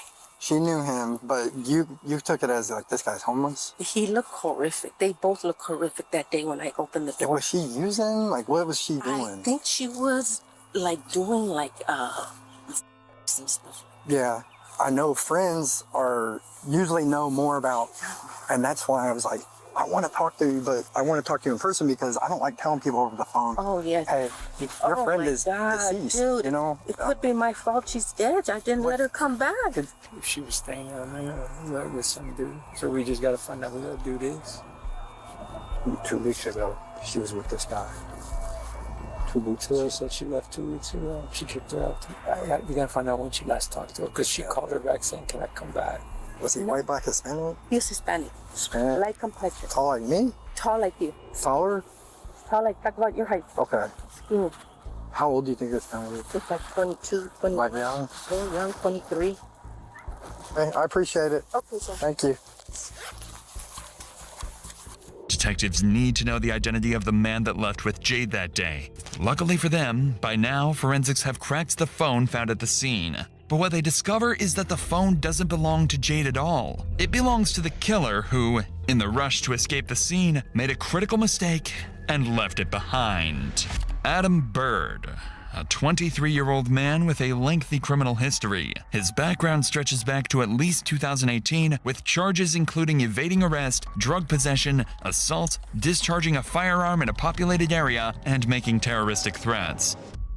Detectives finally have a name and a face. So after leaving Alice's house, they return to the crime scene, and through neighbors in the area, they learn that Adam had been seen multiple times at a nearby home. They move quickly to check the location, but unfortunately, Adam isn't there. Instead, they find someone else living there, and what he reveals about the weapon becomes the missing piece to the puzzle, and the reason detectives are finally able to bring Adam into the interrogation room. Have you ever seen this guy over here? Yeah. His name's Adam. Okay. Yeah. How long have you known him? About maybe like a year or so, year and a half. So I'd be working out there and at night and he'd be walking. And then we just started talking, but yeah. He was actually here at the house. We were back there, I was making a bike for him. And then, but then he took off, and because he was gonna meet, he met his girlfriend here. Do you remember seeing, like, did they go, where did they go? Like, they were actually, the car stopped right there. What kind of, so they got off. She got dropped off? Yeah. Do you know the girl? She's been here a few times. Do you remember her name? Jade? Jade or okay. Jade, something like that. Okay. Yeah. Did you ever see them arguing or anything, or? I mean, Adam's got a pretty, like, aggressive behavior, like, when he gets mad. Like, here with me, he's never really done anything, like, yeah. Can I ask you a question? Have you ever seen him with a gun? Has he ever shown you a gun?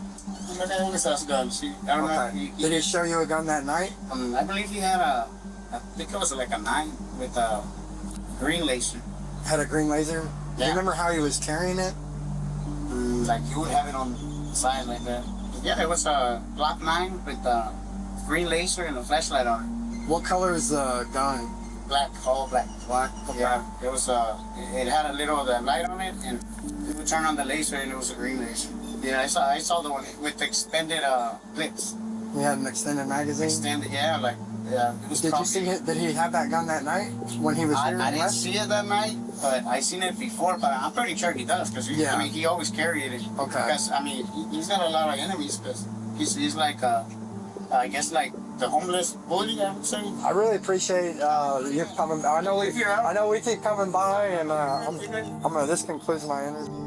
Detectives need to find Adam fast. He's armed and short-tempered, which makes him unpredictable and dangerous. Most importantly, he's their only suspect in Jade's murder. Forensics confirmed that the gun described by the neighbor is the same weapon used to kill Jade Alvarez. But it turns out, this wasn't the only crime that gun was connected to. A few weeks earlier, a neighborhood store had been robbed twice. CCTV footage from the store shows a suspect matching Adam's build, carrying the same gun. So detectives come up with a plan. Arrest Adam on the robbery warrants already in place, then use his custody as a chance to question him about Jade's murder. Over the next few days, detectives canvass the neighborhood, talking to anyone who knows Adam, hoping to pinpoint his location. By now, he could be anywhere. He's had nearly a week to disappear. But to their surprise, he's been hiding much closer to home than anyone expected. And just as planned, 6 days after Jade's murder, they finally find him in an abandoned house, just a few streets from the crime scene. He's arrested without incident and brought to the station to be questioned. His interrogation begins, and they're careful not to mention Jade's murder just yet. But Adam already senses where this is going, and he starts distancing himself from Jade's death. I'll chat to you. Alright, I'm Detective BOND-A-THON. And before we get started, obviously, you know, you're not free to leave. You're in the handcuffs, so I have to read you your rights before I talk to you or do anything like that, alright? Okay. It's my job to find things out, right? Just told me that you're homeless. You just told me, like, to take all your belongings, your bag, to Ridgewood Court, like, as a favor. Like, that's a big thing to you, because are all the things you own in that little bag? Yeah.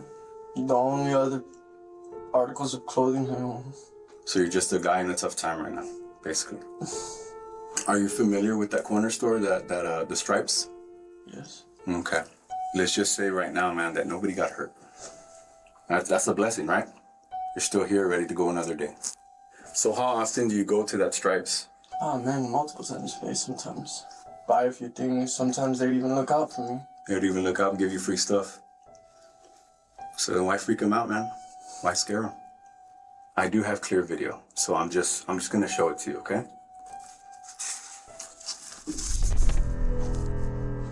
Is that you? Yeah. Okay. It's phone number 2. Remember, I have it clear. Your face is not covered. Looks like right whenever I was walking in. Right as you were walking in, yeah. You already identified. I'm just offering you the opportunity to tell me how you felt, what was going through your mind. So what happened after? What do you mean what happened? After you walked in? Well, once I did a beer run. Once I just told him I needed everything. And what'd you have with you? Believe it or not, it was one of those fake Glocks, like the BB pistol ones. How much money did they give you? $100-something. Not much. So this gun isn't real? No. And it's not a real gun? No. Okay. All right. How are you doing now? Do you feel a little bit more clarity? Yes. A little bit more better? The detective takes a calm, almost sympathetic tone, pretending to understand Adam's situation and downplay his crimes, making him feel comfortable. When questioned about the robbery, Adam immediately insists the weapon was fake, perhaps hoping for a lighter sentence or perhaps because he doesn't want it linked to the murder he committed weeks later. So after the break, the lead detective on Jade's case walks in, ready to confront Adam with what they've known all along, that he's the one who killed her. Yeah, so I got one more picture to show you, if that's all right with you. But before I do, I know you had mentioned, like, you know, you wanted about the attorney and all that. I just want to make sure it's okay for me to show you this picture if you want to see it. No, I'm fine. You're fine? Okay. Is this another one from the store?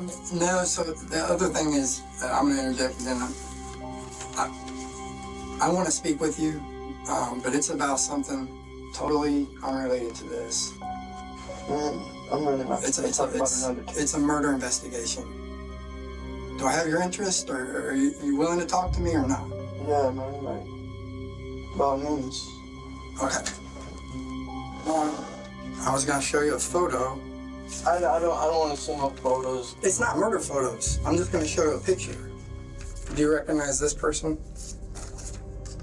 No. You've never seen her? No. This is the moment Adam realizes there's no escaping what he's done. Never? She stays on, like, Hollywood, West Hollywood. She's not dead, okay? What about this girl?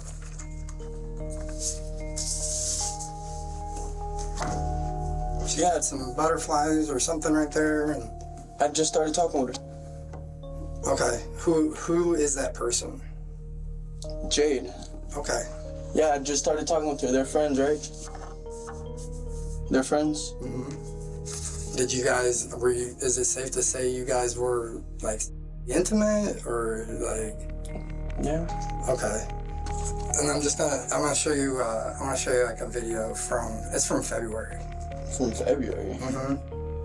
So whose house is this? This is my friend.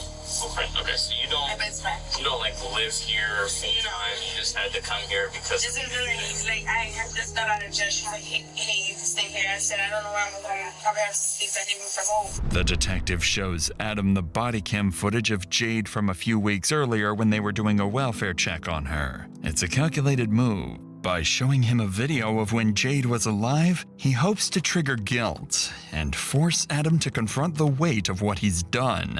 And, as expected, Adam begins to fall apart under the pressure. My best friend is just right here. Even if it's on Florida, I'm gonna make It feels like your life has been like turned upside down since Friday. And my 3-year-old son's there. Oh my god. And like, so you know, it's just like, it's nothing. Like, but he's doing this for how long he has. He doesn't have a dad. He's incarcerated. Just got locked up. I thought I was gonna do time, but thank God I didn't. So I'm just thanking God. You know, I love life right now. So I'm out. You know. You hear that? She loves life. She's got a kid. Listen. Look at me. Where's my baby? Listen. That's the last time this girl is. That's my baby. Who? Where is she at? Look at me. Look at me. No, I told you what I'm here for. Where is she? She's dead. Okay? And I need to know what happened to her.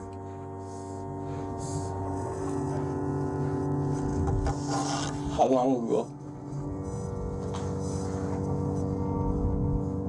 How long ago? Recent. Real recent. God. Whenever I first met her, she said, oh man, that people were always mad at her, saying that she's a setup chick. Like she'll pull, like, no, like licks on people, like rob them? Yeah. Okay. And honestly, that's why I was always so quick to be able to leave. I always just left, you know, just in case, because I didn't want that to happen to me. Like, I thought she was cool.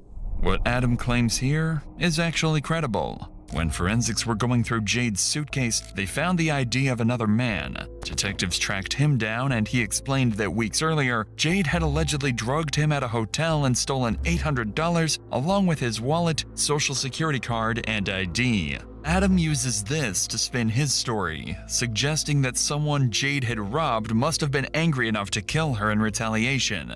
Detectives don't buy that, but they don't challenge it either. Instead, they steer the conversation back to the murder. They have enough concrete evidence that points straight back to Adam being where Jade was murdered that night, and they're about to confront him with it. When officers arrested you tonight, did you have a phone? Today? Mm-hmm. Yeah. How long have you had that phone? A couple days ago, because, like, I lost my other one. What happened to it? I don't know, along with my wallet. You lost that in your wallet? Yeah. I want to show you one more video. Man, please, I don't want I'm not showing you anything gruesome, but it's a video that I want to show you, okay? You remember hers? Hello, Alice. This is Jade. I'm truly sorry for what I have done to disrupt the peace in your home. I truly mean that from the bottom of my heart. I'm very sorry. I just want you to know, if you give me a second chance, it will never happen again. You have my word. I also have the rent money when it's due. If you allow me the second chance, please, I'm begging you. Just listen to what she says, okay? Okay, I'll get my things and move around. I'm very sorry at making you feel this way. I didn't mean to. I just thought since Julia had her BFF boyfriend over that I could too, and was her boyfriend cousin. And all we did was smoke. But I'm completely understanding that your house, your rules. I am truly sorry for stepping over boundaries. I just wanted to say thank you for taking care of me for the... So she's texting that lady after she basically got kicked out of the house, okay? You alright? All I'm trying to figure out is what happened to Jade. I don't know, I'd always leave. You'd always leave? Yeah. When did you see her last? Do you know what date it is right now? No, I don't. It's the 12th. Tomorrow's 1 week. 1 week, look at me, since we found Jade. Seeing how strongly Adam reacts to the first video of Jade, the detective shows Adam another one, this time of Julia's mother, reading a message Jade sent her after being kicked out of their home. It's a deliberate move, carefully layering guilt and grief until Adam has nowhere left to hide. At this point, the detective has Adam right where he wants him, emotionally shaken and vulnerable. And just moments later, all of his careful planning and strategy would play out exactly as he intended. I did it. I did it. You did what? Look at me. This is it. Talk to me. With that same gun that you see me in the photo with the robbery? Okay. That's the gun that killed Jay. I did it. Why? Look at me, dude. Can I go to jail now? Listen. Please. Let's keep talking. We need No. Jade, listen, look at me. Jade's family deserves it. No. And you are gonna go, and it's gonna eat you alive. You need to talk to me why this happened. You didn't just lose your phone. You know what happened? You left your phone. It dropped. It's at the scene. Did she try to pull something on you? What happened? You know this. Set me up, man. You know this. Look at me. She tried to set me up, man, because look. What did she do? I know that Jade wasn't sane. I know that she was setting people up. What did she do? Dude, look at me, dude. You've come so far. I know, man. It's eating you up, and it's gonna feel better. Your life is not over. How old are you? 23. You're 20-fucking-3. You have a life, but you can't live this life holding on to what you know. I know you want to go to jail, but we need to talk about. I'm done. You have the answer. I wasn't there. You know what happened. Let's talk. Set me up, man. I don't want to talk about nothing. I'm tired. So she wanted me to go looking for bars. Okay. And I was supposed to just take off. I wanted to just take off. Yeah. She kept on wanting me to punch her in the stomach. Is she pregnant? She said she was, but... Okay. Did you think it was yours? Yeah, like I didn't pull out. Like I had sex. So she said, punch me in the stomach. And I didn't want to. Right, okay. And then what? Man, she just didn't want to have my baby, man. And it was just like a crime of passion or something. It was like she wasn't trying to have my baby. You wanted to have a kid? Yeah. You wanted to have... I don't have any children, man. Okay. You wanted to have a kid with her? And she just kept on telling me to punch her in the stomach. She just kept on drinking and taking drugs. While everything Adam claims sounds disturbing, detectives have no way of verifying whether any of it is actually true. And even if it were, nothing he says could possibly justify what he's done. More likely, he's just trying to rationalize his crimes to himself. Then Adam begins to explain in detail how the killing happened, further solidifying the case against him. So I was walking past her, and I go like this, and it just pulls, like, instantaneously like that. And then it jams up, I take it out, I put it back in and go like that, and then it shoots again and jams up again in my pocket, in the hoodie pocket. And then I come back, and I have to run back because I didn't know if she was dead or not. I didn't want her to suffer. Okay. And so for sure there's 3. Okay. When you said you ran back and you didn't want her to suffer, what did you do? Shot her in the head. Is that enough detail? I wasn't looking. Did you scream? I don't remember. You said, but you see what I'm saying? You keep giving details, and I appreciate it, but... And I'm trying my best! Adam, look at me. She didn't want to have my kid, man. Dude, you've been really honest, and I really appreciate it. Like, man, she didn't want to have my baby, man. And then I put her... Is that enough, man? Is that enough? What Adam did was nothing short of horrific, killing a young mother of a 3-year-old and her unborn child. The detective knows he has to hold back his emotions and stay composed. Any reaction could shut Adam down. The goal is to get a full confession, and the more Adam talks, the stronger the case against him becomes. Can I go now, please? You said that she had a purse. I don't know, man. I don't know. Can I please go now? Let me work on it. Like, please, man. Just hang on, okay? I'm gonna go get the other detective, alright? I wanna give you my card, okay?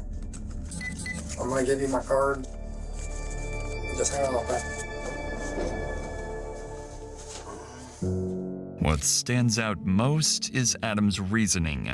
He says he killed Jade because she didn't want to keep his child. In the end, his actions took the lives of both Jade and her unborn child, leaving her 3-year-old son without a mother. Adam Bird, 23 years old, was charged with murder, 2 counts of aggravated robbery, and possession of a controlled substance. He pleaded no contest and was sentenced to 40 years in prison, a punishment Jade's family called a slap in the face.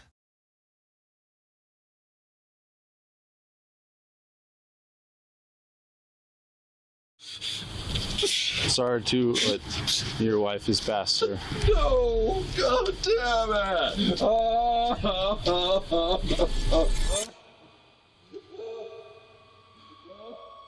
I asked her to force me to just come and get that table. Okay. I can't say what he was going to do. And what I see, I know what he was going to do. This is 48-year-old Kendi Howard. Just hours earlier, she was arguing with her husband, Dan Howard, about wanting a divorce. If finalized, Kendi would have received nearly $1 million from their marital assets. But that would never happen, because 4 days after this footage, officers find Kendi dead in what looks like a self-inflicted tragedy. In my pocket. She's in the bathtub. Yep. No heartbeat. What police don't yet fully realize is that the scene has been meticulously staged by Dan himself. He is a former state trooper who knows exactly how to manipulate a crime scene. And even though officers find troubling clues that are suspicious, it doesn't matter, because Dan will get away with murder. Yeah, he's upset, but it's not real waterworks or anything. Why does she think you killed her mom? Yeah, you did, didn't you? No, I didn't. I'm just afraid he'll get away with it. Why? Because he is smart. You haven't caught him yet.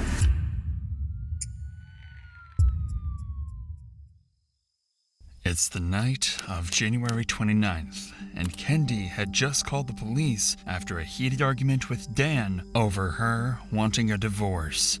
After the welfare check that night, officers arranged for Kendi to stay with her parents, hoping it would keep her safe. But just 5 days later, Kendi left her parents' house and returned to the home she shared with Dan. That same night at 10:43 p.m., Dan called 911, reporting something that would send police racing back to the house. 911. What's the address? 911. My wife. What's the matter? Tell me where you're at. She shot herself. Okay, take a deep breath for me. Take a deep breath. Okay, hold on for me. Okay, take a deep breath. I need you to gotta call my family. Get somebody there. What's the number there? Officers are dispatched immediately after the 911 call, but as soon as they arrive, they realize something is very off.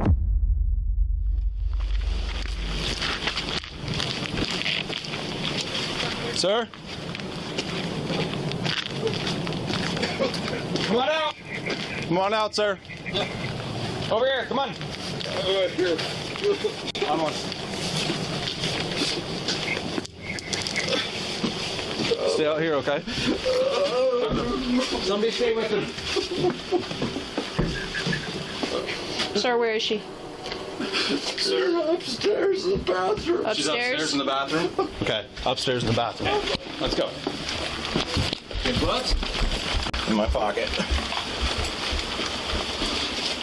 She's in the bathtub. Send in medical. Got that? Yep. Central 23. She have anything? Send in medical. No heartbeat. The busy? Not seeing anything. Officers found 48-year-old Kendi Howard dead in the bathtub with a gunshot wound to her head. The presumed weapon, a .22 caliber pistol, was recovered from the bottom of the tub, submerged in bloody water. Officers stepped outside to deliver the tragic news to Dan.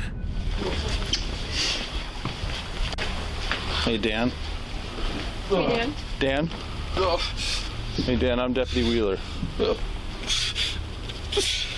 I'm sorry to inform you, but your wife is passed, sir. No! God damn it! Dan, I know this is hard, but when is the last time that you saw your wife alive? Did you call 911 when you heard the gunshot? No. Okay. I didn't. Oh no. I didn't. Well, help us out with the time frame, all right? I didn't think it was a gunshot. I was downstairs, TV going. It sounded like something hit the floor or something. I don't know. When was the last time you saw your wife before she went to go take a bath? Hour and a half. Hour and a half? Two Hour and a half? Okay. Hour and a half or something. I don't know. Okay. I really don't know. I'm out of it. It's about 11:15. Maybe 9:30. 9:30 or so? I think. Okay. Dan appears heartbroken, crying uncontrollably and barely able to breathe, which explains why when asked about the timeline of events, he struggles to put together a clear account. However, officers find Dan's claim that he mistook the sound of a gunshot for something falling strange. After all, Dan was a former Idaho State Police trooper with firearms proficiency and tactical training, so it seemed unlikely that he wouldn't recognize the sound of a gunshot. gunshot. But the most interesting detail officers have overlooked is that Dan actually has a violent criminal history. In 2013, after discovering Kendi had an affair with a neighbor, he confronted the man at his workplace and threatened to kill him. He later faced stalking and harassment charges, including tampering with the man's vehicles and firing shots at his house. Dan pleaded guilty, served 4 months in jail, and resigned from the Idaho State Police. This daunting information would be the first sign that Dan's claims may not be as truthful as they initially appeared. Back at the house, police continued examining the scene, and while nothing screams foul play yet, it's when they start speaking with Dan that things shift. His strange mannerisms, unconvincing sobs, and a few careless wordings make officers genuinely suspicious, hinting that his grief may be more of an act than reality. Yeah, he's upset, but it's not real waterworks or anything. He's freaking out and like gagging, but this one's interesting because as I can't peg him as a suspect or anything, but you know, us in our line of work, we kind of know what to do and what not to do. But it's funny that the gun's in the bathtub. Can we get fingerprints on the way now? So in this case, GSR on the hands. well, that was he was asking. He was like, "Well, what are they doing in there?" And he's like, "That's a stupid question. I should know that." Officers noticed Dan making sobbing noises and covering his face, yet no tears were ever visible. To make matters more complicated, the gun Kendi allegedly used was found submerged in the bathtub, making it impossible to confirm through DNA who pulled the trigger. And soon, officers would find more suspicious details inside the house. Right here. And then That's women's clothes. That's a purse. That's a Victoria's Secret duffel bag. And a Victoria's Secret duffel bag. And then there's a list of stuff. That's why we have your. I got you. There's a list here of I'm useful for how they're something. gonna split things. What officers just discovered is game-changing. They find a packed duffel bag with women's clothes and divorce papers showing Kendi would have received nearly $1 million if the split went through. It looked like she was ready to leave, but instead, she turned up dead under circumstances that appeared self-inflicted. But what officers discovered next would take that suspicion to a whole new level. No. I've looked into the water tank. It feels like it might still be a little warm. Well, a little warm because people don't take warm baths; they take hot baths. Yeah. So it'd be interesting to know the temp of that water now because that's going to change later. Well, and the bubbles are still. So it's kind of looks like it's fairly fresh. And you got the bubbles and all that stuff in your pictures. Yeah, because the bubbles are still they're popping right now. Dan claims that Kendi went to the bathroom about an hour and a half to 2 hours earlier, but by that time, the bubbles should have already disappeared. This suggested that the bathtub had been filled recently, contradicting Dan's timeline. Additionally, there is almost no blood in the water despite a point-blank gunshot wound, the dryer running with freshly washed items, and no clothes anywhere in the bathroom or bedroom. If Kendi had walked into that tub, she would have had to cross the house naked, something that made no sense for a woman planning a divorce. Taken together, these details made officers not just suspicious anymore, they now had enough reason to doubt Dan's story, and it was time to put him under pressure. Dan was brought back into the house to wait for detectives, and it didn't take long for his behavior to grow even more unusual. I'll have a chat. You asked me who I needed here. Hold on. Here's the deal. Okay. Well, tell me what the deal is, man. The deal is. Okay. Then you're gonna listen to what we say. All right. Right now.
Hey, Trey, on Bravo Grave, on Will, I slumped some mans on highway on 16, followed them from the studio on Bravo Grave, nigga. And I had Lil Blue and Note and Jerome. I just didn't get them because I couldn't get them. I got the 30 on that I slumped with right now. Body on it, on Bravo, fool.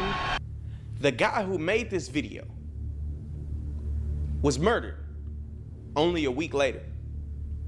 Hey, real tone, it's some real money in the room. Houston is the 4th largest city in America. It's the #1 tourist destination in America and the #1 spring break destination in America.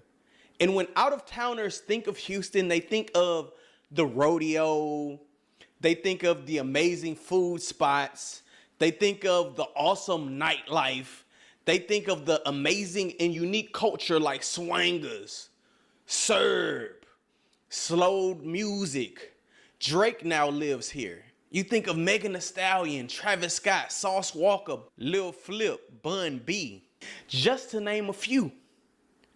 But what people do not usually associate with Houston is gang violence. Houston has higher levels of violent crime and property crime compared to New York, Los Angeles, and Chicago. Do not sit back and let the gangs take over our children.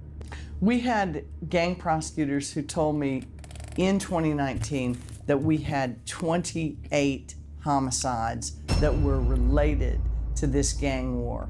Doesn't mean they were all charged and certainly not all convicted. There's like 125 people in jail right now. The feds for this shit right now. That shit with all them videos on Swamp Store, DVDs out right now. Man, so many people up, man, nigga fighting Rico and shit, life sentences. Nigga got life sentences, 60s, 80s, or double lives and everything behind that shit, you know what I'm saying? Houston, in all probability, right now is the most dangerous city in America. Jesus, I never forget what you done for me. He said, come on, Joe. Jesus, I never forget how you set me free. 8-year-old brother, our babies with candy. That's unacceptable. So young, so helpless. Tristan Hutchins dead because of a drive-by shooting. When I got that phone call from Chase being thrown out the car on the street in front of his house, like, yeah, I was crushed. I sit here and think about some of my babies who are gone. Emo. We need the city's help.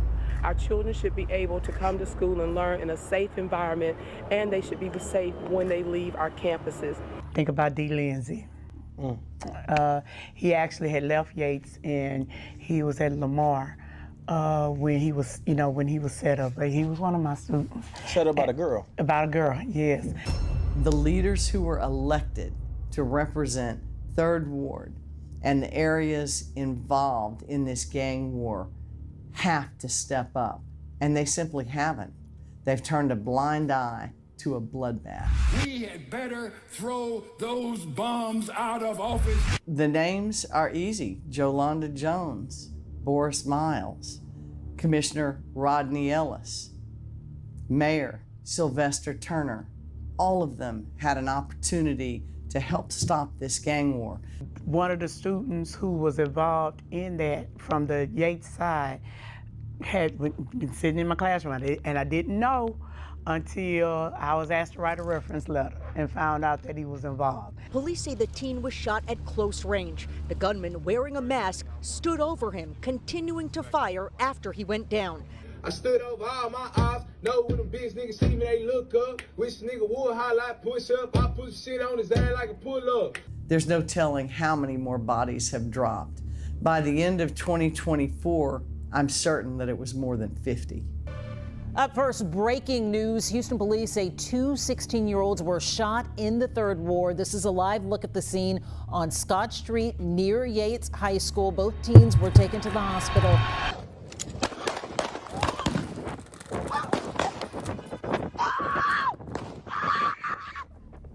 It's the worst gang war Houston has seen in this century. YSB, Young Scott Block, and 100% 3rd Ward, 103, have been fighting since before I became the district attorney in 2017 and are still at it today.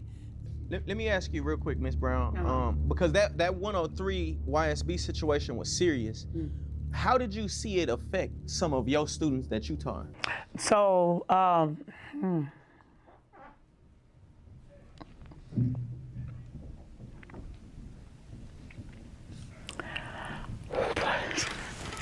excuse me.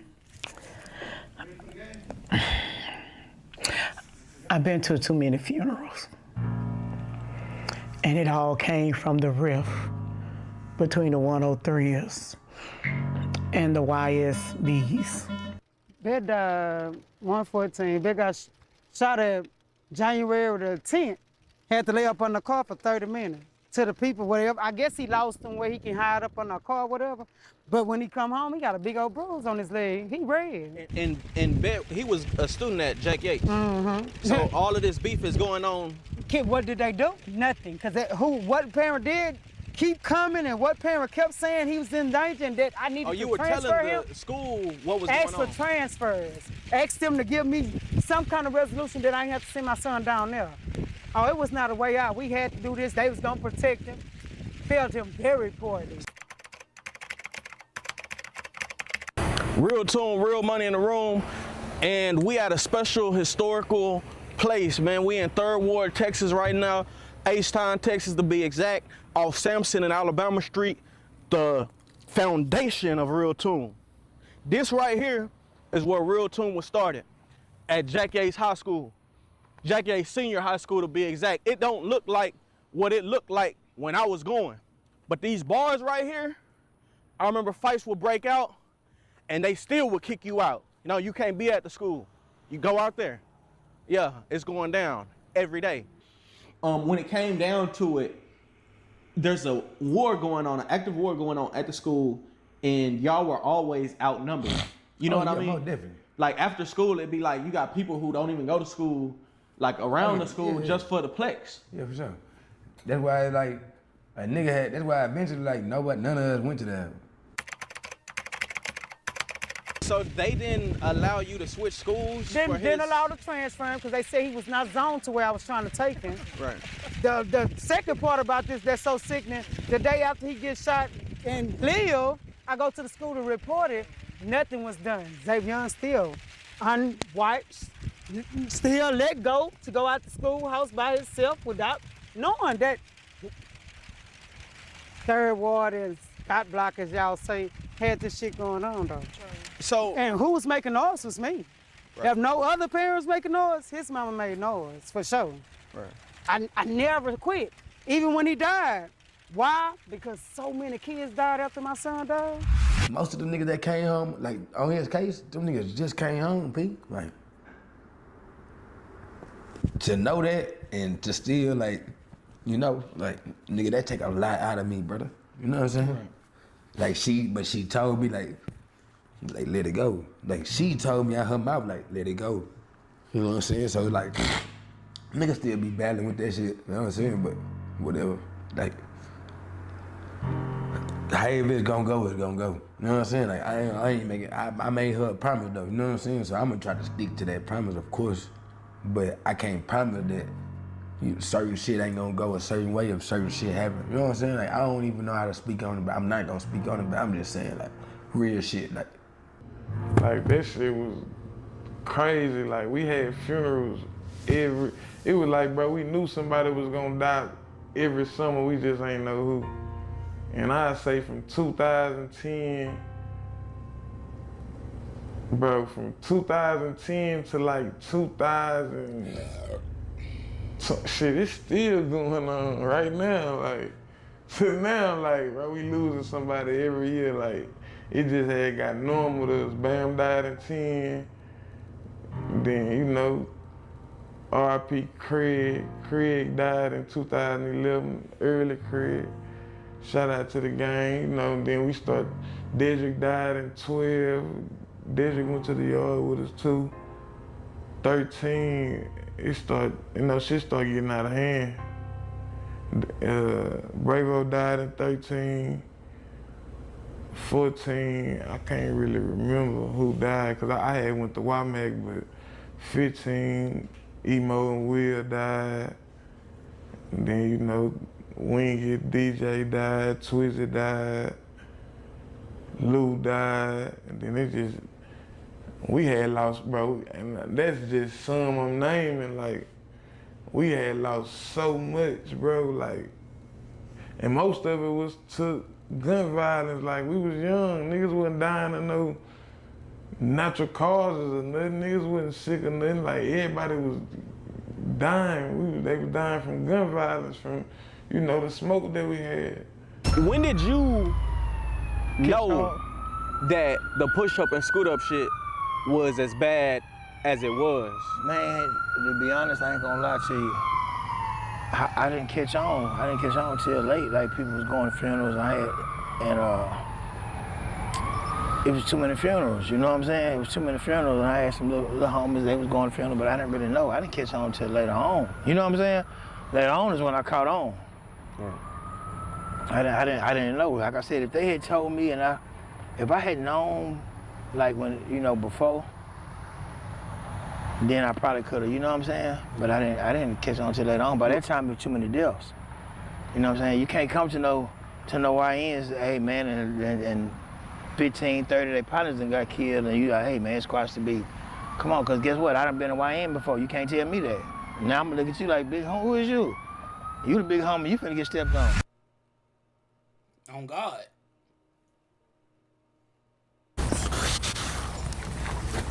Yeah, my boy.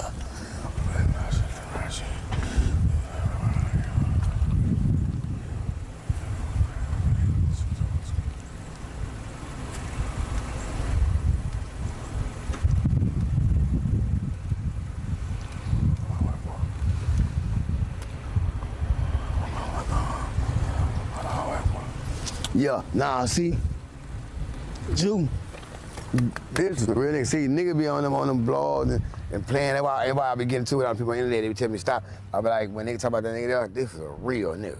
Nigga's tripping, that nigga was a real nigga. Somebody, nigga died, that shit, they talking about, no, Florida, that nigga tripping, that nigga real. Tonight, in city after city, calls for justice continue to fill the streets. I'm frustrated and I'm angry. And I feel powerless.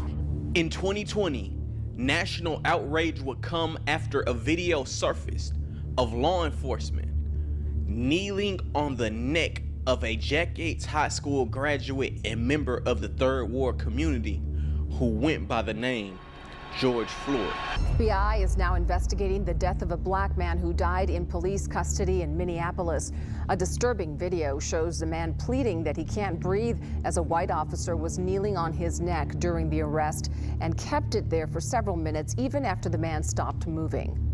George Floyd is regarded nationally as a symbol of resistance against police brutality. But to his community, he's much more than that. George Floyd is an OG who stood up to the push-up and scoot-up movement, not only when it affected Third Ward, but rather when it affected Yellowstone, the side in which his side is beefing with. Hey man, I just woke up, man, just saw my homegirl Nikki from South Lawn lost her son, man. Our young generation is clearly lost, man. Clearly lost, man. Like, I don't even know what to say no more, man. Like, you youngsters just going around, just busting guns in crowds, kids getting killed, you know, and it's clearly the generation after us, man, that's so lost, man. You know, man, I came back to Houston and the nigga told me, yeah, Floyd, that young nigga the truth, man, right there, because he could bust a gun. Man, I knew it was crazy then, a nigga my age saying this here, man, you know what I'm saying, and condoning this shit, bro, you know what I'm saying, and like half them young niggas shooting them guns, go home and they knees shaking at night. They don't show it to nobody because, you know, they ain't tough then. Hey man, come on home, man. One day it's gonna be you and God. You going up or you going down. You know what I'm saying? That's gonna be it. And any nigga don't like this message, especially nigga my age, man, fuck you right now. My heart hurt. Bye.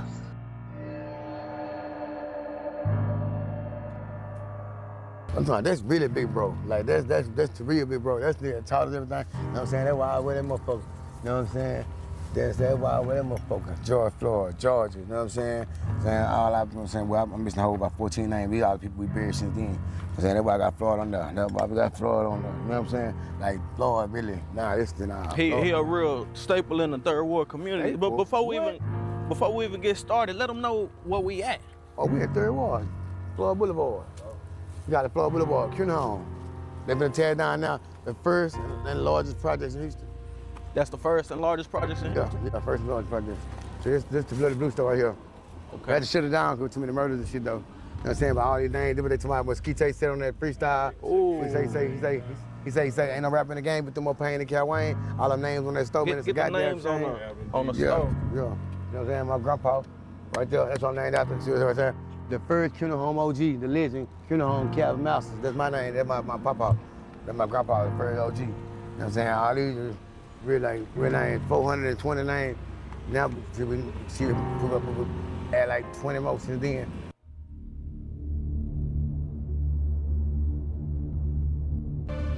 Up first, breaking news. Houston police say two 16-year-olds were shot in the third ward. This is a live look at the scene on Scott Street near Yates High School. Both teens were taken to the hospital.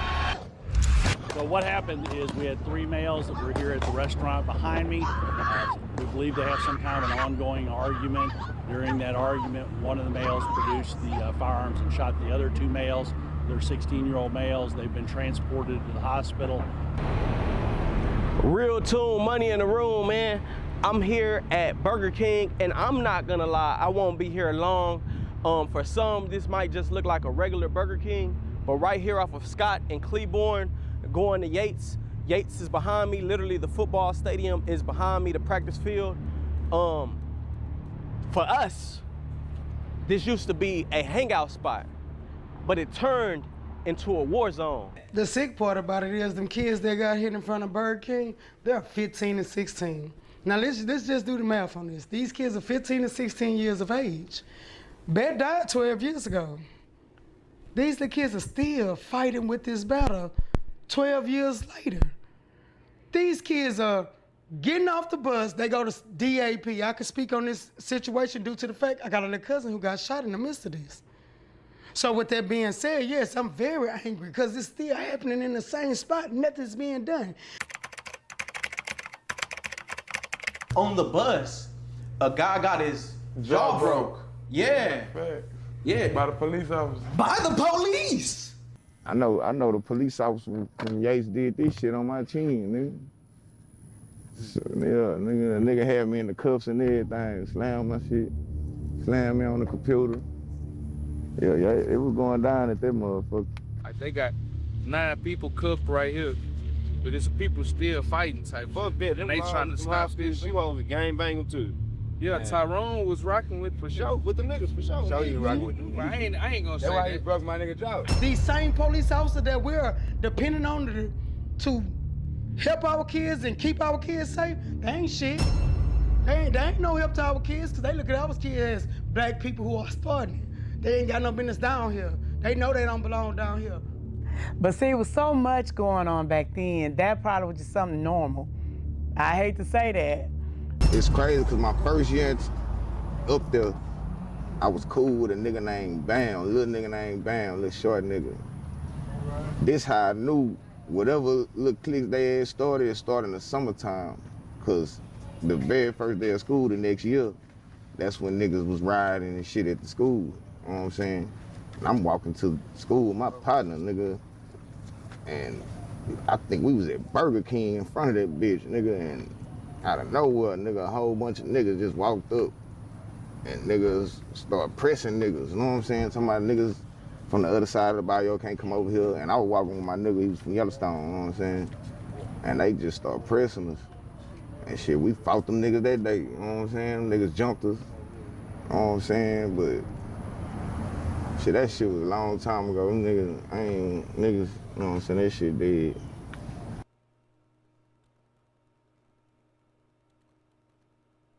a lot of the young men that we dealing with in this city here is that they've been born in it. So they come from families that was already a part of this traditional trauma that's been passed down from generation to generation, that they have not been able to get the real help in these communities that I've been hollering for, to get trauma-informed care centers there to deal with the problem, to stop the violence from keep passing down. So yes, we have a serious problem.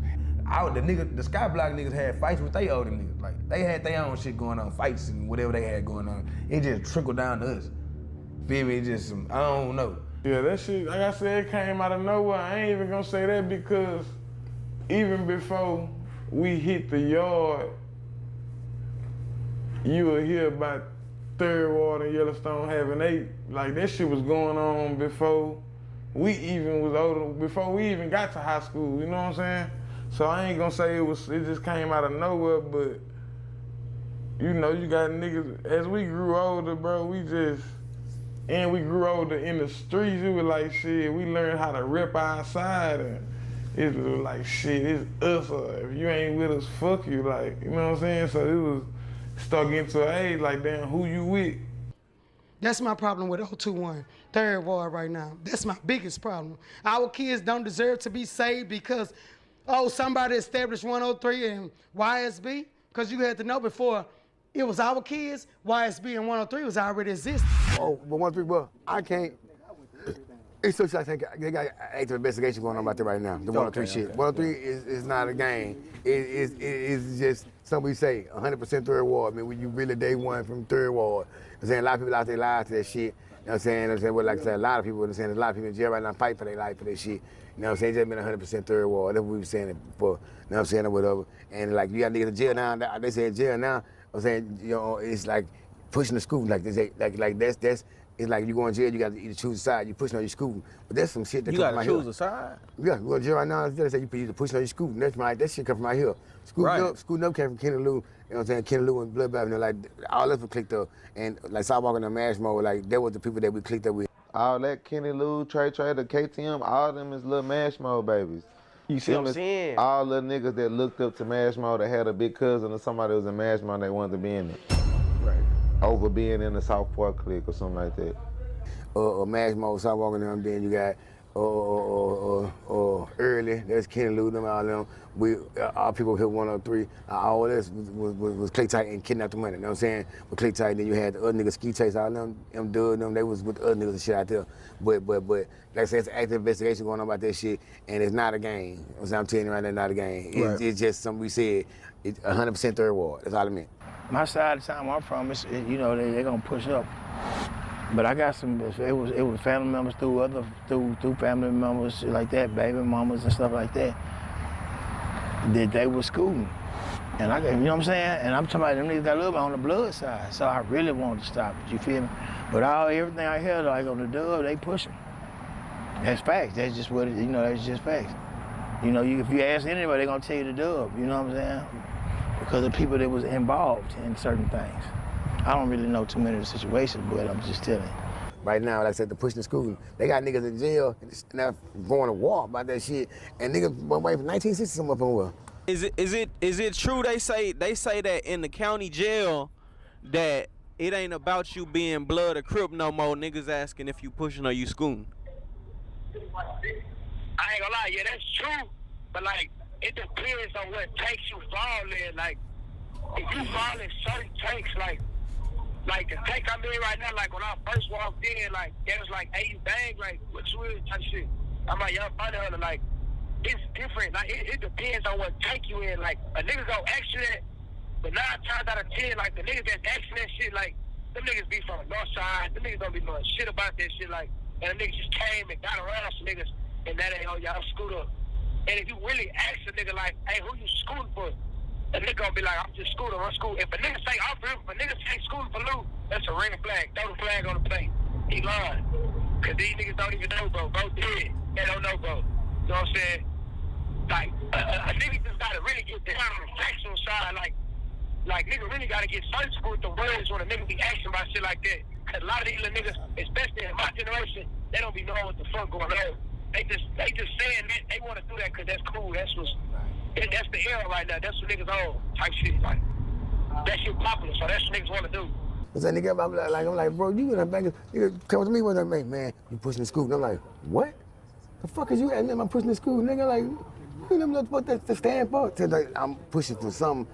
I'm like, who the fuck is that? Like, bro, do you know that shit come from? People over there dying. Y'all don't know nothing about that shit. Y'all got in jail, and these niggas been out here terrorizing the jail high and making you niggas get down, so y'all, you know what y'all got down with. Now, I can smoke you because you up here claiming some shit that you don't got nothing to do, you don't know nothing about it. I'm saying, you thinking it's just some cool shit to be claiming in jail or banging in jail, and they want more about that shit in jail.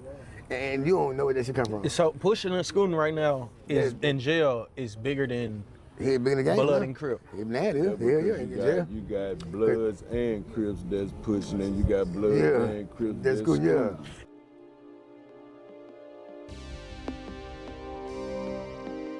Kenny Lou popularized the phrase "scoot up" to the point to where scoot up is no longer simply a gang, but a movement. There are people scooting in different areas of Texas and even outside of Texas. I don't think Kenny Lou really opened a lot of niggas' eyes, which is what he's supposed to, what that scoot up gang shit really is, though. Yeah. Niggas just think a scoot up is just a fun ass movement that everybody can claim, when really, bitch, we got niggas die behind this shit, so. Yeah. The problem is that people think scoot up is a musical movement. So much so to where out-of-towners have made the mistake of dissing, and then they found out how real it was later. Fuck scoot up gang, nigga. It's 4E, nigga. On gang, hey, talking about, nigga. Hey, talking about. I would say, fuck Kenny Lou, but that's my nigga. He alright with me, so I ain't gonna just say fuck your partner. But everybody that's riding for him, that's mad about this shit, yeah, it's lit. Somebody, hey, talking about. R.I.P. gang, nigga. I ain't gonna lie, I was calling home from jail. I was telling Peso, man, call Yayo on three-way. Like, call Yayo on three-way. Go on, get Yayo. And I was trying to get somebody big from over here to get on the phone on three-way so I could talk him out of it in jail, but shit. First it was just I was hearing like he said fuck Lou, then he didn't say fuck Lou, and then he said fuck Lou. Now I posted a Say Cheese list that went viral. You weren't happy. Y'all ain't peep Buddy in the back grab Glock. Y'all ain't even peeped that. Dude straight up grabbed Glock like he was about to face something. Where you were at, you commented, you said, take me off your page, this punk ass blog or whatever bitch ass blog. And then you said, all these rappers on here, I could beat all of them. I'll whoop the whole list. You'll whoop the whole list. And still will. He brought all this shit up on himself too, playing on the list. Thinking niggas out here playing. Nigga ain't no hoes out here. Man, niggas mad because I said I'll whoop the whole list. I'll whoop the whole list. And if a nigga fucked up about it, nigga, I'm everywhere, nigga. I'm crib, I'll 25 people, I'll whoop the whole list. Hey, something About a year and a half after his IG rant, Go Yayo took a trip to Houston. Them niggas didn't want to go to Houston. I wanted to. I just started rapping, everybody fucking with me in Houston. Right. But Brand, he didn't even want to go at first. He was finna go with somebody else, but you know, his principle, his laws was I can't go nowhere by myself. Right. That's why he always said with me. You can't go nowhere by yourself. Yeah. Right. Even though I don't need nobody, he don't still say that. Right. So I guess we go to Cameron though for a little feature when Yayo had. So I'm like, shit, let's go to Houston. Shit, everybody telling me to come out there. They not knowing I'm with Yayo though. During this trip, he visited 3rd Ward, and he decided to taunt. This shit, I think. We in 3rd Ward. Oh, girl, we don't know. Murder gang shit. My location turned off. Hey! That nigga moving loose. Murder gang. So, bro, we get on live and whatnot. We on live, it's just me and Brandon, we going around. So then when they see us on live together, they're like, oh nah, Yayo ain't good out here. I ain't really paying no attention. I'm still doing water and shit. Right. Chicken and shit. You talking about people from Houston or saying Yeah, that? they on there saying that shit. Yeah. We on live and shit. They saying, nah, Yayo ain't good out here. Woo. Shit, I ain't paying no attention. I'm thinking they just talking. Man, I need some drink. Man, H-Town. Going down. Where the lean at, nigga? Let me see that shit. We got drink in the murder. Where the drink at in H-Town? Quarantine, they took the drink, did it. Let's get it. Murder gang shit, bitch. I'm on the phone with Walt. That nigga called me and said, where you at? I see you on the south side. Stay there. I'm finna meet you with the drink. You know what I'm saying? I said, I ain't on the south side. He said, where you at? I said, I'm on 45. Even when the shot started firing, I would be in charge with the nigga. He was like, bitch, nigga, like, yeah, it's for real. I'm like, oh, what the fuck? And then he was like, go, bitch, go. So you were driving? Yeah. Oh, damn. He was like, go, bitch, go. And I'm pressing the gas. I'm like, bitch, it won't. Get out. But before that, then Brown was like, I'm here. An hour later, the internet blew up with reports. Go Yayo's car was shot up. Riding with him was his sister, who was grazed in the leg. Damn. Murder Gang PB, who is now signed to Big X the Plug, and Brand, who was shot and did not survive. You know, it's gangsters on both sides. You know, just like, you know, the situation, you know, that just went down with J-Dub and the Brand situation. You know, Brand, that's my little cousin, you know, bloodline. Oh, that's your little cousin? Yeah, bloodline. There was a situation to where it was like Go Yayo versus Houston. It's still Go Yayo versus Houston. Fuck you talking about. that boy. Well, hold on. But in here, I'm not taking his side on anything, on everything, but on anything. But I did want to ask, like, if he came out and apologized, you know what I'm saying? Hopefully to. Hey, you said that more. Hey, look. If you said it once, hey, look. You said it once. You could apologize. Blow that bitch down. Hey, but now look. If you said it once, that would have been cool.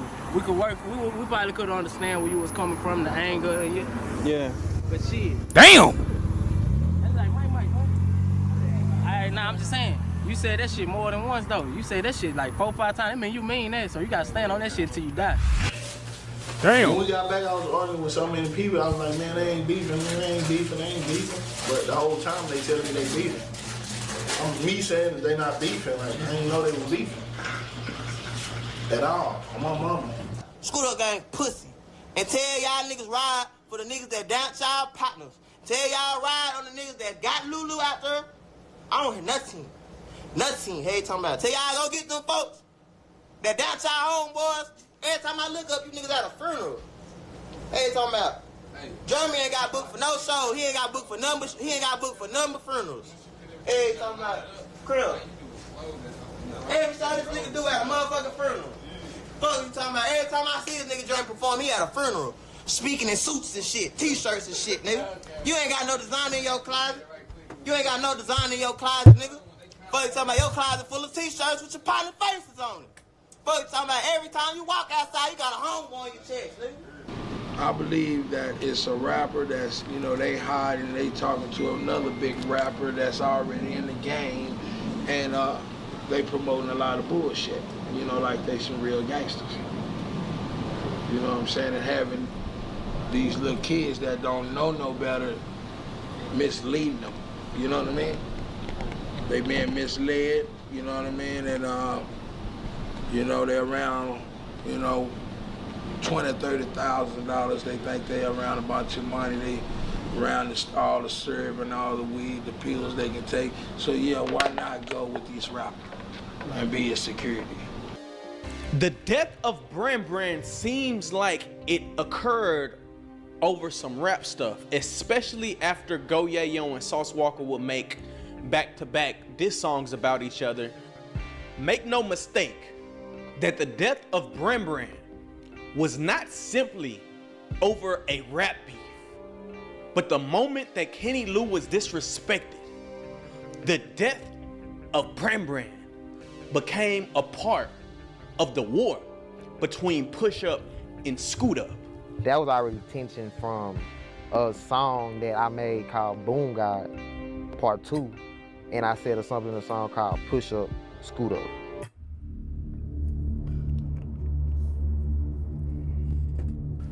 The murder of Bran in Houston exacerbated the war that was already going on in Fort Worth. There has been a dramatic increase in homicides in America this summer particularly, and you often blame that on Democratic mayors and Democratic governors, but in fact there have been equivalent spikes in Republican-led cities like Tulsa and Fort Worth. On one half of the city, J-Dub is the new garden. And now we just wait to see what the harvest will be. But according to that Will Barber Park shooting, we got children of the corn on our hands. We got children of the corn on our hands. If they follow J-Dub, and that's the harvest that we got to reap, we in trouble. You see, after J-Dub was killed, he had made it popular for people to diss the dead. So when Bran was killed, people from the East Side made music videos, went live, talked down. It was terrible. Hey, fuck that nigga Bran, cuz on the head. What the fuck that nigga? How celebration, everybody? Big bitch like Bran, nigga. Put that shit on. J-Dub don't go. But this had become the culture of rap in Fort Worth. You trying to pop out? You on that foul shit? That D Casino. You on that big foul shit? You coming? When? Bitch ass nigga, yeah, y'all know where I'm at. What? What? You drop your shit. Pussy. On J-Dub, you gon' fight. On J-Dub, you gon' fight. On J-Dub. Yeah. Hoe ass nigga. Bitch ass nigga. Come get up with me, nigga. The culture of Fort Worth rap and Houston rap are completely different. See, in Fort Worth, they had become accustomed to people casually dissing on the dead, whereas in Houston, that's taboo, and it's not usually what goes on. We ain't like that though. We ain't finna be out here talking about, nah, that ain't, we smoking regular weed. You know what I mean? We ain't smoking on nobody. The irony of the war in Fort Worth, which started after a young man named Lil Donnie from the East Side, Nara Street to be exact, was on break from college, was shot and killed by a man named KD from the South Side, igniting the old South Side versus East Side blood and Crip war. Man, that ignited a flame that still ain't been put out to this day, bro. It's 7 years later. This time it wasn't over blood and Crip. It was over cliques. Channel 5, Fox 4, Murder Gang 4E, Ape Gang. Similar to Houston, proving that this issue is not an issue of geography, but rather systemic.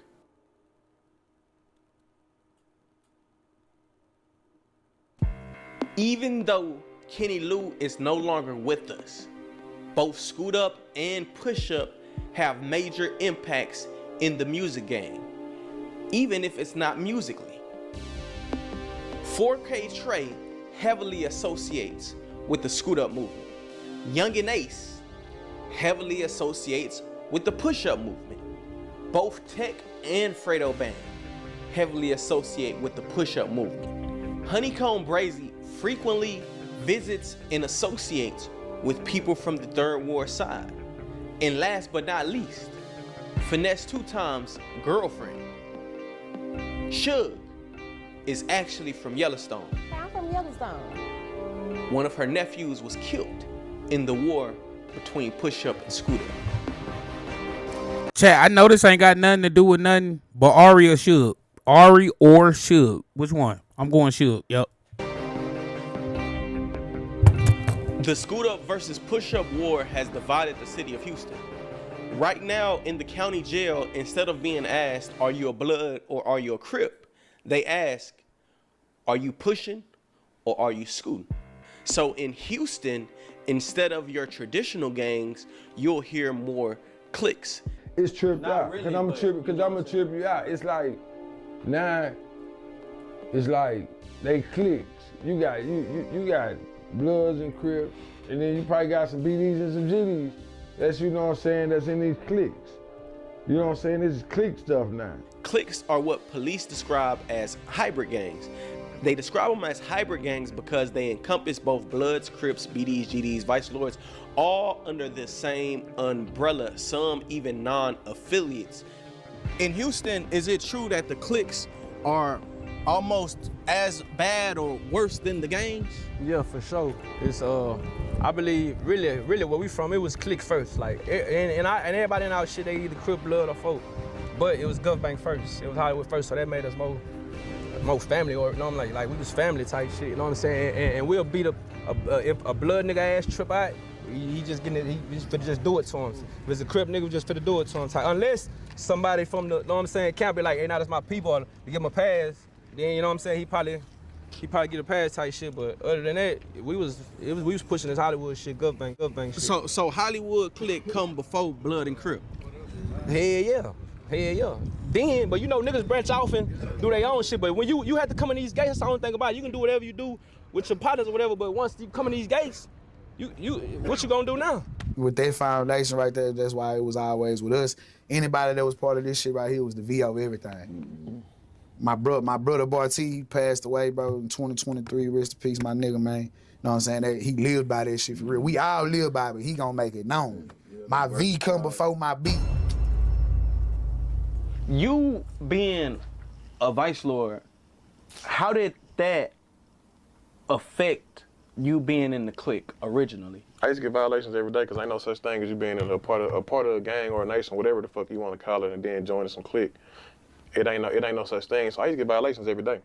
But I was rocking with my young mafia niggas though, no matter what. I mean, we had cliques and shit when I was coming up, but it really wasn't on that. We was more like playing, slap boxing, punching, fighting, and all that type of shit. The young niggas, you know what I'm saying? They took the clique shit on they slanging that bitch behind that clique shit. You know what I'm saying? Man, cause all right, early on, like shit, I got put down like 03. Like nigga was out 13, something like that. Before put on. Hell yeah. Yeah. Like so shit, like back then, ain't no fucking clique. Ain't about to be no goddamn clique with no Crips and no Bloods, Vice Lords, GDs, doing no handshake, doing nothing. But as me, through that time, me getting older, now I'm 17, I'm making cream clique, you feel me? Like, it's different. Like, you know what I'm saying? A couple homies said some shit, but at the same time, we had our own politics, had our own shit going, and plus, most of the big homies was locked up anyways, you feel me? So shit, we the big homies. You know what I'm saying? Not saying that we the big homies of the set, but the shit that we got going, you know what I'm saying? Like the cream clique shit, you know what I'm saying? Hell yeah, and then shit, really like, I ain't gonna lie, just bucking. A nigga couldn't tell me I couldn't make no clique. Like, nothing like that, and I had that respect, like that's the thing. A nigga really had that kind of respect before this goddamn rap shit. It was like a whole period of time where like gangbanging was the most important thing in Houston. It was more important that for us, gangbanging and clique culture together. Cause again, you still had people who didn't want to gangbang, Blood or Crip or Rep this because like that's was the confusion with the way gangbanger was in Houston. Because again, you have people from the same hood, the same block, but he's a Blood and he's a Crip. To everywhere else, that don't make sense. How y'all from the same exact street, not y'all from the same area, but y'all stay one street over the train tracks, so it makes sense for y'all to be bounty hunters on this street and y'all Great Street Crips on this street. Once you cross this one train track, that's a different area, even though it's two streets that's 2 minutes away from each other. No, in Houston, people would be from the same exact street, same apartment complex, same community, same everything, but we bang two completely different gangs because it wasn't about the areas at first for us. It was about who is my brother, who is my partners. This me and my guys, like, my man's folk, you know what I'm saying? I'm Blood. We in the squad, though. We gonna spend on whoever fuck with us. Like, we not going like, oh, this nigga Blood, let me hold on. You know what I'm saying? Hold on, bro. Like, nah, no.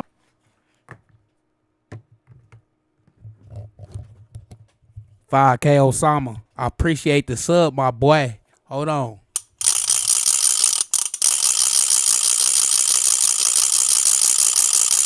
Much love to you, Brody. Hell yo.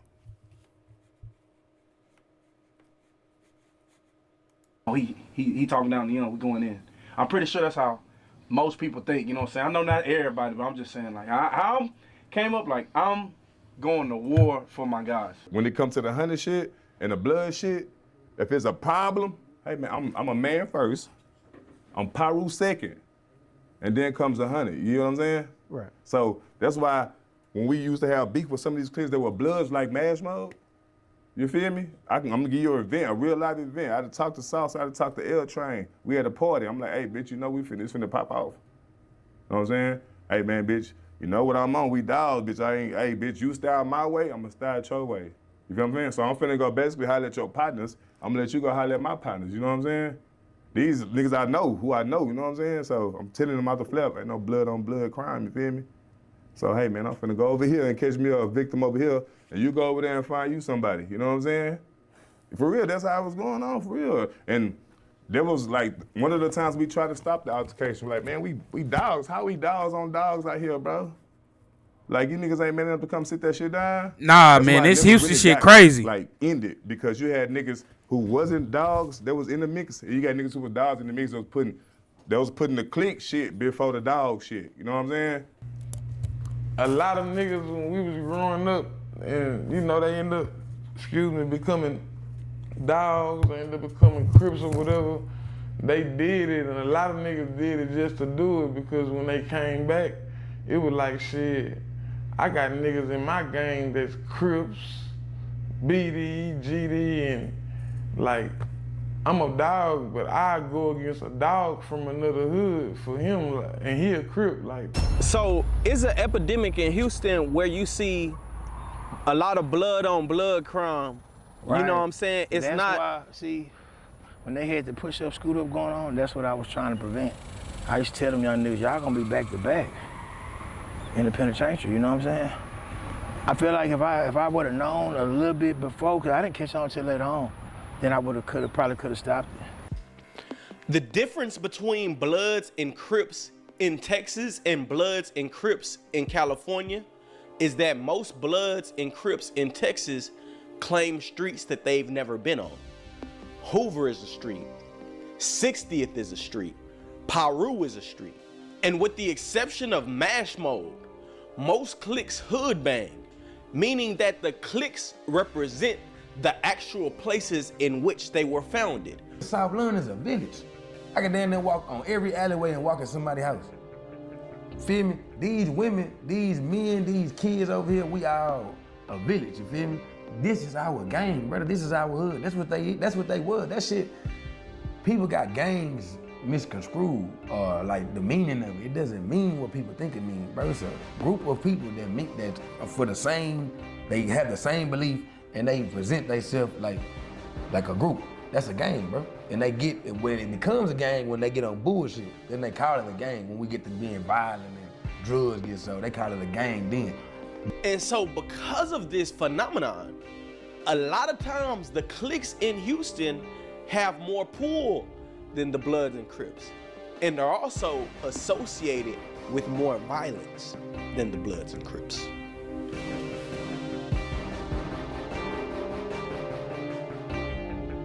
At this time when this shit started and then like the beef shit started, it was World War VII. Like, it was out of control. Like, at first niggas was doing a lot of punching. You meet up, you punch at the party, you punch at mansion parties, you punch at the little teen clubs, you punching at school, niggas pulling up to niggas' school and punching.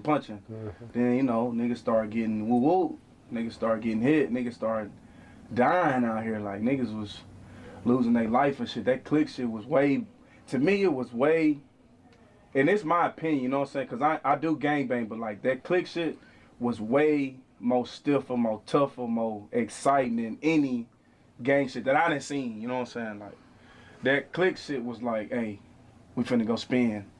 That nigga got hit dead. It was direct shot. Right in front of me, dog. God damn, that little blood right there. A community rally and concert on the campus of Texas Southern University in Houston ended in bloodshed Wednesday night following a drive-by shooting that police believe was gang-related.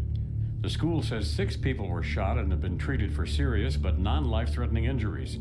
Witnesses tell police that one car drove by and opened fire on a parking lot where a popular Houston rapper was promoting community service and voter registration. Campus police believe the incident was the result of a rivalry between 2 Houston area gangs. Okay, so nigga, was that Sauce Walker? University in Houston ended in bloodshed Wednesday night following a drive-by shooting that police believe was gang-related. The school says 6 people were shot and have been treated for serious but non-life-threatening injuries. Witnesses tell police that one car drove by and opened fire on a parking lot where a popular Houston rapper was promoting community service and voter registration. Campus police believe the incident was the result On God, that's him. of a rivalry between 2 Houston area gangs. Okay, so for those who don't know, like, explain what Trey Day was and Just a war zone. I don't want to get in all that. One of my partners, it just was a war zone, you know what I'm saying, between us and some oppositions. Whatever you heard, that's probably right, you know what I'm saying? This same wars is going on from the same cliques from my daddy house getting shot up in Trey Day is 4 years apart, 3 years apart. I'm having everyday shootouts every month, monthly and weekly shootouts and beefs and shit with these same 3 groups of people, and they add new generations of groups. Like they clicking up with this hood, they clicking up with this hood clicking up with this school, these niggas over here, his cousin, you know what I'm saying? Like niggas clicking, you having hybrid cliques. Niggas had the same ops, you know what I'm saying? Like we had like some niggas, like it was some clicks on the dub, niggas we'll whoop with them and then I'm about to say, yeah, but nigga. then we'll whoop back like what's up? What's up? You know what I'm saying? Like Going from 100 to young ones to most wanted to this to that to this to that, like it's expanding. And my same group of niggas is steady wiping out crews and cliques of niggas, and then we end up eventually having us an offspring group of young niggas that came from 102 Piru. That's how you got 103. I did an interview with Sauce Walker, the Sauce Talker, and he mentioned that the influence of 103 came from like 102 Piru. You know what I'm saying? What was their influence on, you know what I'm saying? And I'll say this just so it's in context. A lot of the original members of 103 were a part of 102 Piru. Fun Trey, DJ, Shaq, Lil Greg.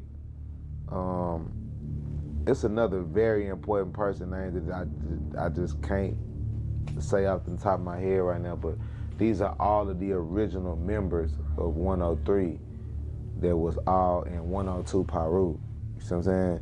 So that was their little extra sauce that they put on what we brought to them with the 102 shit, and they wanted to be in Mash Mode. Some of them was in Mash Mode, you know what I'm saying? But like, they took the whole mentality and everything that we had, and like we 102 Piru, we big homies we young big homies with 102. Like we they little niggas, but we y'all big homies in this clique shit that y'all started with 103, and we beefing one early, and then they end up coming together up early like 103. You know what I'm saying?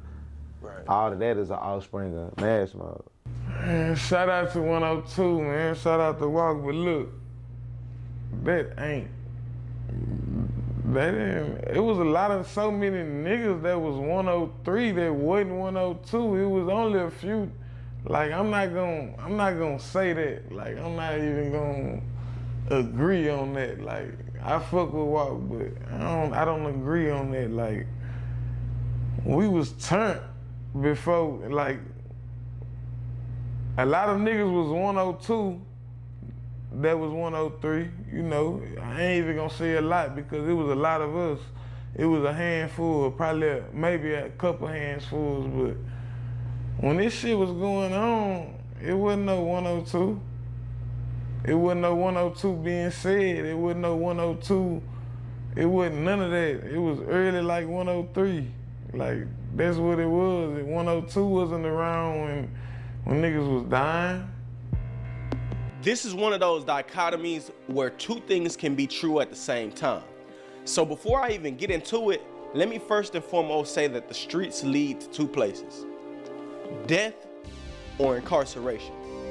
One of the biggest cases involving 103 is the OMB bloodbath trial, where Shaquille O'Neal Richards, the man that Walk is referring to, is her co-defendant.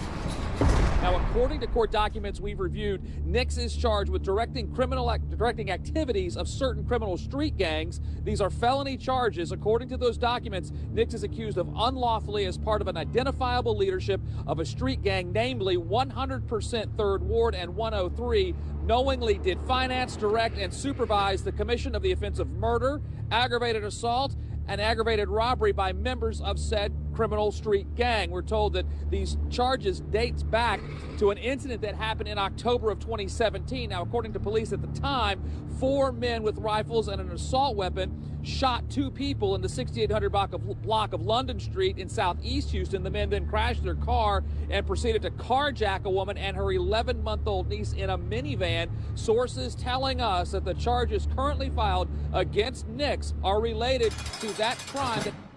On this same token, a major factor in the Scoot Up movement, an original member of 103, DJ, was shot and killed. This was the best friend of Kenny Lou. They were both a part of Bobby Gang, and at the time of his death, he was the biggest rapper from the 103 side. He was also a member of 102 Paru. The point and the purpose is that two things can be true at the same time, because even though they were members of 102 Paru, I don't have to be a member of 103 to be 100% 3rd Ward, because I'm from there. And the reality of the situation is that most people from 3rd Ward didn't get active because they saw 102 being active. As a matter of fact, the beef between Mash Mode 100 and other cliques died down after J. Prince Jr. formulated Young Mafia, which was a clique comprised of the leaders of every clique around the city. I got on with Young Mafia, you know what I'm saying, with Junior, J. Prince Jr., you know what I'm saying, brought my 100 to that shit, you know what I'm saying, and we rocked that, that's my brother, but yeah, Junior was the nigga that really squashed Mash Mode and 100 beef, if niggas ask me. You see, 102 had their run, they had their move, they had their moment, especially during Trey Day. But most people that was a part of 103 at this time were 15, 14, and 13 years old. What got a lot of people active from 3rd Ward, and not just 3rd Ward, but Houston as a whole, was the death of Stunna Bam.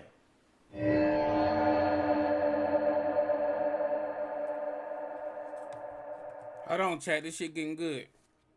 You know what? I'm gonna let y'all watch it. 56-27. And I'm rewinding it. I don't give a fuck.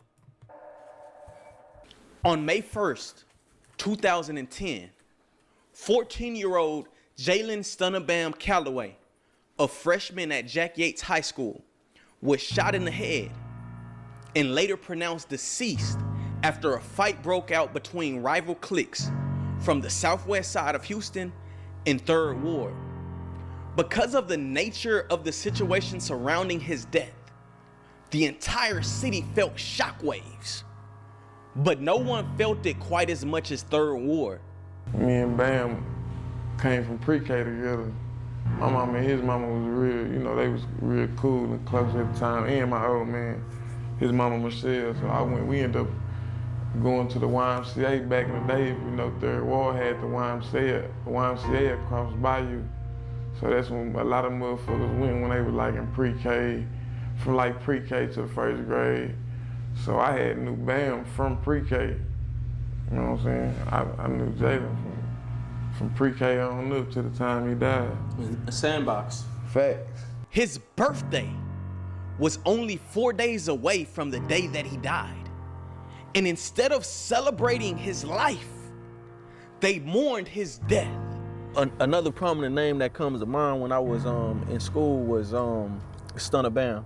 Right. I remember it was like damn near like class was shut down for a day. Yeah, just over the. That boy started a lot of shit. Because Stunner Bound on his 14th birthday, he got killed. They left our spot and went to the club down in 2020. They were with ski chasing them on click. First, I was like, shit, that was one of the first people that we lost, and we was still kids, you know. We was young. We had never been to a funeral for somebody our age.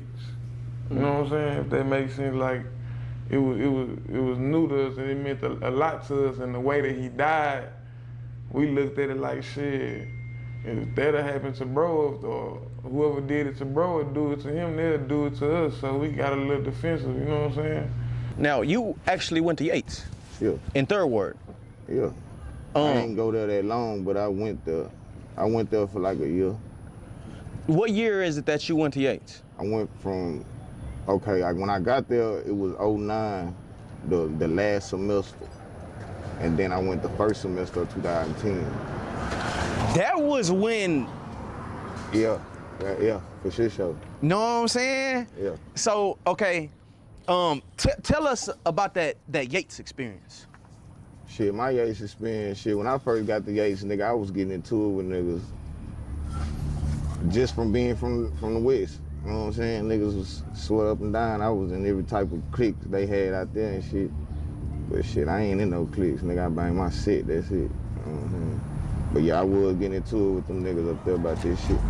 Did anything like what happened to you that day, did it continue to happen as far as you having issues because you're from the south side of town and you're staying on the southwest side of town?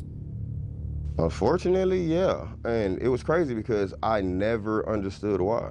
I've never done anything to anybody. It was just like, I'll go to a school, new kid on the block. I've always had tattoos, never been gang affiliated ever. And just, you know, I realized that it took me a few more times to bump in my head, but I had to realize that, let me just stop. Man, what's going on? Yeah, I'm from the south side. Let me just stop saying that when I'm out here, because apparently it's just not working out for me. For real. I interviewed somebody who went to Yates that was from the Southwest. I interviewed somebody from Jailhouse who went to some school on the Southwest. On the West. Yeah, and they just talked about how, you know, they had it bad. Do you believe that beef or the Stunner Bam situation is what like led to that? Hell yeah, because we was kids at the time, bro. And at the time when he died, it was, you know, rumors going around that, you know, allegedly that somebody from the West had did it. So how Third Ward is, and anybody will tell you, like, Third Ward is Third Ward. Like, we'll be into it with each other, but we ain't really finna let you from the outside come in and like, we gonna get on your ass. Like, we'll team up and say, fuck what we got going and you know, go towards you or fuck with you or whatever you on, you know what I'm saying? So at the time, the niggas, you know, you got niggas from Third Ward that was really active and, you know, they feel like somebody from the West had something to do with it, so it was like, shit, everybody from the West go. You know what I'm saying? Like I said, that's something like me and Ski, that's so crazy that we be partners now, you know what I'm saying? Whatever. You know what I'm saying? Cause I start teaching my young partners, like, man, y'all, that's some dumb shit. You know what I'm saying? And what actually happened, one of their partners didn't kill him. They said one of our homeboys accidentally shot him. You know what I'm saying? Like I said, they were fighting with them niggas from the West, you know what I'm saying? Whatever, you know what I'm saying? But that was the generation younger than me. Stunner Bam, that's the rapper that we got, Zeric, that's his little brother. When my little brother got killed, even though I went out to Grambling, I still was like mentally confused, like just in a whole nother world. So I not go to class because I'm writing a song and I'm like, man, fuck class. I'm about to finish this song and go record this joint. Lil Stunner was to be over with us, you know what I'm saying? And Stunner used to be over in your shit.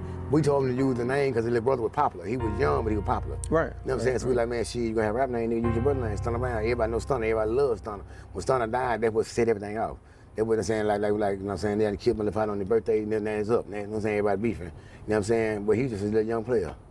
And then Bam himself was just a different nigga. Like he just was a, bro, we was all the same age. Bam died when he was 14, but he was just ahead of his time, you know what I'm saying? You see his pictures with the money. Yeah, he was just ahead of his time. He lit up, he was shooting dice before we was, he was, you know what I'm saying, doing his thing, thugging before we was. He was, you know, in Third Ward, you probably grow up with people a lot older than you. So he grew up in the bricks, you know, with a lot of motherfuckers that was older than him that was already in the streets doing what they doing. So he was already a little hip to the game than we was, you know. He just was a motherfucker, make the class laugh, make you laugh when you were around him, you know what I'm saying? He's just a little young player. Right. It's just tragic how he went out. And so, you know what I'm saying, like, you know, niggas just inherited the beef, you know what I'm saying? Niggas just know, nigga like shit, just rocking out. And so, like I say, even to this day, like we talked to on Ski Taste or whatever, and says Ski gonna tell you, they partner didn't kill him, so that's why their partner got acquitted. You know what I'm saying? He didn't really kill him, saying they said, well, not people did. You know, they were young niggas though, but they way younger than me. You know what I'm saying? Right. Well, you feel like your relationship with Ski Taste is almost like a way of showing, you know what I'm saying, what it could and should be. Yeah. You know what I'm saying? Unity instead of the city being so divided by the clique shit. Yeah, because Ski Taste them thought I was a hard nigga at first. They would talk that I was a hard nigga to stitch all kind of shit. You know what I'm saying? Until they met me, they be like, man, bro, real. A real motherfucker, you know what I'm saying? Whatever I'm saying, and I'm teaching him like, hey man, like, hey bro, find out for yourself. It be niggas from somewhere else that show you more love than your own niggas sometimes. You know what I'm saying? Like, you know what I'm saying? Like, we all grew up with that mentality thinking, oh, my niggas only real niggas, we the realest niggas that move. And man, these niggas be hoes, these real niggas everywhere, and then bitch ass niggas everywhere. You know what I'm saying? Ski the genuine nigga, you know what I'm saying? Like I say, Ski them, like I say, the Bug them age, him and Bug got cool first. But I'm just saying, like saying, Bug was they biggest out. Bug was a menace. Right. Bug was a menace from one 103 or shit, you know what I'm saying? He was to them. Nigga, I shook Junebug hand the other night at a performance. Like, I don't remember what performance it was. I ain't never had a conversation with bro. Me and bro never talked. We still haven't talked to this day. I seen him, he seen me. He extended his hand and I shook it. Nigga, that was a big moment for me, nigga. A big moment. So it's like, nigga trying, bro. You know what I'm saying? Nigga, I got kids, fam. I know God put me here for a reason. I know he ain't give me this talent for no reason. I know I'm meant to be great. I just gotta let certain shit go. I gotta grow up. You know what I'm saying? Gotta grow up. That don't mean don't stand on business. That don't mean I ain't gonna be, that don't mean I'm gonna be extra friendly with no niggas. But at the end of the day, I'm a man. I understand that it's bigger than certain shit now. I've outgrown certain things. I've outgrown certain places. I've outgrown certain people, certain thoughts. I've outgrown those things. My priorities have changed. So, with that being said, I can shake that man's hand. Now, 10 years ago, I couldn't do that. 10 years ago, it would have been a whole different story. You know what I'm saying? And I'm pretty sure he feel the same way. You know what I'm saying? Like, respectfully.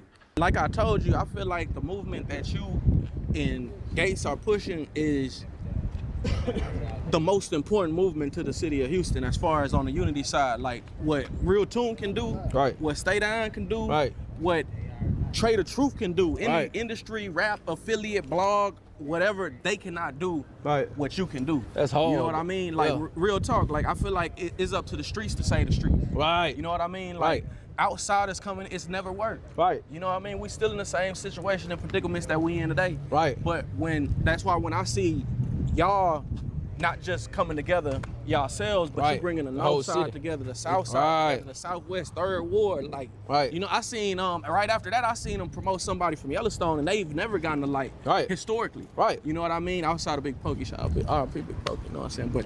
But I'm just saying though, and so I wanted to make sure I told you that on camera, like that what y'all doing is important, bro, and I want to see y'all continue to do it. Right. You know what I mean? I be telling niggas all the time, like, man, it's kind of showing niggas that they get past there. And it wasn't them with bloodshed between them, then they was still kind of squabbling. They were still kind of squabbling. You know what I'm saying? I said till Stunner died, you know what I'm saying? Then now, it's kids' bodies now. That goes to show that it don't really matter what is gangs, cliques, this, that, whatnot. Once you got people that's dead on both sides, all that other shit out the window. They don't give a fuck. These niggas gotta die, nigga. That's how that shit go. These niggas gotta go.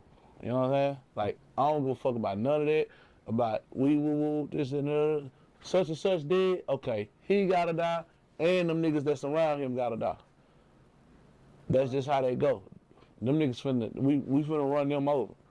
You know what I'm saying? And then they feel the same way. Cause as much as them some hoe ass, bitch ass, weak ass, woo ass, this, that, and the other, them the same niggas that got Cuz knocked out. And the same way we talking about them, they talking about us. So it ain't that it's no hoes, it's just somebody gotta go.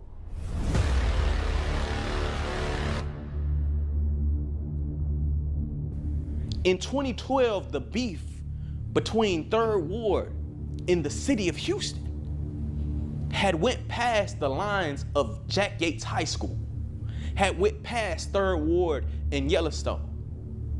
A group of kids, including then football player Mo White, took a trip to Herm Clark.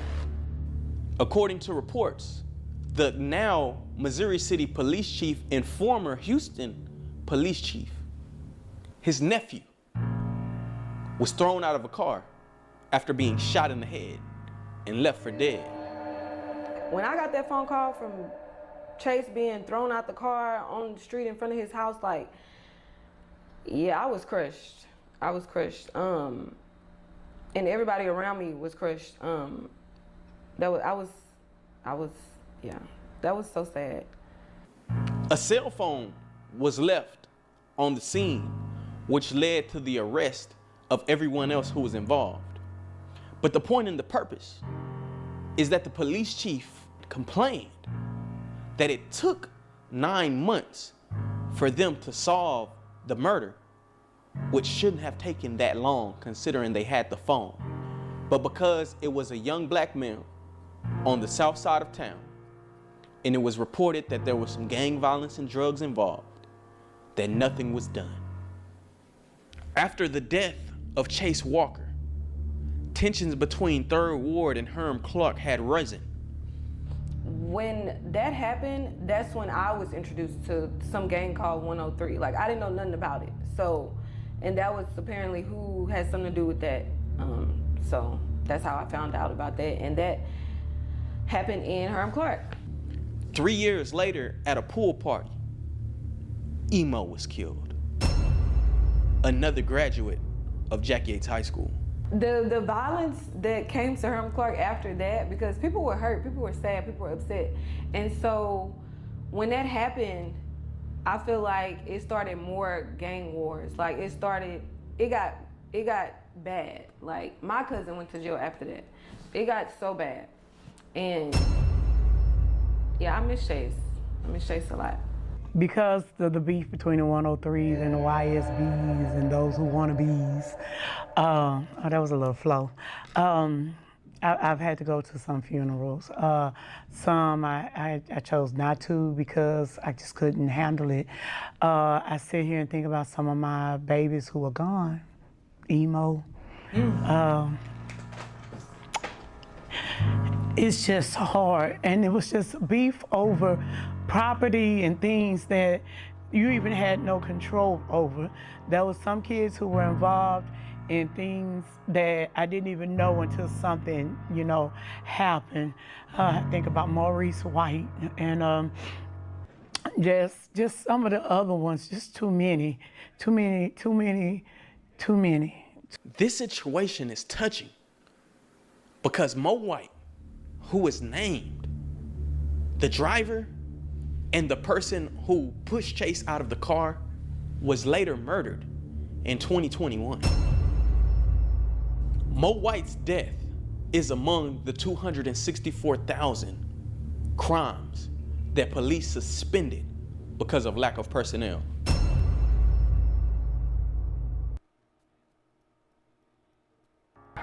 This was the tipping point, Lynn. After fighting for his life for weeks, 8-year-old Tristan Hutchins is dead. And tonight, on Good Friday, these community leaders are hoping their prayers are heard. These bullet holes, they used to stick your fingers in motherfuckers. So many people died right here at the shit store down. All these bullet holes and shit went to there. My partner, brother's son, he was 8 years old, he got killed. 8-year-old brother, our babies, our over babies. We can't. That's unacceptable. So young, so helpless. Tristan Hutchins dead because of a drive-by shooting. Do not sit back and let the gangs take over our children. The exact motive unclear, but the car covered in bullet holes. And with the shooter still on the run, concern in Houston's 3rd Ward. The exact motive unclear, but the car covered in bullet holes. And with the shooter still on the run, concern in Houston's 3rd Ward remains. As a mother and grandmother, my greatest fear is that my children or my grandchildren will leave before I do. And on the night of March 1st, Hutchins' life became an uphill battle. Someone shot him in the backseat of a car outside a nail salon on Scott Street. His mom was inside. Paramedics rushed him to the hospital, and this week, he died. Not only did city officials demand justice, but Jay Prince stuck his neck out and called a meeting. The purpose of his meeting was to get them to bring the killers to justice before the streets decided to do something. Late last week, 18-year-old Devontae Lockett was arrested and charged with murder. Police say he is a documented gang member. His alleged victim, just 8 years old, Tristan Hutchins. Ultimately, they would try to mitigate the beef between YSB and 103, between Push Up and Scoot Up. I was told there was a sit down from Jay Prince. Yeah. How did that go? Shit, that ain't do shit. Honestly, if you want me to be real, it really didn't do shit. Like, it was shit still going on after. Wrapped in the arms of a community, a grandmother left speechless. So, Father, we ask that you would give them comfort now. Surrounded by candles representing the victims of 3 separate shootings yesterday that rocked the 3rd Ward. Her grandchildren, 8-year-old Tristan and 5-year-old Kirsten Hutchins, shot inside a car on Scott Street. Air 11 over another scene on Sampson Street, where a man was killed and 2 women injured. And in a separate shooting on Napoleon, Houston police say gunfire also killed 24-year-old Marcus Falk. 3 days ago, he told one of his mentors in the community, you don't have to worry about me anymore. I want to live. Like, shout out to the old man, you know what I'm saying? Shout out to Jay Prince, you know what I'm saying? But the South Side was a little different. Like, we ain't really have no big homie like the North had, like Jay Prince was out there, you know, in the water or whatever. We ain't really had no big homie to ever try to sit down and, you know, sit us down and try to break something up. And it was shit still going on when that happened. Shout out to the members that they did grab from both sides, but it was shit really going on, and they wasn't talking to the guys that it was going on with. They had people trying to stop it, but they weren't talking to the people in the cars.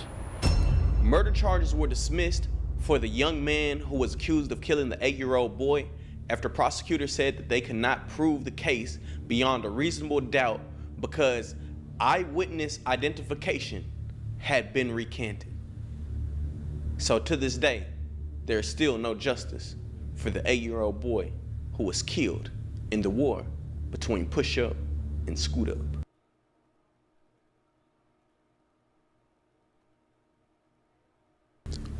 Perhaps the most disturbing and wrenching death was one that wasn't really covered by the news. The death of Lil West, someone who was beloved by his community.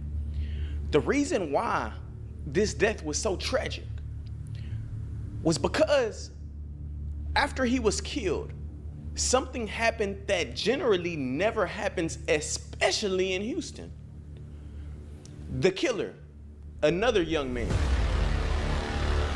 got on Instagram, made a video taunting the friends of Lil West, telling them exactly what he did, how he did it, when, where he did it, and who else he could have gotten. Hey, Trey, on Bravo Grave, on Will, I slumped some mans on highway on 16, followed them from the studio on Bravo Grave, nigga. And I had Lil Blue, and Note, and Jerome. I just didn't get them because I couldn't get them. I got the 30 on that I slumped it with right now. Body on it, on Bravo, fool. This sent shockwaves throughout the city, to where it not only affected the people who were victims, but as well as the side in which committed the crime themselves. The guy who made this video was murdered only a week later. Even though the streets handed down one of the ugliest forms of justice, that won't stop a grieving mother from mourning the loss of her only begotten son.